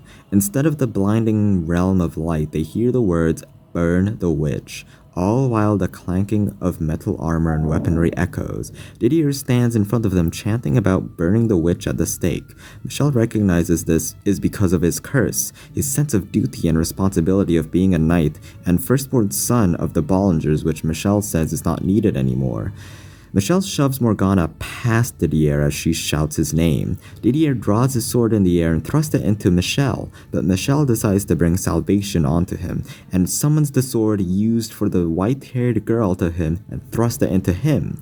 Both their souls meet their eternal end here. To properly give resolution, Michelle must bring both of his brother's salvations, which is resolved in the other choice. I did the latter choice. Michelle says Morgana still hasn't freed the last soul and guides them to the man in the painting. Michelle said he'd visit when he knows the man in the painting's name, Georges. Morgana was surprised they were elated and they're brothers. George asks what she is doing here, and she says she is gonna extinguish the mansion, but he doesn't seem surprised. Still, he asks why. It was because she'll stop cursing the trapped souls, and he says that's good news.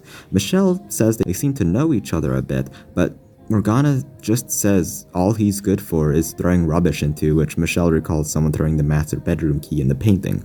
She said she didn't like the warm atmosphere there. Anyways, Georges wants to apologize to Michelle after all that happened, but Michelle interrupts, knowing he never meant any harm. He explains his opinion of him back then. It doesn't matter if you're a woman or a man, you are Michelle. About his form, his soul must have wandered into the mansion because of his overwhelming regret of not being honest to Michelle, which Michelle says it warms his heart Georges feels that way. Morgana doesn't sit right with this and wants Georges to be punished by Michelle somehow, simply stating to scribble on him, and Georges agrees. He deserves to pay. Michelle gives in and scribbles 4 beings and some animal. Morgana says he might have some skill drawing voodoo dolls and some demonic being there, but Michelle says that's not what he drew at all. He brushes it off and they head off to the mansion's exit, bringing along Georges the painting. Morgana couldn't believe they're brothers, and Georges assures they are blood brothers from birth, but Michelle says he looks awfully different from him and Didier. and he jokes he might be the illegitimate one and laughs. Morgana notices Michel actually laughed, and Georges is surprised as well, but he says he laughs like anyone else would. Georges teases Morgana to laugh too, but she's not having any of it. Michel also wants her to smile after a long journey. They're finally at the door to the mansion.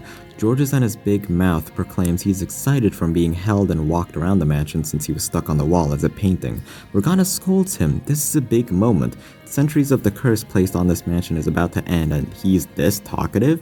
But Michel comments on Morgana's ceremoniousness. This is a big event for her as well. They slowly open the door, but it wasn't what they expected at all. Instead of the blinding realm of light, they hear the words, "Burn the witch," all while the clanking of metal armor and weaponry echoes.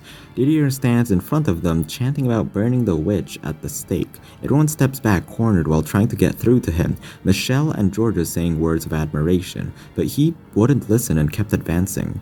He lifted his sword in the air and aims at Michel. Georges quickly swifts in and sacrifices himself for Michel, the sword entering the painting, killing him. He says, "Don't worry, he's already got his redemption." He urges Michel to shout his brother's name. That'll get through to him. Didier lifts his sword again, and he's not gonna miss this time and stabs Michel straight in his abdomen while Michel screams his name. A fog envelops, and Didier is finally aware of what he's doing. He stabbed his own brother. He did the same mistake again, hurting his own family, and feels immense guilt for this, begging Michel to punish him. But Michel says he knows why Didier didn't take off his helmet that day. When he killed Michel in that tower, he was silent. It was because he was crying. His tears are enough atonement for Michel, but he still insists he did it. He still killed him even though he knew it was wrong. As a Bollinger, he held his family name by being a proud knight, but that only got him to kill his own brother. He protected his family name instead of protecting his actual family. Michel reinforces he doesn't have to be a knight anymore. Michel admits he always admired his strength and bravery. He purely wishes in the next life they could meet again and be brothers again. Didier wishes the exact same thing with tears and a forced smile that Michel returns. Back in the front of the entrance, Michel is on the floor with his abdomen bleeding. Morgana lets Michel cry and she wouldn't mock him, but he's keeping his tears for their reunion. Morgana lifts him up to the entrance, and this time when they open it, it's a blinding light, like a white never-ending void. Michel states he's going to wait here until Giselle appears and lets Morgana go first, but she's worried of Michel's condition, with his stomach bleeding. Morgana says she's always seen Michel in some sort of pain, but he replies Morgana was in the same position and wishes her next life will have a far lesser pain. Even though she's not a witch or a saint anymore, she still makes a wish, and when Michel asks, she smiles and says, "Not telling." Before she goes, she asks if they ever meet in another life she wants to be friends, and Michel said he wouldn't have it any other way, even if she's kind of mean and cynical. She says her last goodbyes and she disappears. Michel is still in the void, contemplating the loneliness and desolateness. He'll wait however long, just like Giselle did for him. His body is disappearing while all he thinks of is Giselle. Miraculously, Giselle responds. In the black void where she was lost, a radiant, bright light shone on her, which brought her to Michel. She congratulates on Michel's success to free the mansion of the curse and is admiring of his strength and determination, saying many words of gratitude. She wants to hold Michel in her arms while talking about nothing just one more time. She hopes one day he can take her hand again.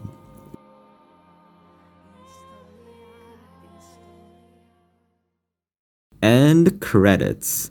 Everyone died. Well, it's only natural since all these tales took place centuries ago. A peculiar scene unveils itself. A modern-looking classroom and a flaxen-haired boy. He spaces out looking in the window as a boy nudges him. He says he keeps seeing a girl and the other boy playfully teases he has the hots for her, suggesting he take her out for ice cream, which the flaxen-haired boy flusters to. Switch perspective to the flaxen-haired girl with her friend talking about mint chocolate chip ice cream. Okay, pause for a sec. How'd they know my favorite flavor of ice cream? Moving on, she locked eyes with a pretty boy through the classroom window for a quick glance. She calls him her prince, while her friend calls her childish, but she promises to show her someday it's not just a fairy tale. Cut to a black-haired man working as an engineer in some shop, a talented one, praised by his employer, even calling him the perfect human being. But the black-haired man doesn't think he deserves that praise, which the employer replies, "You Japanese types tend to be humble." Out of his glance, the black-haired man eyes a woman who the employer thinks must be some foreigner he knows, but the woman wasn't Japanese. Next scene, a black-haired and blonde woman are touring France, going to art museum as the blonde suggests, going to a torture museum, which the black-haired woman refuses. A man bumps in the blonde, and she, in vulgar language, talks back while the man berates the tourists, and then he walks away. The black-haired woman thinks she saw that man somewhere before, though. A wavy-haired man is at a cafe reading the newspaper on the stocks page, complaining about the French being stuck-up snobs and tourists being loud. He sees an article about the human voice producing frequencies having effects on the brain, which he thinks is crappy pseudo-science mumbo-jumbo. His hat flew by the wind and is caught by a nice-natured woman. He recognizes her from somewhere, and she straight up says they do know each other in a mansion filled with tragedies from ages ago, and disappears. At the age of 21, all her memories came back to her, of the mansion filled with tragedies, and of the man that waited her, almost losing his soul to do so. She is going to the place where the mansion once stood and brought a rose as a gift. It might seem crazy waiting for a man in her memories if she's never seen before, but from these memories she knows how much he means to her, and how much she means to him. She doesn't care if people think she's crazy, she will wait. Maybe they won't even meet in this life. Maybe she'll grow old and die, but that doesn't matter. She'll wait until her next life, and the one after that. She'll wait as long as it takes. Hundreds, thousands of years. She will wait for the man that promised her his arrival, Michel.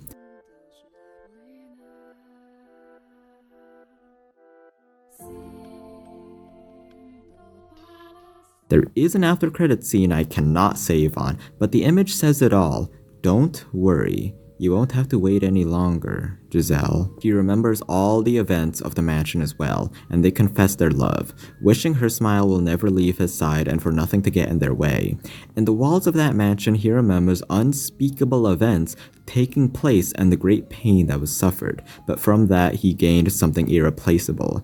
There's so much he wants her to know, but for now he'll say this. Giselle, your smile is the light of my life. After rereading this ending, I get it. After all the f***ed up shit in his life, he never gave up. He lived for the stuff in life worth living for. Life is filled with hardship, adversity, pain, anger, and loss. But something in it, the glimmering, tiny bit of happiness, is enough. Worth it to keep living for.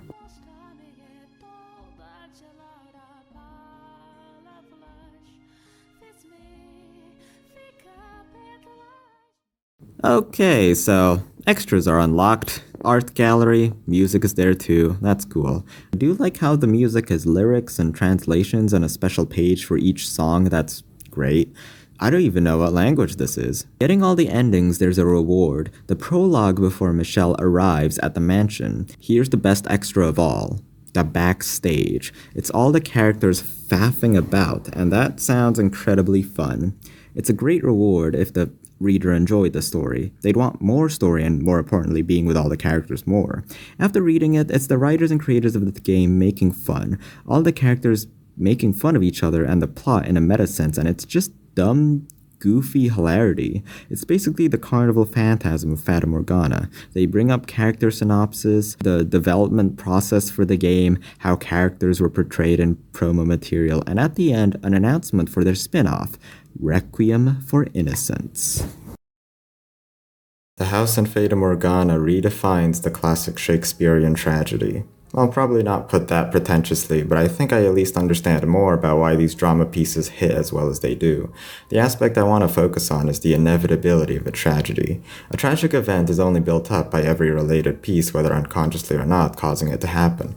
A tragedy would make an outsider regret the decisions made and empathize with anyone in the events leading up to the climax. If only this person didn't do this, or that person didn't act this way, then the tragedy wouldn't happen. A tragedy is a complex, intertwining, seemingly inevitable event that no one participant could easily predict. So this retroactive view of hindsight is naive. Usually the reason why a tragedy happens is discordantly unnecessary compared to its effects. The eruption of Pompeii feels tragic because of the inevitability of a volcano erupting, which no one could stop or predict at the time, and its haunting effects of victims turning into stone. But when people are responsible for the tragedy, this reason is usually an unfounded hatred of some kind. Xenophobia is a very common cause. Anti-Semitism would not exist if it weren't for our innate xenophobia toward the minority, and maybe then it wouldn't transpire to the unnecessary deaths of millions of Jews during World War II. Acts of terrorism usually have messages of freedom from our oppressive system of society or oppression towards certain groups, but are just shown through unnecessary acts of mass violence affecting many who weren't involved in the first place.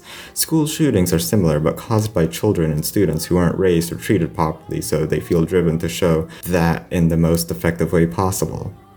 Of course, this theme of xenophobia was practically the core cause of quite a few tragedies in Fata Morgana, with GISELLE being the village outcast, the white-haired girl's pale skin and red eyes, MICHEL's gender identity, and so on, all being irrationally feared by the people surrounding them. Many tragedies feel they could have been avoided easily, which make it feel all the more tragic when such a big climax resulting in many unneeded deaths of the innocents happen. In hindsight, it always seems avoidable, but only some omniscient being aware of all the pieces at play on omnipotent being could persuade everyone involved could change its course away from tragedy, which might be why belief systems were created in the first place, to find solace in chaos that is reality and avoid tragedies. But then again, religious differences also cause conflict, so I guess we're inevitably doomed either way. I believe one of the most effective ways to prevent any kind of tragedy is just to be more knowledgeable of the surroundings, and if it is caused by humans, be more empathetic and understanding of everyone involved. Princess Euphemia would not have had to literally kill all the Japanese if it weren't for Lelouch telling that stupid joke. Anyways, what were we talking about? Oh, the house in Fata Morgana. It's good. Its view of tragedy, which is a concept deeply ingrained in history and human nature, it's quite nuanced and effective, both its concept and execution. Even after spoiling everything, I still highly recommend to play it. You're missing out on one of the best visual novel soundtracks of all time. Or, having armed the knowledge of the plot of the house in Fata Morgana, you could go on and play the Requiem of Innocence. That is all from me. Farewell, traveler, until our souls meet again in this boundless sphere of fate.